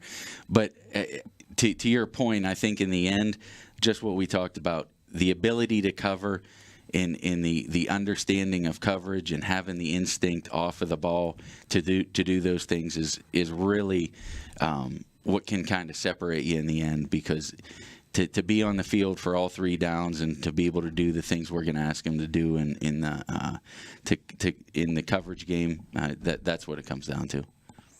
So with Overshown kind of adding into the group that he's in now, we've seen some of the other picks. You add Mozzie Smith to Jonathan Hankins. You add Schoonmaker to Ferguson and to Hendershot. Who do you feel like he pairs best with out of your group already, just based off of his skill set and where he fits in? You know what? We'll see. We'll see when he gets in here how it all works out. I know right now that he's going to be able to come in and compete with the group and add some good depth to what we have right now. So once he gets in here and he gets rolling, we'll put him in the best position to go compete. Well, Coach, we really do appreciate you taking some time. Congratulations on the pick, getting your guy, and getting another influx of talent to that linebacker room that's already very young and very talented at the same time. Appreciate you guys. Thanks. There he goes. Excited. Scott McCurley joining us, the linebackers coach for the Dallas Cowboys. And they take DeMarvion Overshown, linebacker from Texas, at pick number 90. So the pick is in for the San Francisco 49ers at pick 101. Just to catch you up, we mentioned Siaki Ika, defensive tackle at 98 to the Browns. The first kicker off the board, Jake Moody from Michigan. Yeah, we should put him in the conversation. A fellow from Michigan. Wolverine. Yeah, there you go. He goes at 99 to the San Francisco 49ers. And then Trey Tucker from Cincinnati, the burner wide receiver. Here's the 49ers at 101. Select Cameron Latu, tight end, Alabama. And now it is the Vikings on the clock for the final selection of the 3rd round. Bobby, what did you think about what Scott had to say? I mean, it clear is that they have a plan for him and that they think that he is the best fit as a linebacker who can do a number of different things for them. So, like when we talk about, what kind of plan do they have for him, I think it's very clear. They see, okay, we've seen enough of these traits and enough of the improvement, enough of the work ethic at linebacker on tape at Texas that we think we can work him here, but we think he's so versatile that we can get other things out of him. Yeah, like I was saying before about him, I think you have to go look at and listen to how many changes he's had to experience and what he's had to do. Stability is going to be big for him. stability at whatever position he's going to be at.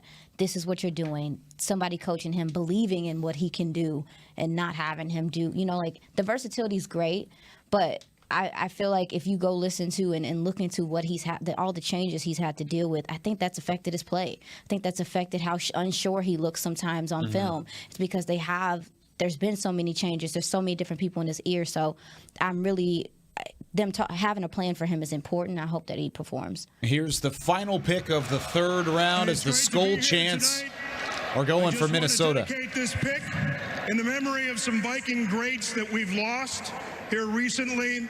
Longtime member of the personnel department, Frank Gilliam. Earlier in the year, Bud Grant. Coach, of course. It's hard to believe it's been 5 years. Freddie Zamberletti, trainer for the Minnesota Vikings, starting in 1961 when the organization first began until 2011. And then, of course, the man who drafted me 30 years ago. It's been almost 7 years since we lost Dennis Green. They were all great Vikings. Let's find out who that next great Viking is going to be with the 102nd and final pick of the evening. In the 2023 NFL Draft, the Minnesota Vikings select, you asked for it and you're getting it, defensive back from USC, Mekhi Blackman. This is a cool story.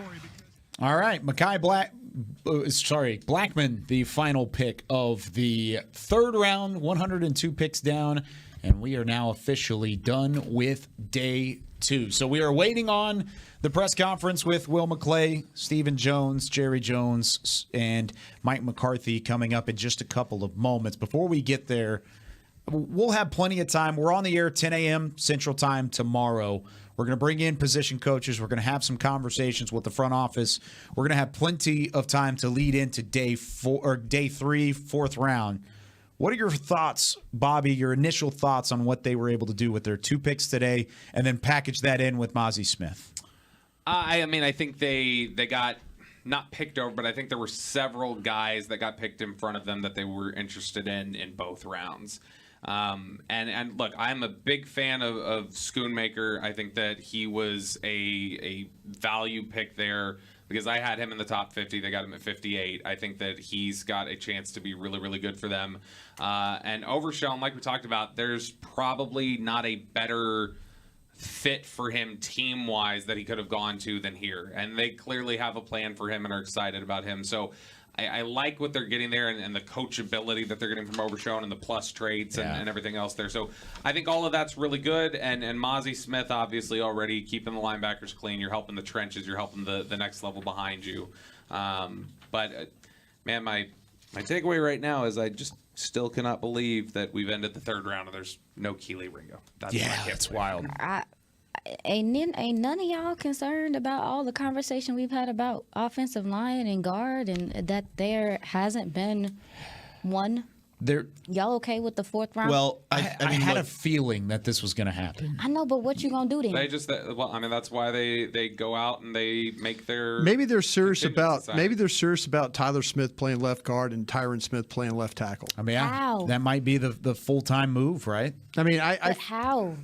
That hasn't proven to show you that that's a long-term thing. Like they are about contingencies, and they're not going to let 1 year dictate what they do for a 4 to 5 year contract. And that's why they say, look, if we need to kick Tyler Smith aside, we can do that. We signed Chuma Edoga. Chuma Edoga can play guard. Stephen Jones told us flat out, and people could think he was BSing him or whatever else, but he clearly was not. He said, Edoga can play left guard for us if we need him to. He will start there next year. But there's still that's some their guards. Contingency. Right, but that's their contingency. So they've put themselves in a spot where we're not going to reach on anybody. Yeah, 100%. But there are still some players, to your point, Aisha, because I do think I'd like to get an offensive lineman in here. You need to. And I think they very well could, whether it's Freeland from BYU, whether it's Bradford, who I know Brian and I are very high on from LSU. I think if you took Bradford, he could start right away at left guard for you. And I have him as a fourth-round grade. You've got Voorhees as well from USC. He's probably not going to be available for a year. Ekior from Alabama. Right. I mean, they've got McClendon from Georgia is still there. So there are still some players. Sure. Yeah. I'm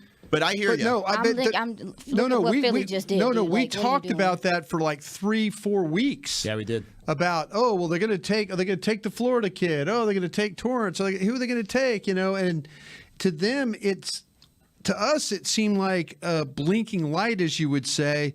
But to them, it's like, no, we got this covered. We're not going to sit there and force a pick that we don't want to make. And there may not have been any other spot more than guard where they were stuck in a purgatory spot, where it's like where you are picking and where the value is on these players is like smack dab in the middle, where like Avila and Torrance are like right between you at 26 and 58 as value. And who knows? Maybe if Avila falls to 58, they consider him. But they went Schoonmaker over Torrance.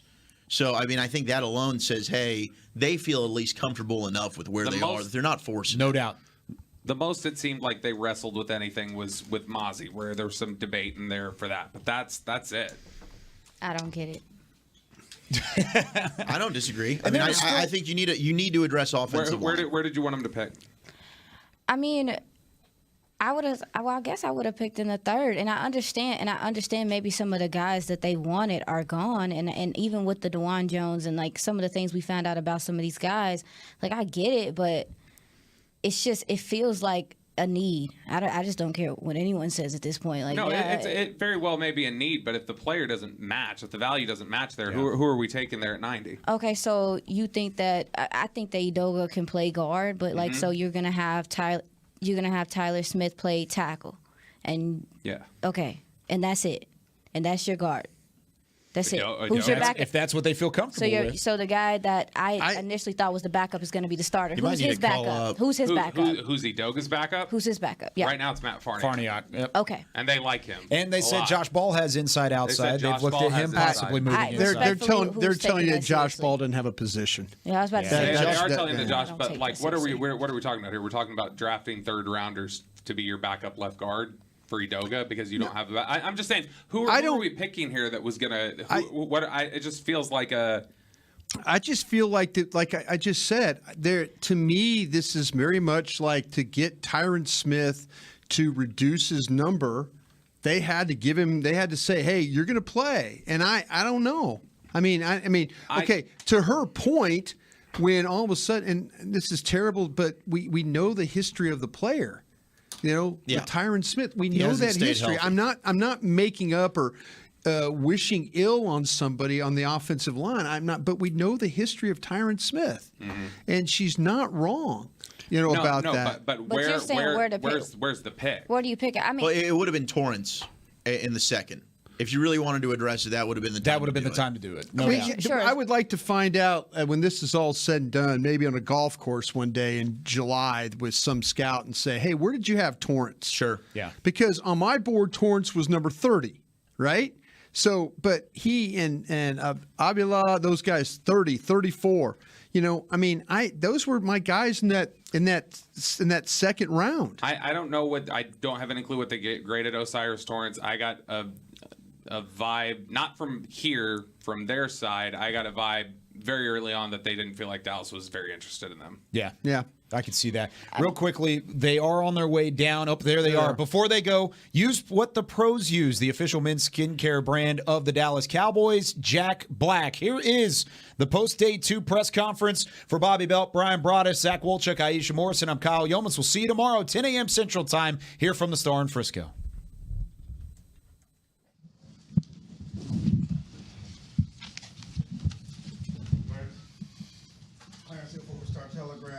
We'll start with last first, because it seemed like you ought to have Paxton up here. Well, Paxton was here last night, and he missed the finale tonight. But that's some close-in information right there. Locker mates. He's talking about the information he gave you and what you like about DeMario. Actually, he had talked about him at length before he had his visit here, and had mentioned him from time to time in the past, just in the way he would say it. He said, whether it's practicing or playing, he's just all over the place. He's everywhere. And just somebody, locker mate, so brother type feeling about him. Straight to the Longhorns. And family. Yes, exactly. He talked about a lot about Paxton. Now Paxton, told him how he really gave him a recommendation to you guys. So It's just natural for us to go there first. Well, I had to. There was no other player. Paxton was locker mate. No, but seriously, for me, it really was a personal thrill to just think about how close in that was and how ironic we'd be sitting here using the third pick in the draft for a guy that's got that kind of relationship. But it was great. But the good news was he had already told me he was just outstanding in every way as a human being. Just watching the video, you guys were seeming very happy with the pick. And just talk about where you guys were and why you were so excited in that room. Well, it really was. We were just really, you have ideas about where you want to be and maybe what we need and that kind of thing. But at the end of the day, to have a player like that with the kind of grade and overall, we're talking about Paxton and I are talking. This guy was everybody in the scouting and Will and certainly the coach, coaches. But frankly, he was a blue chip player person to be there for us, and certainly fits. And coach will talk about that. Will, you want to say something? Please do. No, just as we, when you talk about looking for a player, you talk about the linebacker position and what it takes to play linebacker in our defense. And in the NFL now, you got to cover running backs, you got to cover tight ends. You got to be able to blitz, and you've got to play all over the field. You play with two linebackers a lot now with the sub defenses, and so you got to do a number of different things. And then you also got to contribute on fourth down and love to play the game. You watch this dude play, you turn on the tape, it shows that he loves to play the game of football. Calvin Watkins, Dallas Morning News. It looks like John Foster was also excited to have him around. Can he also, I'm assuming he can also contribute on special teams? Can you talk a little bit about that? I love it when people ask questions they already know the answers to. Hell yeah, we're excited about him on special teams. I mean, just to reiterate what Jerry and Will said, this is an excellent pick for us. It's a great fit. Frankly, we were just kind of holding our breath to make sure he stayed up there. So, excellent pick. I think he's a great fit. The physical characteristics everybody's already hit on, but his play style to me is, that's what you're looking for as a coach. Donovan Wilson, that type of energy and impact, and we're really, really excited to have all these guys. But that in the third round, we felt that was big. Yes, well, does that last year kind of help him a little bit? Because you had that COVID year, so he has a fifth year. How much of that last year helped him? There's so many of these kids that have to develop. The COVID year, as we know, kind of set a lot of guys back. There were seasons they didn't have, they weren't able to practice and all that. So getting that extra year in, you got to get those extra reps in. You're able to gain that, like he was able to gain that weight. You go from safety and then you start moving down, and you mature a little bit. And so and getting those extra snaps just gave us an opportunity to see all the different things he could do. Mike Todd, Archer of the ESPN. With the tight end, what was it about that drew you to him? Were you guys getting concerned that you were running out of guys that could be the inline guy as well as a guy who can put out in space? Well, I think just like anything, I think this is, without being redundant, this is an excellent tight end class. We recognize it, but I think they all have specific skills that they bring to the table. And what I really liked about Luke is very, very well-rounded. We like everything about him with his physical traits, but he has the ability to play the wide position off the ball. He's done the insert schemes, is what we call them. Keeping the tackle on the ends and inserting on the linebackers. So he runs better than probably we give him credit for. So his vertical presence, we think we can really build off of that. So very, very well-rounded, and that's what you're looking for. So as a play caller and a game plan designer, these tight ends give you the chance to get in and out of different personnel groups and stay creative, be able to attack both in the one back, two back, and no back offense. Does Schoonmaker have a chance to walk in as a starter, you think? Well, I think the biggest thing when you talk about the tight end position, to define a starter, is it 40-plus plays a game? Is it 30? So I think, 17-game season, it's all these guys in the tight end room are going to contribute, but I would definitely view him as a starter type as far as his impact. I think he'll clearly, be able to play. I know he will clearly play all four positions in the tight end area, on the line, off the ball, lead back, and displaced. Nick Harris, DallasCowboys.com. What kind of upside do you see in his receiving game? Obviously, his advantage is in the run blocking, but what do you see in his upside? Yeah, definitely. I mean, he's got the vertical speed. I mean, he's played in pro-style offense. You can see, his ability to run the we call beeline post, the inside post, the seam routes. So he'll be. There's not going to be a whole lot that he hasn't done that we'll ask him to do. Scott. Skyler Ricks with the AP. Jerry, it's been a fairly quiet draft. There were a lot of trades today. You all didn't have any. From our point of view, maybe not the flashiest picks. How do you feel about where you all are after 2 days and what you have? I think we've the 3 players that we have chosen, we really they will play. They'll be actively playing. And that seems trite to say that, but we've got players here that fit in with where we need depth or where we need, in some cases, we need to have them out there. I think that Mozzie Smith played in average 60 plays a game. 40, 50 plays a game. So I look at plays, to answer your question, I see a lot of plays out of these 3 picks that we've made today. On the field a lot. I see them available. I see them, they've played big time places and big time situations.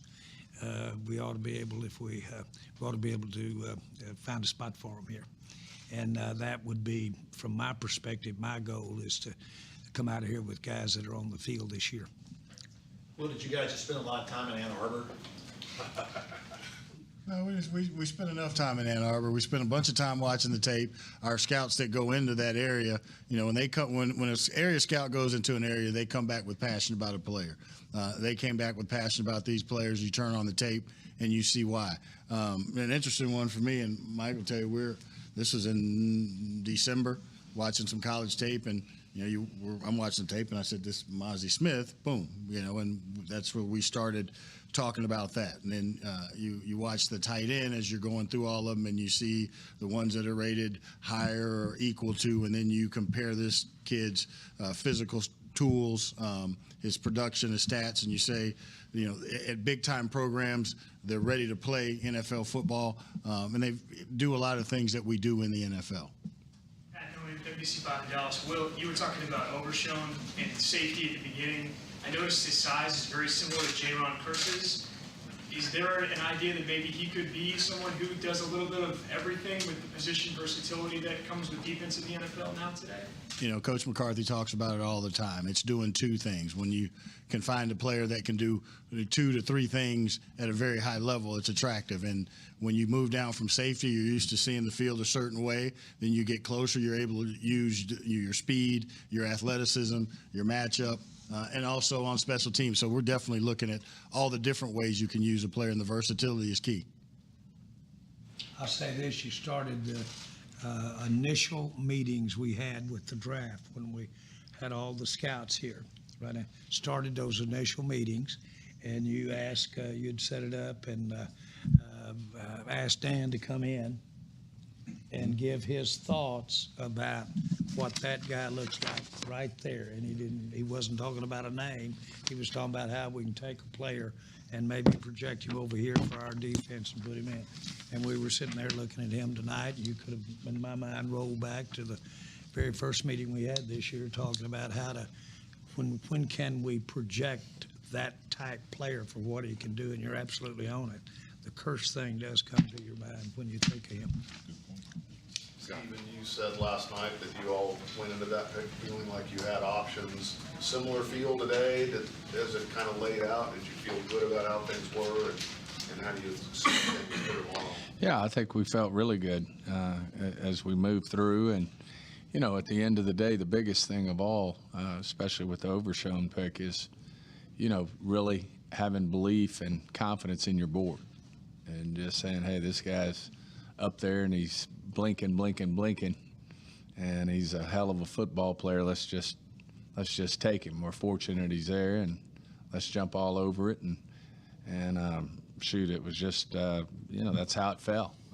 When we picked Schoonmaker, it was obviously I think we had several options there, but he was, and we had a lot of discussion about 3 or 4, 5 players, and it just turned out he was the right fit for us, the right fit for what Mike wants to do with our offense this year, and it made a lot of sense. But at the end of the day, the hard work is what goes in, from the time this draft's over to the next draft is all the work that goes into putting your board up. You got to have confidence in it, and you stick with it, and good things will happen. There were a number of tight ends you liked. They started going off the board. How tough was it to stay patient, and where did Shoemaker fit with those other guys? Well, I just think we, at the end of the day, we weren't in any way panicked. There were still good tight ends left that we liked when we picked him. And so we were very comfortable. It wasn't, oh my gosh, we're not going to have a tight end to get. It was just we liked him more than we did the tight ends that were left and our other options. And Mike, you said last night that as you looked back on the season, that run defense kind of stood out as something. Did you feel coming into this that there wasn't really any glaring need on this roster, that it was an opportunity to maybe kind of, fill the way it's kind of gone so far? Well, I'm still stuck on your, you don't think our draft's very sexy. I think it's sexy as hell. I mean, we got six good players here. Just, Brandon Cooks, Stephon Gilmore, and Jonathan Hankins too. Want to add to this, but yeah, so what was your question again? I'm like I said, that's 2 5s and a 6 on those 3 guys. The roster you had coming in, did you feel like there was not really a glaring need anywhere, that this was an opportunity? I was just messing with you, Spider. I'm good. I got the question. No, I think clearly it's, we love our football team right now, and I think I've talked about this before. I think the biggest jump that you do make is from your younger players, and those guys are here right now. I'm talking about the 2nd, 3rd, 4th year players, and this is now our 4th class. I mean, this is exciting. I know we got one more day left, but it's all about stacking success, whether it's player acquisition, whether it's teaching and growing as a football team. But yeah, I love our football team, and we're going to get better again tomorrow. I will say this. There is a huge amount of mental gyrations going on and a lot of talk going on about what if this, what if that. Obviously, there is fat phones ringing in there and what have you.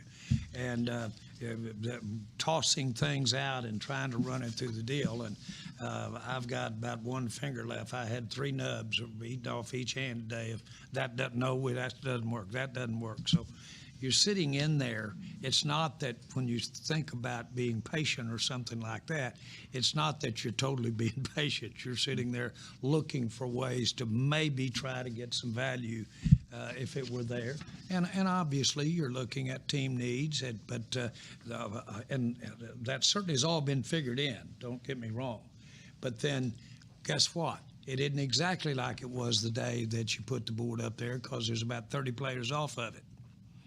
And so you need to be talking about if there's anything about it that's different that we could absolutely add value there. So I guess my point is that it really is a mental, very active time going on in there, and with a lot of ideas. And one thing that I'm proudest of is I don't believe anybody's hesitant to toss it out in there and try it on and chew it up a little bit, and then see where we are.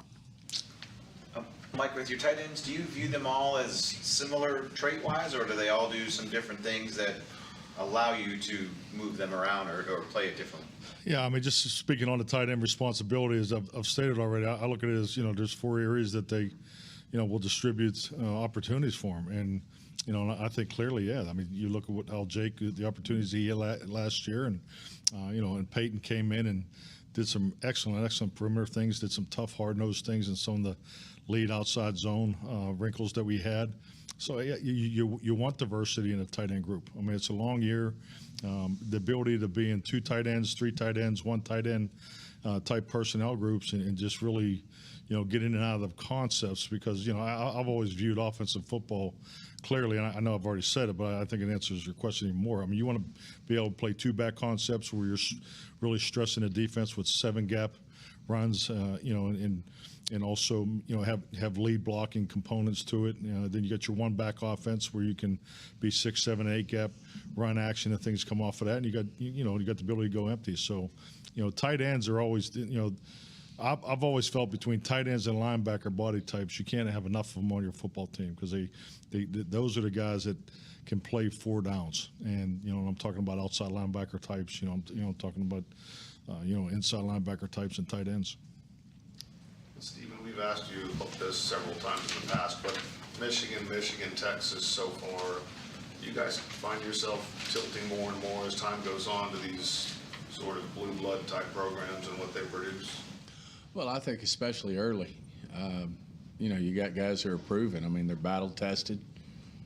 If anything, the Power Five are differentiating themselves more and more in terms of, how they recruit. And then, with all the changes in the transfer portals and, all the moving parts that go with that, I think, the guys who start in smaller schools end up with the big schools. And, I just think they're battle tested. And whether it's the SEC, whether it's the Big Ten or the Pac-12 or the Pac-10, I mean, whatever you want to call it. But, yeah, I think there's when you really look at it, you got to give them credit. Now, I think as you make your way through the draft, I mean, sure we found a hell of a player in Bland, later in the draft. But, early on, these guys, it's hard not to be drawn to a lot of these guys. There's always going to be exceptions, but no question. I mean, you look at our draft, Michigan, Texas.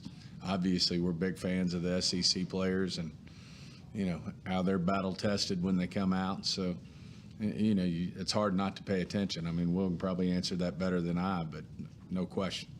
Yeah, I mean, we scout them all, but there is, when you get to see the best going against the best, you have an opportunity to see who they're going against, competition, all of that. So it makes your evaluation. You can look at and say, who are they playing against that are like NFL players? Because, you got to look and there's a comparable. What are we bringing them into? What we do in the college game, the kids from college, what we're doing is we're projecting. So in order to project, you got to see what they're going against. And so you get a little bit of that when you talk about the bigger schools. That's where the players in the NFL come from. But then we're also looking at the smaller school guys and the guys that do NFL things, regardless of what level they're playing at. And if it's the right value and they're a good player that fit our scheme, I don't think we say we're just picking big school players. That's not us. We want football players. Jerry, you've been doing this for a while now. How would you describe this weekend? I mean, just in general, the NFL draft, I mean, the love for it and all of that. I mean, it's a lot happening in 3 days. How would you describe what this weekend entails for you all? I'll start with my long-distance view of Kansas City. And when I was looking at the Kansas City celebration throughout the draft so far this weekend, I thought of, boy, what a wonderful opportunity that is. I know how hard Lamar, and I know he used to do caravans and go through Sedalia, Missouri, and go through all the towns in Missouri and do caravans to get them interested in the Chiefs and sell tickets. Well, here now with that viewership, and you could see the, if you will, the not only the thousands of people there, but those people probably were from all over the state of Kansas and state of Missouri and what have you. To sum it up, what a way to promote our game. What a way to promote football. When I first got involved with the Cowboys, I had a guy that I respected tremendously. That's why I was talking to him. And he said the difference, he said it's got a lot of great things about it, time of year it's placed, everything. But he said the number one thing is it's always on the mind, on the front of the mind. This was 1989. And said it's in season, out of season, almost during the game. There's always something going on about the NFL. It's constantly promoting itself. And it's not necessarily puff stuff either. It could be controversy. It could be things like that. Well, this draft and evolving it and having the team participation the way it is a wonderful promotion of our game and lets us really help again sell it. And all weekend, I just couldn't believe it. I will reiterate, we're the first team to ever put a camera in the draft room.